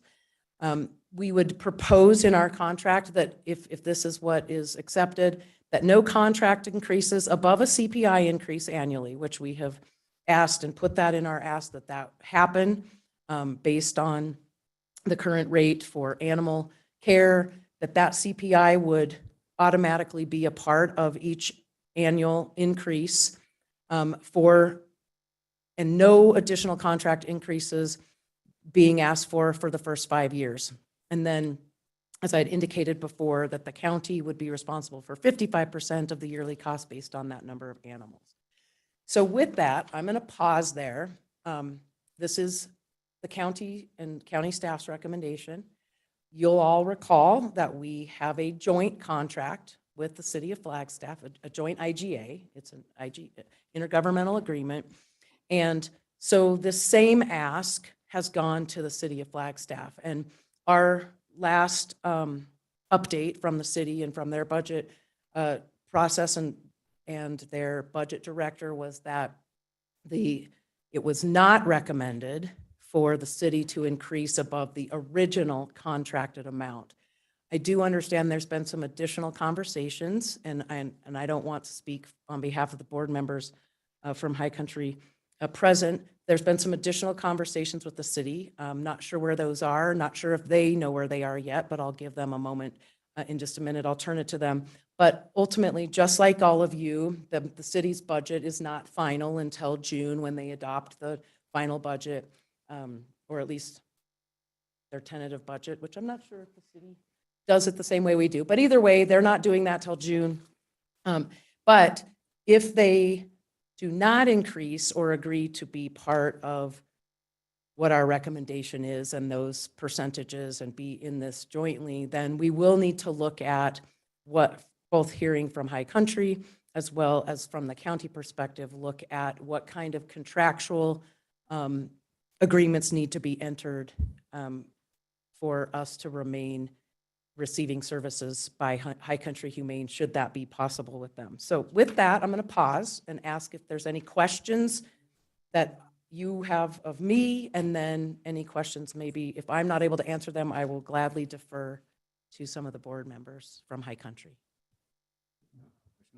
Thank you. Thank you for the presentation. I really impressed every time I've gone out there to the Humane Society and seen all the great work they do. My question is, can you expand a little bit on the impacts if we were to follow the county manager's recommendation and provide this increase, but the city of Flagstaff didn't? So thank you, Vice Chair and Chair Horseman, Supervisors. Actually, that is a question that I am not able to answer, because really that is a question that High Country Humane would need to answer, knowing what their needs are with respect to their budget and how they're providing service. So I would ask if there's, and I think I'll defer first to Mandy, if there's an answer, or however you want to defer to your folks to answer that, because that gets really difficult and creates a difficult situation for us as well, because we absolutely want to continue our relationship with High Country Humane. They have worked very hard, are providing a very solid service for us, and to all of the animals in Coconino County. So we want to continue to support them in whatever way that we can. So with that, oh, it looks like Ken Lamb also joined. So Mandy, I'll defer to you that question, and whoever you want to defer that to. Thank you, Madam Chair, Vice Chair, Supervisors, County Manager. It's great to see you all, and really just grateful for your service. It means more to the county than sometimes the county even knows. I'm probably not the best one to answer that question, and I will refer it, but I would just say that as a very young organization, High Country Humane has experienced tremendous growth, and we've been able to keep par with it in good part because of county staff and the work that you have done, Director Musselman. So our appreciation to you, and I'll defer on this one. And Liz Bulkey, are you the one that I should be deferring to? I'll try. So Madam Chair, Vice Chair, Supervisors, Director Musselman, thank you very much. We did have a meeting with the city manager and the budget manager on Monday. They did not give us any specifics because, of course, they have to go back to the council, but they did give us an idea that maybe they will be able to do a one-time ask to make the difference up that we've asked to them for 1 to 2 years. But again, that's just all that came out of the meeting. Again, it's nothing until they go back to council. So it will become a little difficult if one entity funds us and the other one doesn't. And I think it's a little bit too early to say anything more on that. And Sam, if you want to say something. I think you answered it perfectly. Thank you. Thank you for that. And really, I'm asking to try to paint a picture of what your programming would look like should, one, you not get funded, or you only got funded from one of the institutions. So I'm just trying to get a better idea of how that would affect your organization should additional funding not be added. Thank you. And I think that one of the things would affect it would be the 5-year extension. Right now, High Country is subsidizing the monies for the animal contract. We put in about $800,000 a year through our fundraising and grants and that kind of thing. So it's not that we would have a problem the first year. we are working our staff very hard. We've had to increase our staff. So it's going to create some issues, but we are in this for the long haul. And we're a true partnership. So hopefully we'll be able to work this out in this next year. And I'd like to make a couple comments. I kind of remember it from the early days, so I want to bring back a little history. The bottom line, and some of you and most people that I see on the screen probably do remember this, and that is that at one time there were two separate contracts between the city and the county, which made absolutely no sense at all. So back in 2018, Dick and Jean Wilson, many of you may remember the Wilsons, and with their largesse, gave a $3 million facility as a gift to Coconino County. And of course, that's a great gift. The problem is, of course, buildings need to be maintained and of course, needed to get outfitted for a high quality animal shelter and service here in Coconino County. Coconino County took the lead, and Coconino County with the city, Coconino County accepted the gift of that building and accepted the liabilities with that building. And of course, then worked in their partnership with the city of Flagstaff to try to get a animal service agreement between the two parties, the county and the city. And quite frankly, one of the things that should be pointed out is that there are standards for animal care, and in Flagstaff and in Coconino County, I think we really pride ourselves in really being in the front line for human services and quite frankly for animal care. And that was not really being met. And so one of the things that High Country Humane was able to bring in, besides expanding animal care services and really bringing in a shelter that really entered 21st century standards, was to provide the kind of services that we've been able to see for the last almost 2 years. I don't know where the city is coming from or where they think they could get animal services. Obviously, if the city decides that they are not going to provide animal services, I think the community would probably be up in arms. And I'd be with that community up in arms. So hopefully this is just the beginning of a long discussion with the city in getting this done. Obviously, this was a program that has been underfunded. It was underfunded a long time ago. I think that the attempt last year was to bring it more in line. And the problem, of course, has been with these services, and it's beyond just shelter services. It's neutering, it's vaccinations, it's placement. And then just take a look at what we just came through with the tunnel fire. And you all, how long did it take you to evacuate? I mean, it was amazing. The community got together. They were all out there. They were trying to help with the placement of the animals, the cats and the dogs, and then they set up a facility over there at Fort Tuthill. And, obviously the community support for High Country Humane, the community support for the services provided by the city of and county has been really great. And I think that those services, or I think that commitment of the community is still obviously very strong and still there. So we can't really, we don't have any control over the city other than I think we can have pressure on the city. And I think that the community should assert that pressure. On the same time, we in the county and us on the Board of Supervisors have a responsibility for animal care and animal shelter services. It's not only a statutory responsibility, it is a societal responsibility that we have. We were talking about, that the social safety net of HHS, and this is part of that social safety net. So, I know that the expense is big. I know the county manager has authorized the $900,000. I am very much in support of that recommendation, and I'll certainly do what I can to talk with the city. So anybody else have any comments or statements or questions you might have?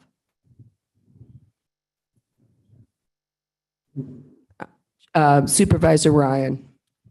Thank you, Madam Chair. And Thank you all on the board and Mandy. I remember your Mandy. Miss you. In the meantime, though, recapturing the history, really appreciate that, Patrice. And it was a key point. We knew when we stepped into this. One was the standards of care. We knew there would be additional costs to move the quality of care up, and there would be growing pains associated with that. With that, though, I also need to ask questions as it relates to this. One of them you answered because the early discussions were, we can't carry the whole cost. Are you going to be doing fundraising and adding to that? And Liz, I think you answered that question on it, but how long can you sustain that particular level is obviously a concern associated with it. A piece of the question is two of them. One would be for that volume, county growing that much, and or is it a shared jurisdictional piece where the whole intent with the Wilsons were to help accommodate the impact and rescue as many animals as possible from Navajo Nation and other tribal lands. And in those numbers, is that an increase, or is it our unincorporated communities that we have the increase? And the reason I'm asking that question is there's some level of jurisdictional responsibility or an opportunity. Do we need to, if we have higher numbers, do we need to have an additional conversation with other jurisdictions, or is it just that's happenstance? We just have those numbers that are occurring. So I'm curious about that.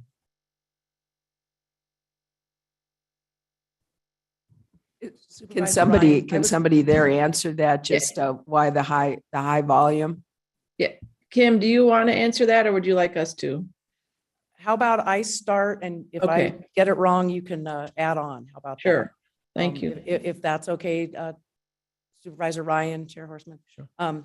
So yes, certainly there has been an increased volume of animals just in general coming in the last couple of years, and from the county. And when I say the county, I mean all of the other non-city of Flagstaff areas. Actually, the numbers have gone up more in the county and unincorporated areas than in the city of Flagstaff.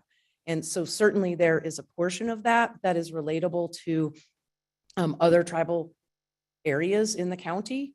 It's not exclusive. I mean, that certainly adds to that. And certainly, I know Steve, county manager, and I have had conversations about this in terms of what is the county's responsibility, and having conversations with those other jurisdictions to help support the funding to what, just like other cities and towns are doing. As you all know, that Page has their own animal shelter. Williams takes care of their own animals for the most part. So there's those components there. So the short answer is yes, that absolutely has had an impact, but it's been an exponential impact from everywhere within the county. And once upon a time when we were originally working on the contract, Hopi was involved. Where is Hopi? Are they involved in this or no? Currently, Hopi is not involved, although I do understand, and I'll actually probably defer to the High Country Board folks. I do understand that they have reached back out regarding a potential contract. And so we want to encourage not only High Country, but also the county being involved in, encouraging that and getting something in place from the Hopi Nation as well. But I don't know if you others, Mandy or Liz or Ken, whoever wants to answer that, if I have done so incompletely. So, Madam Chair, Supervisor Ryan, this is one of those things, it's good news and bad news. And the good news is High Country Humane, I think, has done a tremendous job with county and city help. And the bad news is High Country Humane has done a tremendous job with city and county help. And so we would like nothing more than to form a partnership and a relationship with the Hopi tribe and the Navajo Nation. And on that thought, we have certainly had conversations with some in the nation. We've had tours. Our executive director, Liz Olson, has been out. We've held clinics out there that we wrote grants for.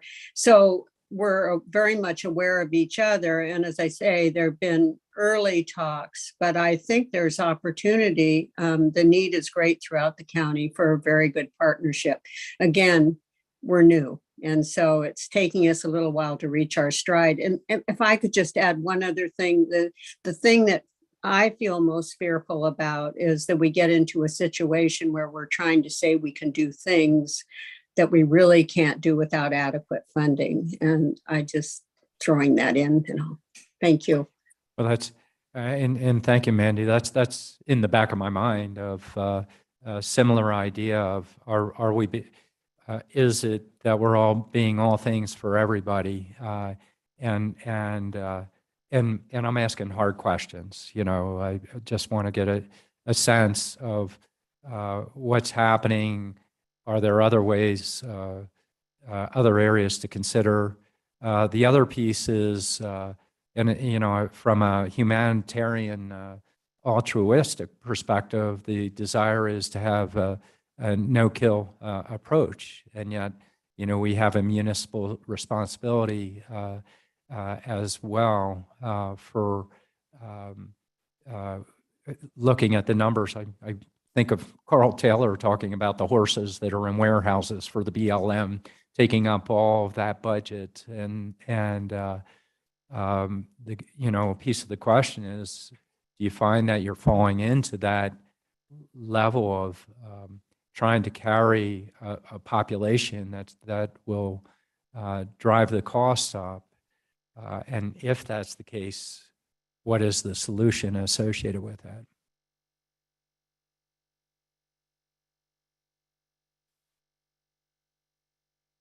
Well, I'm probably not the best one to answer this, actually, Supervisor Ryan, but I think we've been very conservative and we've certainly tried to save every animal that should be saved. And I think we've been conservative that way. I don't think that's driving the cost up so much as a great need for more veterinary services, which the costs have just doubled throughout the county.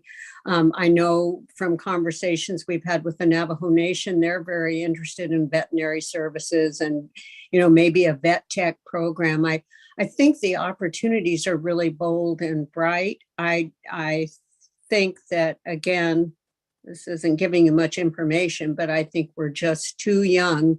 We're tiptoeing into all these areas, some more boldly than others, and we don't have all the answers.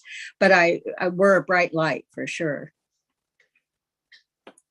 And again, I know I'm asking hard questions. It's the tough area that we get into with the responsibility of irresponsible behavior associated with people taking on pets. And then, I fully understand COVID just drove that to much higher numbers associated with it. So it's important to me for me to ask those questions to drive towards, continued conversations and considerations associated with it. Because it's a big climb in cost.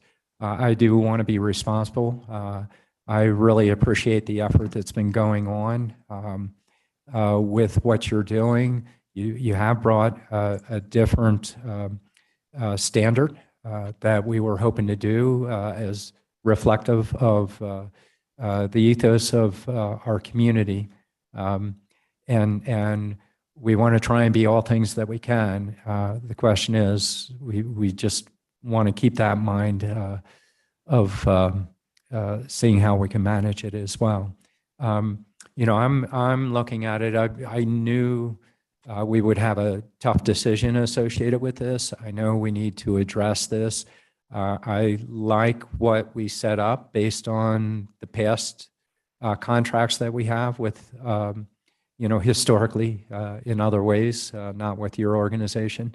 And so it's important to grow it and grow it right. And so I do want to support this, and I come in with the intent to support, but also the numbers are growing too, and we have to be mindful of that. So that's what I have for now. Thank you, Madam Chair, and I really thank everybody.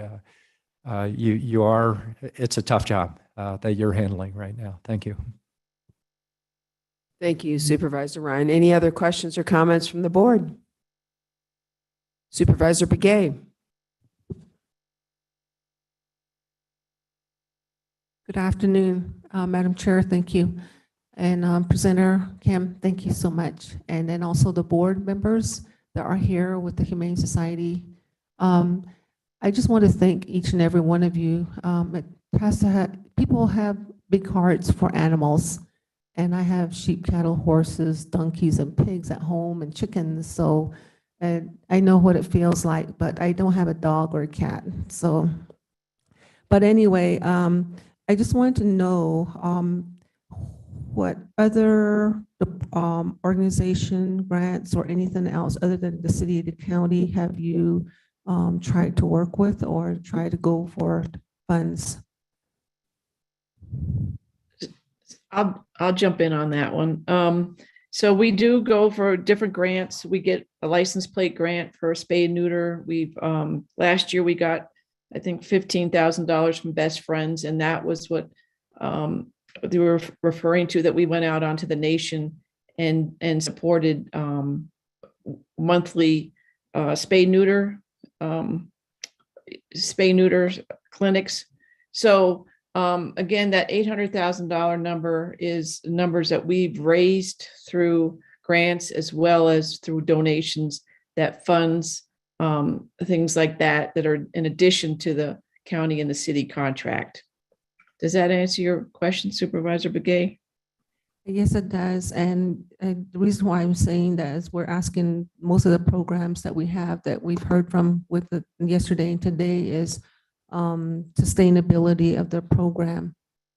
We all know that funds are dwindling, and we're privy to really go forth and do more for less monies. So that's where we're looking at right now.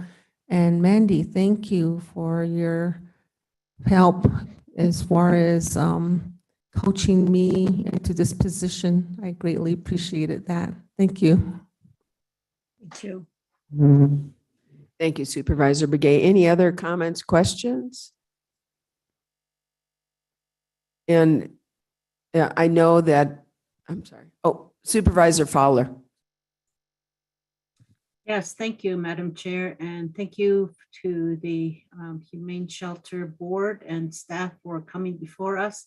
You know, when we approved this was we really had quite a bit of meetings, tours, and budget conversations, and how we envisioned how it was going to be. And we envisioned that this would happen, how somewhere along the way that there was going to be a great challenge, a challenge of budgeting that's going to happen, because throughout our whole county, it's not just on tribal lands, it's everywhere. We have a dog and cat issues, and that's the main ones that you are caring for. It's not so much horses, cattle, sheep. It's not really those large animals. It's for the small animals. We just we just picked up a box of puppies, and they're in the sheep corral now, and they're gonna be becoming our sheepdog. Just so happens that they were we need more sheep dogs, and they just happen to show up. So my mother was very happy about that. But not all dogs are very fortunate. This we keep seeing even on Facebook that somebody picked up dogs and where did they take them? Where should we take these puppies? So, a lot of community education, even at the time we talked about community education and being able to fix your animals so that we don't have a whole lot of, orphans that come around. I take care of orphans, and this year I don't have any actually. Last year I was hauling around the calf that lost its mother and two lambs. And when I had them in the back of my Jeep driving around, and everywhere I went, I had them with me until they got too big. I couldn't do that anymore. So anyway, they went back to the herd and stuff, but not all animals are fortunate in that way. And that's where you all come in. And we want to be able to provide in a humane way. And that was always the theme. We want to upgrade quality service and facility. That was always the intent, and be efficient. And so now we find ourselves where we thought that at some time in the future, this was going to take place. So, and here it is. And we will have to do more community education. We as Board of Supervisors going to have to really take on that campaign with our health department and other departments. We also need to help with forming better partnerships and possibly get some funding also, and help partner with the board to be able to help you to seek funding that may be out there and have that establish those relationships.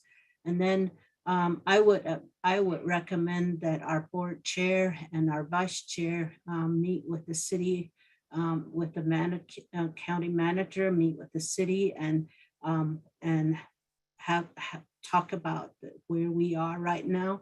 I'm in support of providing the funding, because we had envisioned this with somewhere along the way, because it was you took on a new building, a new program, and said, this is what we're going to do. It was a bold move on the part of the city and on the part of all of you as volunteers, and then bringing on staff and being able to sustain that.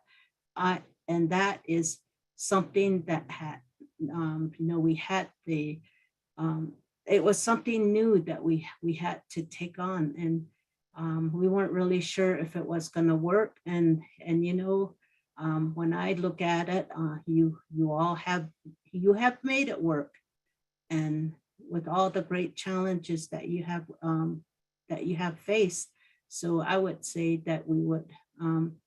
It is our job as board members to be able to stand by your side to help you to do some fundraising, and also to form those partnerships that you need to maybe we haven't always been there.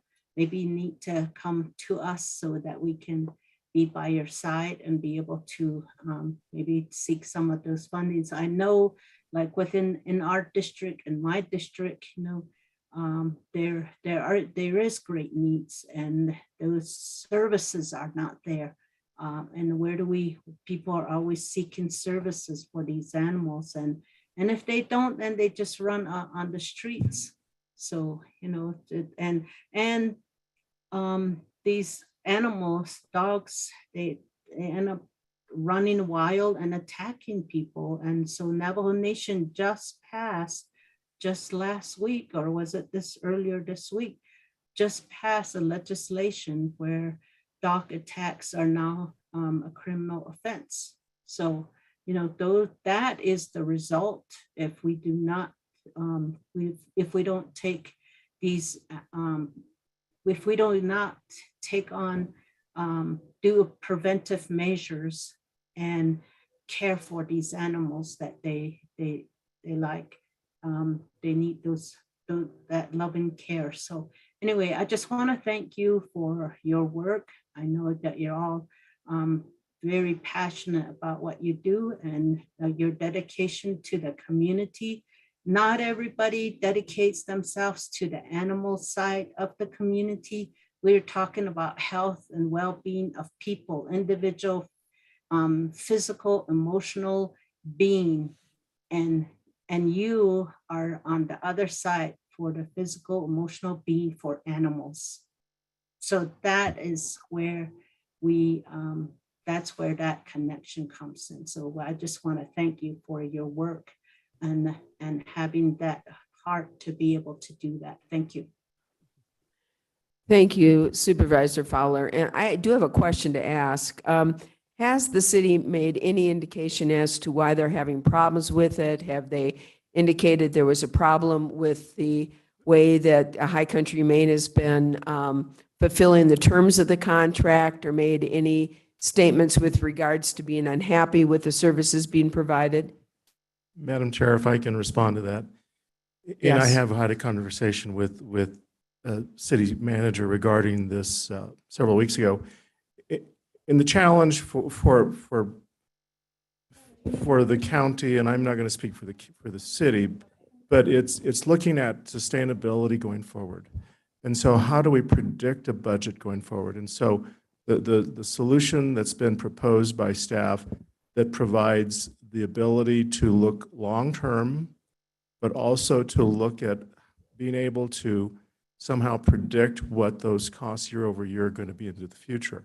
Now, it certainly may not address the explosive need, but at the same time, on the budgeting side, it's a more predictable way of going forward. And that was the issue for us initially, is how do we budget year to year based on variables that are not under anyone's control. And I want to make that very clear, is that we're certainly not wanting to diminish the work of any of our nonprofit providers. But at the same time, we're looking at how can we predict the budget into the future. And not to speak for the city, but I would imagine that's the same type of a situation. We're looking at long-term, how do we do that from a budget prediction forecasting process. So my question, though, is still remains, and that is, I get sustainability and I get trying to budget for the needs in the future. I also get this as a new contract. I also know that the services that we were expecting High Country Humane to fulfill in terms of animal services and shelter services, and that they would maintain the high standards that, again, we would expect, that there would likely be some increased costs. Having said that, it can't just be a blank check. We have to have parameters. We have to have an understanding of what those services are going to provide, and we have to have an understanding as to the costs going forward. So we're here today because we're talking about budgeting. We've been spending almost 2 days talking about exactly this. And of course, I have great love for animals, but even with my great love for animals, there is some budget constraints. So I get that, and I get the need for sustainability. My question, however, I mean, these are also intangibles and tangibles that were discussed with the city when they entered into this contract. So nothing's changed in terms of that. So my question is, are they claiming that, are they saying, or has there been dissatisfaction with High Country Humane Services, or problems with the way they're fulfilling the terms of their contract, is the question I'm asking. And that would be best directed to the High Country Board. Yeah, and that's, thank you. Yeah. I don't know if there's, Do I have that one too? Liz, you're in the hot seat. We need Madam an Chair. answer. Yeah, gosh, I don't know. Everybody's on mute. No, there has not been anything specific about issues with how we are doing the contract. I think that it's really a budgetary issue. It was alluded to that there might be some things that are going on, but that's not to do with it. It's a different conversation than this budget. So they did not bring up that, no, because we're not doing something that they won't give us our increase. That was not said to us at all. Am I correct, Sam? Yes, yes, Liz, and Supervisor Horstman, I think the question is we are still optimistic that we have an opportunity with the city. It may not be a traditional funding source, but it is something that they did not close the door on with us the other day. I would like to add that one of the key components of our request obviously was to get the additional 5 years so that we could go out and do the fundraising and get commitments for people to assist us for the long haul.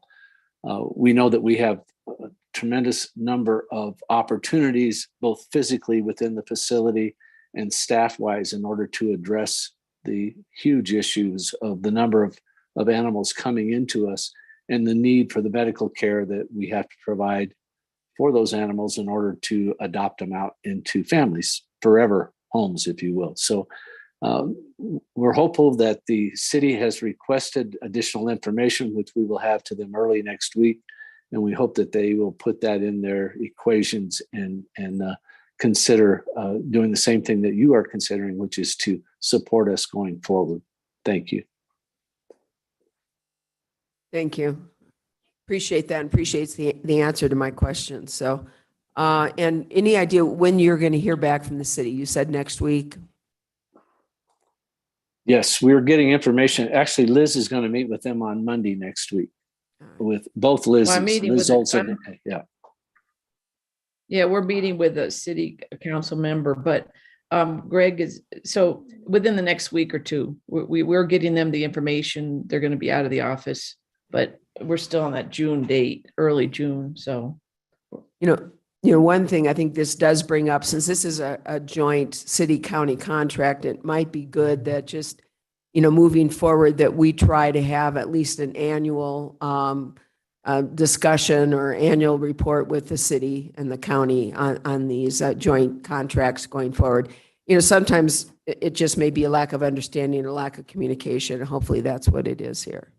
So, any other comments, concerns?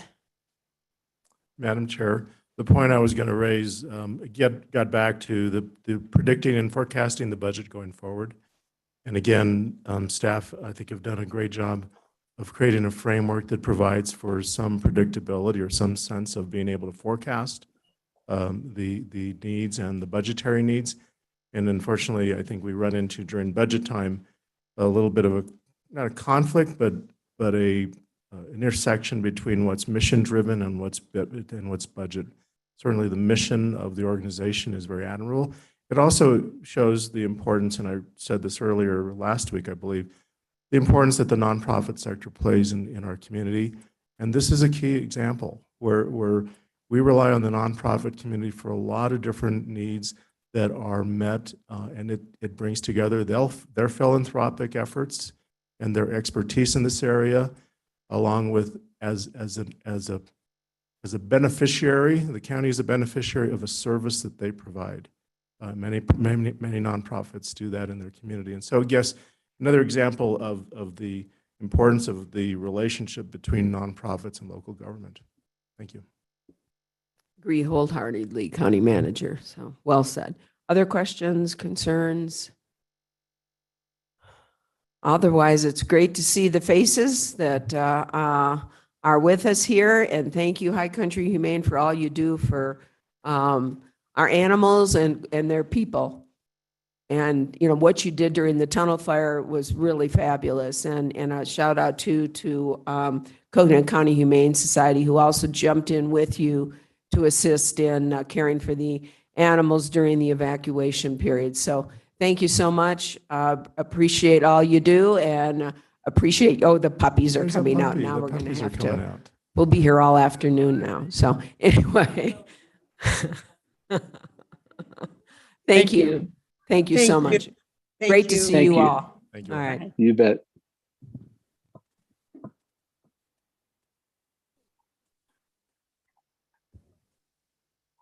Madam Chair, our next topic is, speaking of nonprofits, outside agencies, can you give us 2 minutes to reset seating here? Yes. We could have looked at those puppies for 2 more minutes if you had told us.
right, I think, are we back on?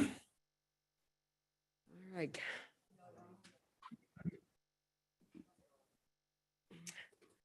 County manager, we are on the final run of the day. Thank you, Madam Chair, members of the board. Each of you should have a county partner funding history, and it was also emailed to you as well. And it provides a list of county partners, nonprofit partners, and other partners, and a history of funding from FY 20, 21, and 22. I was asked. Did you just, I apologize, I'm trying to find it. Was that just handed out? Well, here. Sorry. Tab 21. Okay. All right.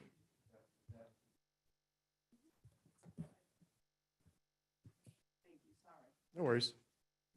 So again, listing the partners, base reoccurring is the first category, and then a category under current United Way, and then limited term allocations. I was asked earlier by a board member if outside partners would be making a presentation, and I have to fall back on my recollection from 10 years ago, plus that there were years when we did invite the partners to present and years where we did not. And so while we did not set up today for county partner presentations at the board's request, what we can do is identify any partners that you would like to hear from. And we're working with the clerk's office to carve out some time for the board meeting on May 24th, I believe, to provide some time again based on county, Board of Supervisors' desire to have specific partners give an update. And so with that, the allocations, as you see, the FY22 recommendation would be to continue with base funding for all partners, but again, wanting to present this to the board for discussion and direction as to how you would like to proceed with invitations or updates from partners. And I think Supervisor Ryan has a response. Thank you, Madam Chair. And it, it depends on timing or if there are specific ones associated with this. But, part of the question I think is that had been asked associated with this is with us doing a funding related to each of the agencies, is there, whether it's a physical presentation or a report back, what is our report back, following up on our fiscal relationship with them. So, I could see some of these being done as a white paper. I haven't picked, I haven't vetted through the list to say who, yay, nay, that kind of thing. But that's another piece of the potential conversation.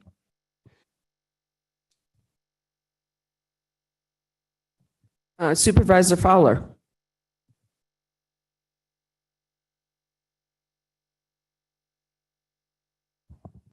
I'm sorry. There you go. Thank you. I pulled a mat out there. So I agree with Supervisor Ryan. We're allocating dollars, and right now, I wish we were hearing from them just because of the situation that we're in. We're hearing just the dire need and how service has changed, and where are these departments or these programs with this with the pandemic, how they fared through, what are they seeing? We heard through the community ARPA funds just the situation that was reported in. Each of these take on different areas.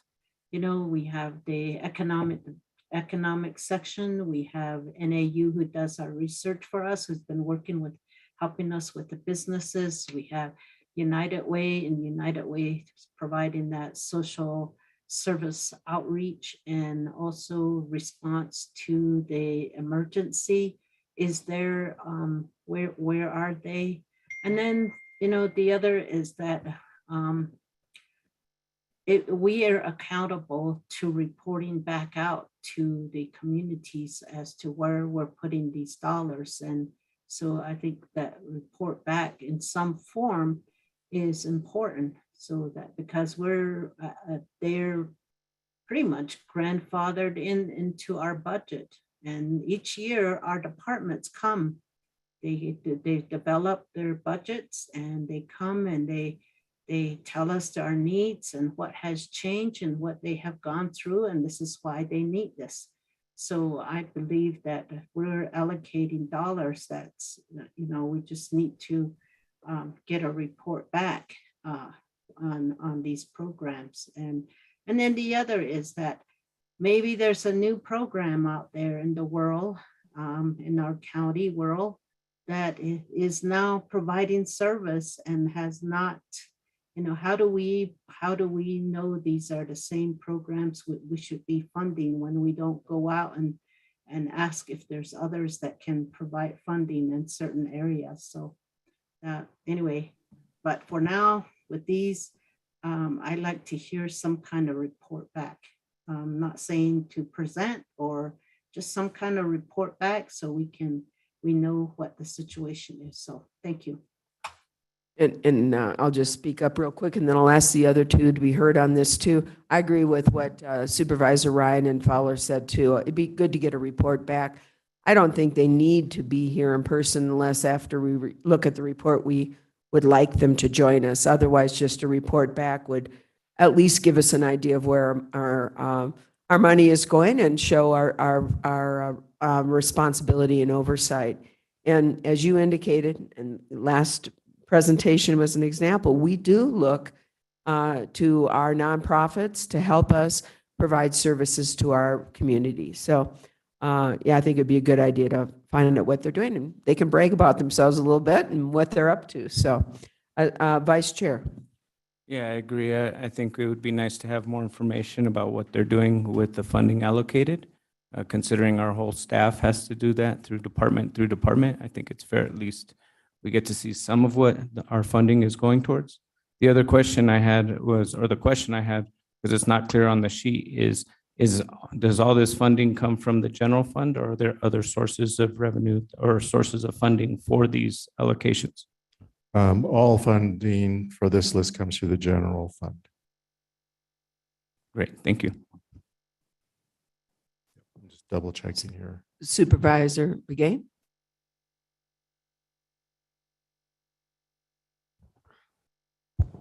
Thank you, Madam Chair. I'm really busy looking at all these positions which have been approved or recommended and not recommended, and do my notes. So, but nonetheless, I feel the same way as all my colleagues are. I think we do need that feedback, and then not necessarily. I think if we were already funding them, then feedback is very important. So that's all I have to say. Thank you. So, Madam Chair, what we will do is we're going to look at the budget request form, not that we're looking at a request, but the questions that we do post to departments with regard to challenges, opportunities, landscape, et cetera, so that we have a consistency in the report back, because otherwise I think we're going to get a lot of different versions of a report out. So we'll be patterning the information request based on what we've been asking departments and elected officials to submit. I got one more question. Does the county manager's office recommend these allocations for these outside agencies? We didn't have any change in terms of the allocations. So the list here, we don't have any modifications to the list. I do want to make a comment though, with regard to the comment about new programs and partnerships. I think we could also look at the RFI and now the RFP that we're providing out into the community as a means that would identify, at least provide the opportunity for us to learn of programs that we may not be familiar with. So I think it's coincidental. We didn't do this by design, but I think it's coincidental that we can take advantage of that process to learn of new partnerships as well.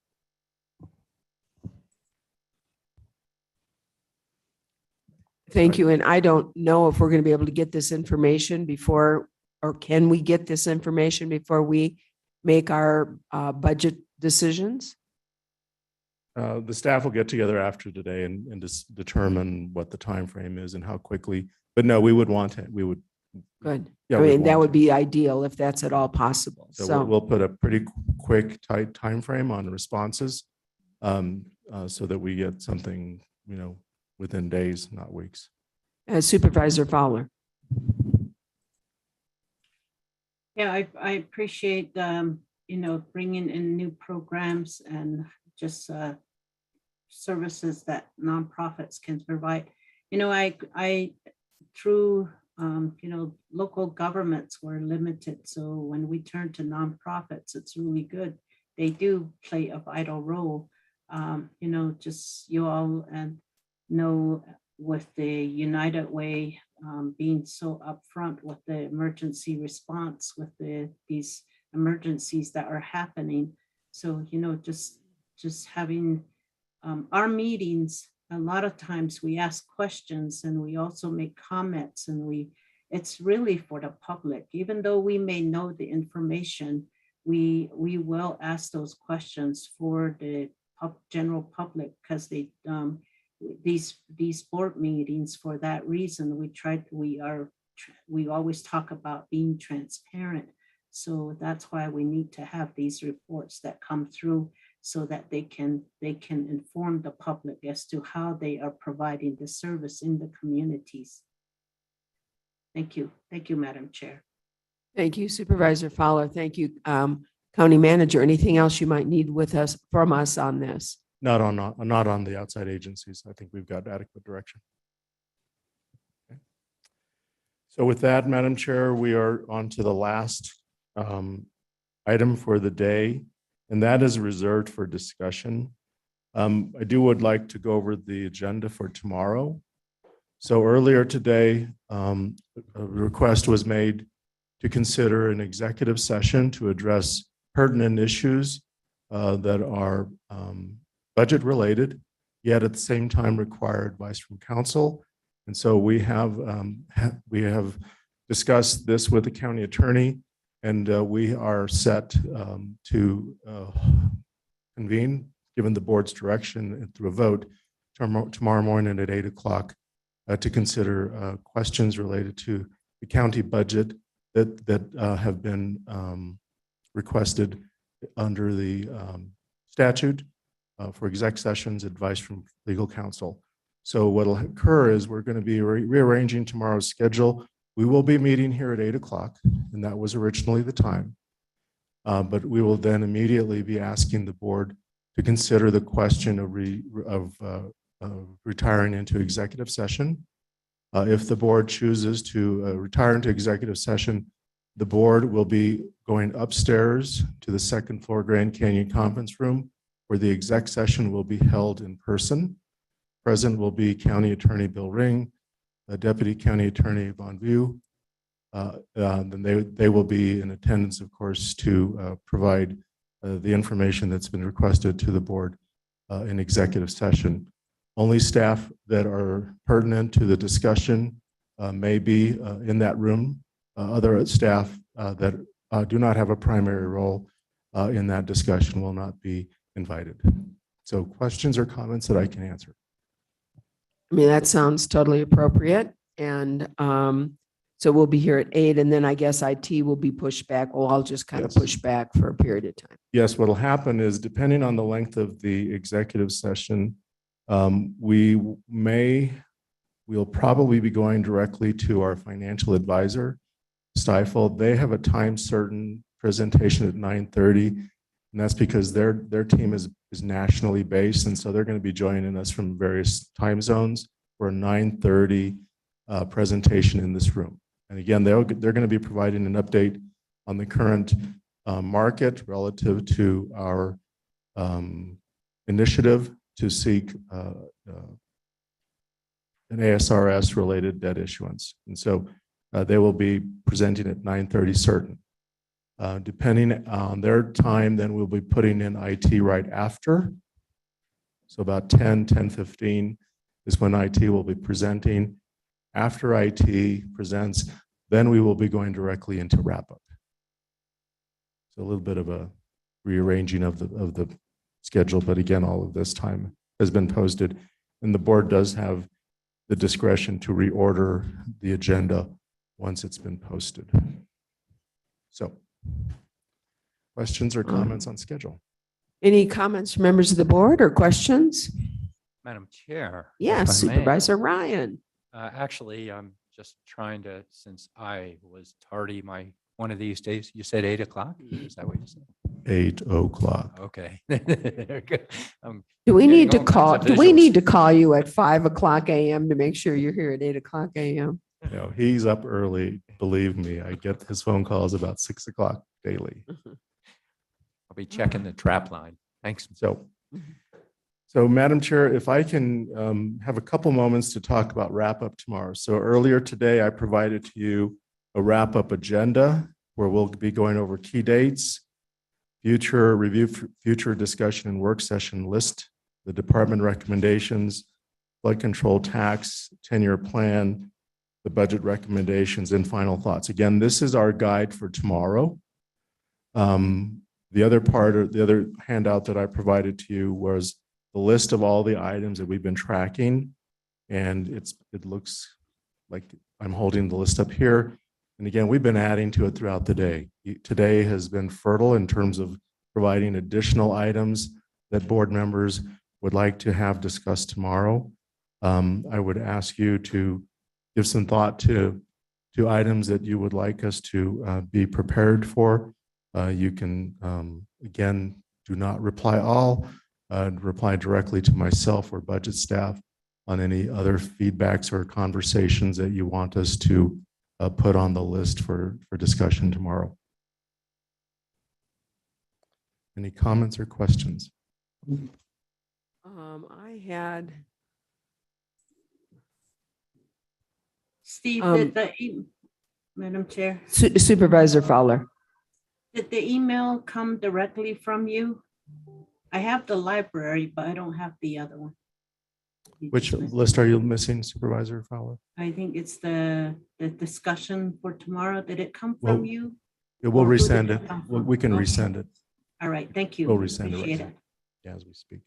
I had the Parks and Rec information, the amphitheater fund. I think you captured all of that. So today, in addition to what you see on the list, we added the aggregate expenditure limit override. The exec session discussion that I just went over. Bring community development, motor pool, computers for community development. Parks and recreation, we had basketball courts. We also had additional funding for Parks and Rec to improve facilities, snow play partnerships and dispersed snow play. Also county vision for Parks and Recreation, the emphasis county-wide. Also marketing events at parks and at the county parks more broadly. Under Health and Human Services, the interpreter. Under ARPA, the sustainability of investments that we have recommended and the board has enacted relative to COVID, mental health, CJ. So again, the sustainability for those investments. And I know you, I hate to ask, but I can't write as fast as you can speak, and I write pretty fast. But would you mind if we could have someone send that out to us? Just add the additions to our parking lot. You bet. For, We'll add that. We'll add That's- these items to the list and resend it right away. Thanks. And did you put fuel costs? I think you did. That's under motor pool yard fuel costs. Madam Chair. Yes. For Parks and Rec, the amphitheater fund.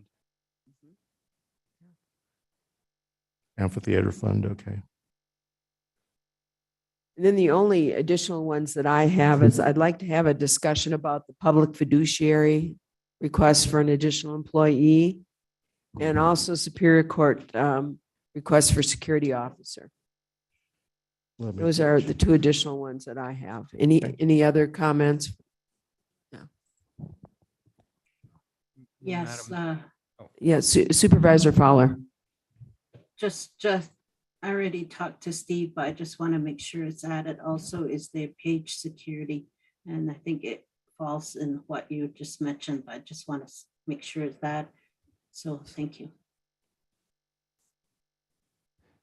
Madam Chair, you have it there, Steve, the library district, but you also were talking about library district for a special meeting. And I'm not sure. I guess, it's one of those ones that we can check in. Do we need that much, or do we get a report back that's just consistent with our other reports? So we did reach out to Jared Tolman today, asking him to provide a library by library update with regard to relevant issues that are impacting that particular library, library metrics in terms of circulation, number of patrons, the staffing for the library, also photos if possible of libraries, because I don't know that we all see, can see photos of libraries. And so looking at a kind of a one-page update for each of the libraries, including the bookmobile. We can also have library staff attend a board meeting on May 24th to go over information. But again, it's board's desire if the information that we do receive from the library district is adequate enough, or would you still like to invite the library district staff to a meeting just sometime on May 24th to hear from that? So again, something to consider. We can talk about more tomorrow. And of course, May 24th. Madam Chair is out of town. Yes, I'm out of town for that meeting, but Oh, good. Let's have a meeting. Yeah. we are. And we have our vice chair is going to take over. Oh, wow. All right. So I'm sorry. Madam Chair, I'm sorry. Oh, you guys- I'm sorry, Supervisor Fowler. sorry. Steve, did you need to add? What I wanted to do, since we're kind of doing a little spot discussion on departments, if you give me 5 minutes, I can run down the list of departments and say, do we have any outstanding issues, yay, nay, and move on so that we can start parking those departments where we have no issues on a list, and we're not going over those tomorrow. So again, that's the board's call if that would be the best use of the time. If that's the case, I guess what we can do is take a look at the funding requests and your recommendations that you had handed us at the very beginning. That is Go correct. through that. Does that sound okay? It'll take a few minutes. And again, we're able to accomplish something. I'll try and be here. My cup runneth over, but it wouldn't hurt to look. So, Madam Chair, how coherent I may be, I don't know. Well, give me a few minutes and we'll get through this in no time. So adult probation, the outstanding issue there is a discussion on fees, state-county partnership. And again, that's the follow-up discussion. There was no change in recommendations on the budget requests, but again, looking at fee revenue and the reliance on fees going forward. So that's a discussion, and that's been put in the parking lot list of this other sheet. But that's adult probation. The next, assessor, and our recommendation is to change that to coincide with the community development positions, a 3-year limited appointment. And so that's the admin position FT that supervisor, our assessor Reese had requested. Just for clarification, sorry, but just want to make sure you're changing from no recommendation to a Y, a yes. Yes. Thank you. And it is following the same recommendation that we had for the community development positions, because they are tied in terms of a process. Okay. Thank you. Board of Supervisors, tomorrow we can look at the adjustments to the operations budgets for districts 4 and 5, and that is to account for the extent of the travel that that goes with those two remote districts. And then also looking at across the board adjustments to each of the board members' operational budgets as a separate discussion item. Next item, community development. We're going to be revisiting the increment request for the vehicles and the computers. No other changes in recommendations. Again, that is the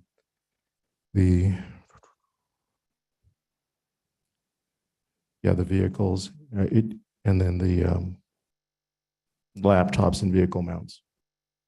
Okay. The next item is for the constable. We did, as you know, agree on the recommendation for the salary increase for the Williams constable, and that's based on their volume in the statute. So that's been put in there. The operational increase for the Williams the Williams constable, we're looking at all options relative to the motor pool. And then for the Flagstaff, temporary wages for the Flagstaff constable, the amount requested was $21.64. We are revising our recommendation to yes, because that position, based on the hours dedicated to the task, does generate revenue through fees and also warrants. So we feel that the fees generated would offset the request. The request from county administration on election cycle, no changes there. No changes to the recommendation on sustainability. No changes to any of the recommendations for the county attorney.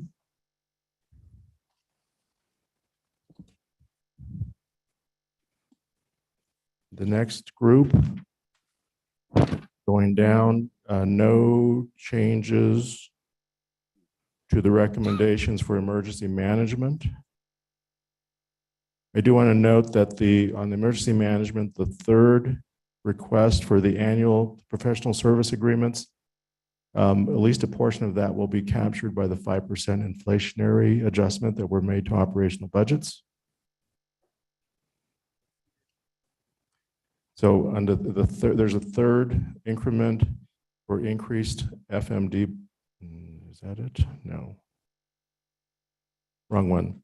Annual renewal of professional service agreements.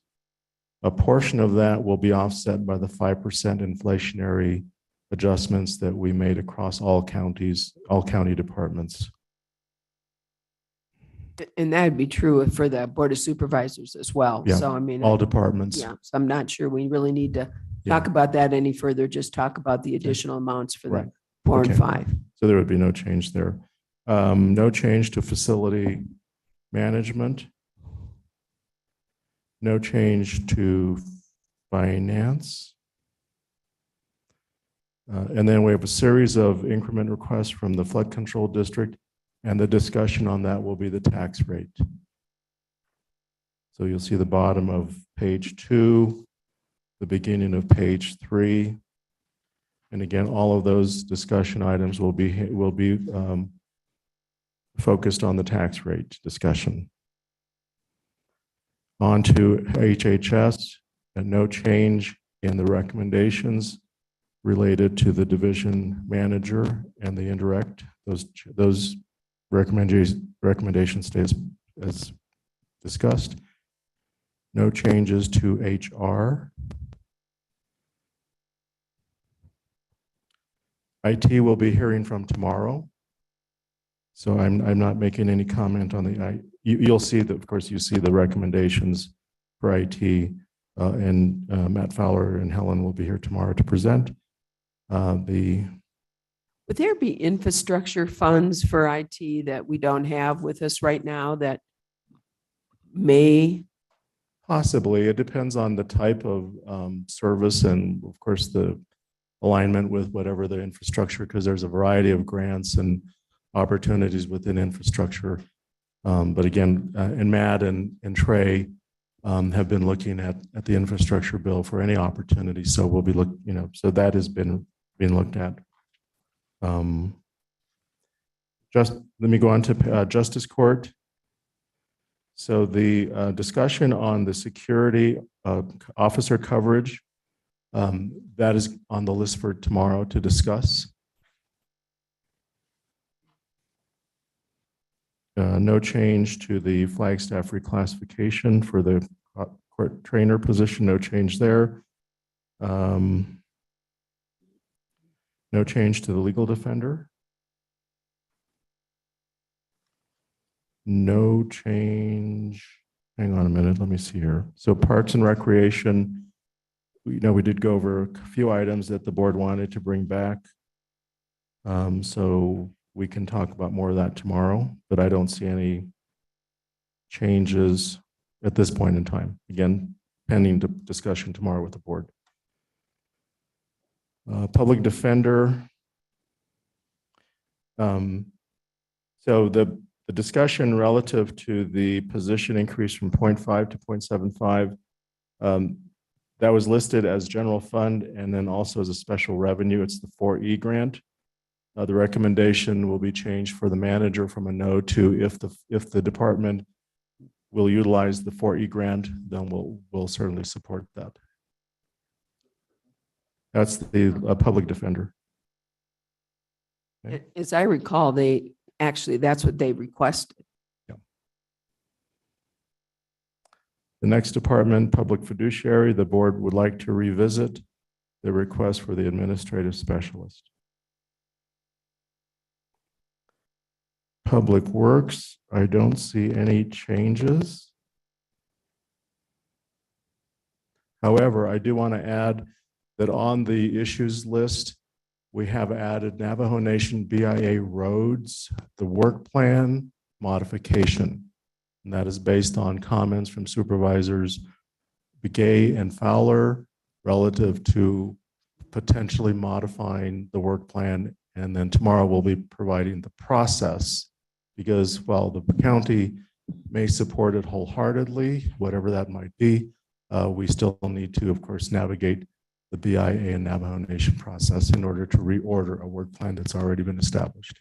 Is this something that's really part of budget, or is that something we can do after the budget process? It depends in terms of well, I would say it could go either way, depending on the type of the road. All roads are going to have an expense tied to that. So it can be a policy discussion related to the process, but it could also look at a specific road and reordering the work plan accordingly. So I think Supervisor Fowler and Begay wish to comment. You want to do it as part of the budget discussion? Okay.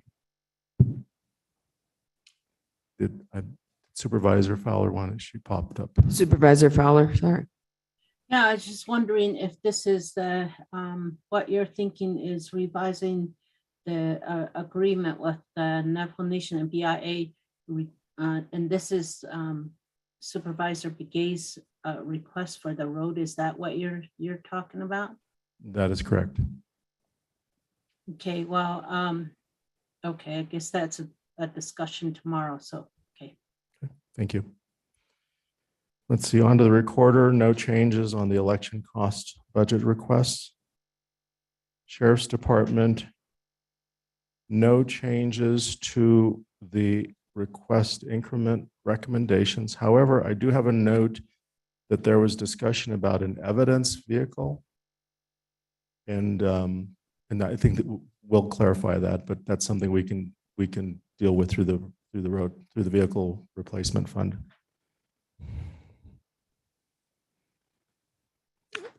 Superintendent of Schools, no change to the recommendation.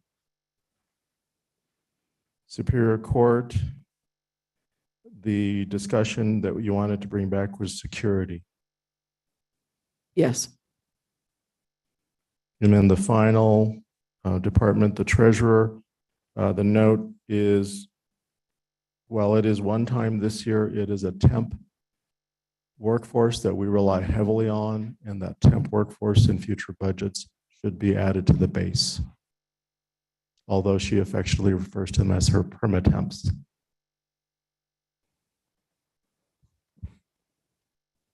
So those are the departments and the kind of the status of work that's been accomplished with the board and departments.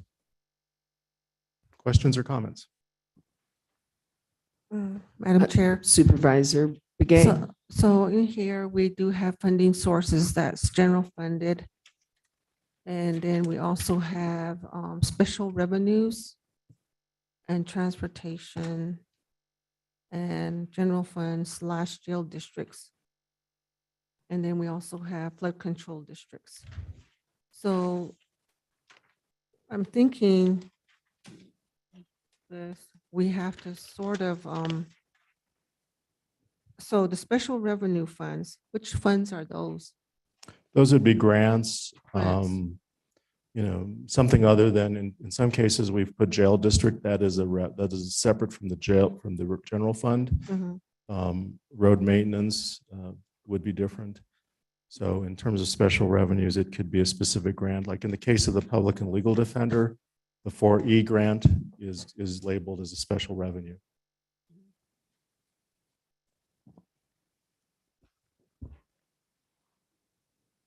So there's all sorts of funds we can use other than general fund. Well, not entirely, Madam Chair, Supervisor Begay. Special revenue funds and funds that are not general fund are restricted to specific uses. So that would be the what we would need to navigate is some funds are not able to be used generally if they're tied to a grant or jail district or road maintenance. Health district is another special revenue fund. So those are restricted for the statutory purpose. Okay. Clear as mud. Clear as mud, I know. Too many years in local government. It's like, makes perfect sense to us. Madam Chair, Steve, and you probably have it in there. I'm just not seeing it. But as we're concluding the budget piece and, you know, what here, what there, we're trying to balance it. The question of potential match component. So matches, we put that as an item for follow-up tomorrow. Okay, you do. And the desire I is was trying to have a discussion on when we do have an opportunity for a department or an office to seek an innovative grant or an opportunity. What I'm hearing is that the match should be something that we should be able to look at. Although, well, we enjoy the opportunity for grants because it provides the opportunity for organizations like the county to pilot new programs. The challenge with grants is the longevity and the sustainability of grants. And so we look to that in terms of, you know, how can we provide sustainable funding going forward. We've also put on the list for tomorrow a discussion on sunsetting programs. The legislature has basically a sunset review process. We're not suggesting, let me be clear, we're not suggesting something as robust as that, but having a process where at the department level, and this is department driven, where departments go through a process of examining, and this happens regardless. I mean, we do it every month when we're submitting reports and we see that numbers may be plateauing, or what may have been a big need last year or 3 years ago or 5 years ago may not be a need now. And we go through a process of identifying the need to transition away from those grants or programs that may not even be grant related. But again, some kind of a process review where the departments and elected officials, maybe not elected officials because all they do are statutory functions anyway, but other discretionary programs and grants where we might say we've done good work here, but the need has transitioned to another population or group. One more question. I know that in some these positions may be mandated services that they're providing, and that's the reason why they're asking for these positions. It depends on the office. So again, an example of a mandated position. Recently, a mental health coordinator. That was a specific position that was in statute that we had to create, of course, because it was mandated. Other types of mandates, and I think Supervisor Fowler addressed this earlier this week or last week, is that mandating that the service be provided is important. So we will provide the service, but how we provide that is up to the county. You know, we have the discretion to create and develop the delivery model and the frequency. We're still providing the service, but how specifically how that's being delivered is up to is not as mandated. Okay, thank you for clarification. And these positions that we have that are listed that are being requested by the programs, I just wondering if any of those positions fall into the category of needing, we have to provide those services. Well, some are going to be tied to the function. So community development. So the inspectors, the positions that have been requested in community development, the service is mandated because we you know, county government is responsible for the zoning and the code enforcement, et cetera. So those positions are mandated. The function is mandated. And so with that, we need to staff appropriately so that that function can be carried out. I think it would help if you can just put a little asterisk or something on there for us tomorrow so we know that those are given. We have to make sure that we are in compliance. Sure. Thank you. We can do that. Vice Chair. No, I'm good. I'm just absorbing everything and trying to keep it straight in terms of what we have covered and no change and what we need to address tomorrow. Thank you. I do have a question, and I apologize for this. I'm trying to find it in, who knows where it is in the thousands pieces of paper. Sarah, you gave a very, just before we went into budget, the board meeting beforehand, on compensation, employee compensation plan. And I took out the XYZ, so I have all that information. But could you send that whole packet that you went through with us? Would you mind resending that? I meant to, I know it's somewhere. I just don't know where it is. So. Madam Chair, that's perfect because after Vice Chair was saying, you know, he's putting it together. Believe me, it leaks out and you can't keep track of it too. We try. So Madam Chair, again, the recommended budget that I provided to you does reflect the request decisions. And so what we've gone over and the recommendations reflect the proposed budget. But as is always the case, and you know, every process has a process of adds and deletes. And so looking at that discussion, the wrap up tomorrow, and then looking at what I think is a very good list of items to follow up on that may not be budget related. Again, but we'll be looking at scheduling work sessions into 2025. Just kidding, we'll get them in. And so, Madam Chair, I think we're ready to call it for the day on our side. Of course, we're here for as long as you would like us to be. We don't think you need to stay forever. And we were almost going to call an all-nighter yesterday. So it might be good that That's we why don't I'm have saying an that. all-nighter today. I think, you know, again, I know that I don't want this to get lost in the shuffle, how we appreciate the efforts of the staff. This is a huge undertaking for everybody. And, you know, as much as we are overwhelmed, I can only imagine what it would be like if it wasn't for all of your very good work. I'm pulling this together for us and quite frankly, making our job pretty, you know, easy in comparison. So of what you've all done to get this together. So thank you so much. And, you know, this is a vigorous debate that we will have because this is what our community expects of us.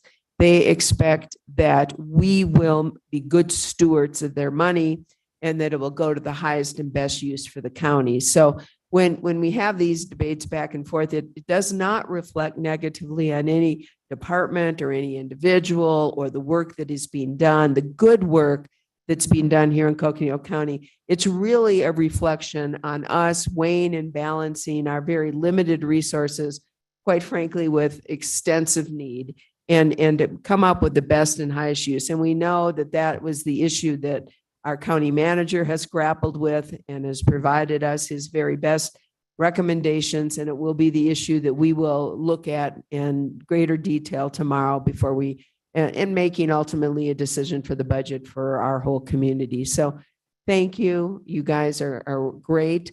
We appreciate all of your time. And we're taking all your time. So we really appreciate all the time we're taking. And thank you so much for your service. And we'll continue. We shall continue. We shall persevere. So onward to tomorrow. So any other comments from members of the board? So tomorrow, 8 o'clock in this room. Great job, everybody. See you tomorrow. We'll be back. Thank you. Thank you, everyone. We'll be back. Have a good evening, everyone. It is a promise and a threat. You're exactly right.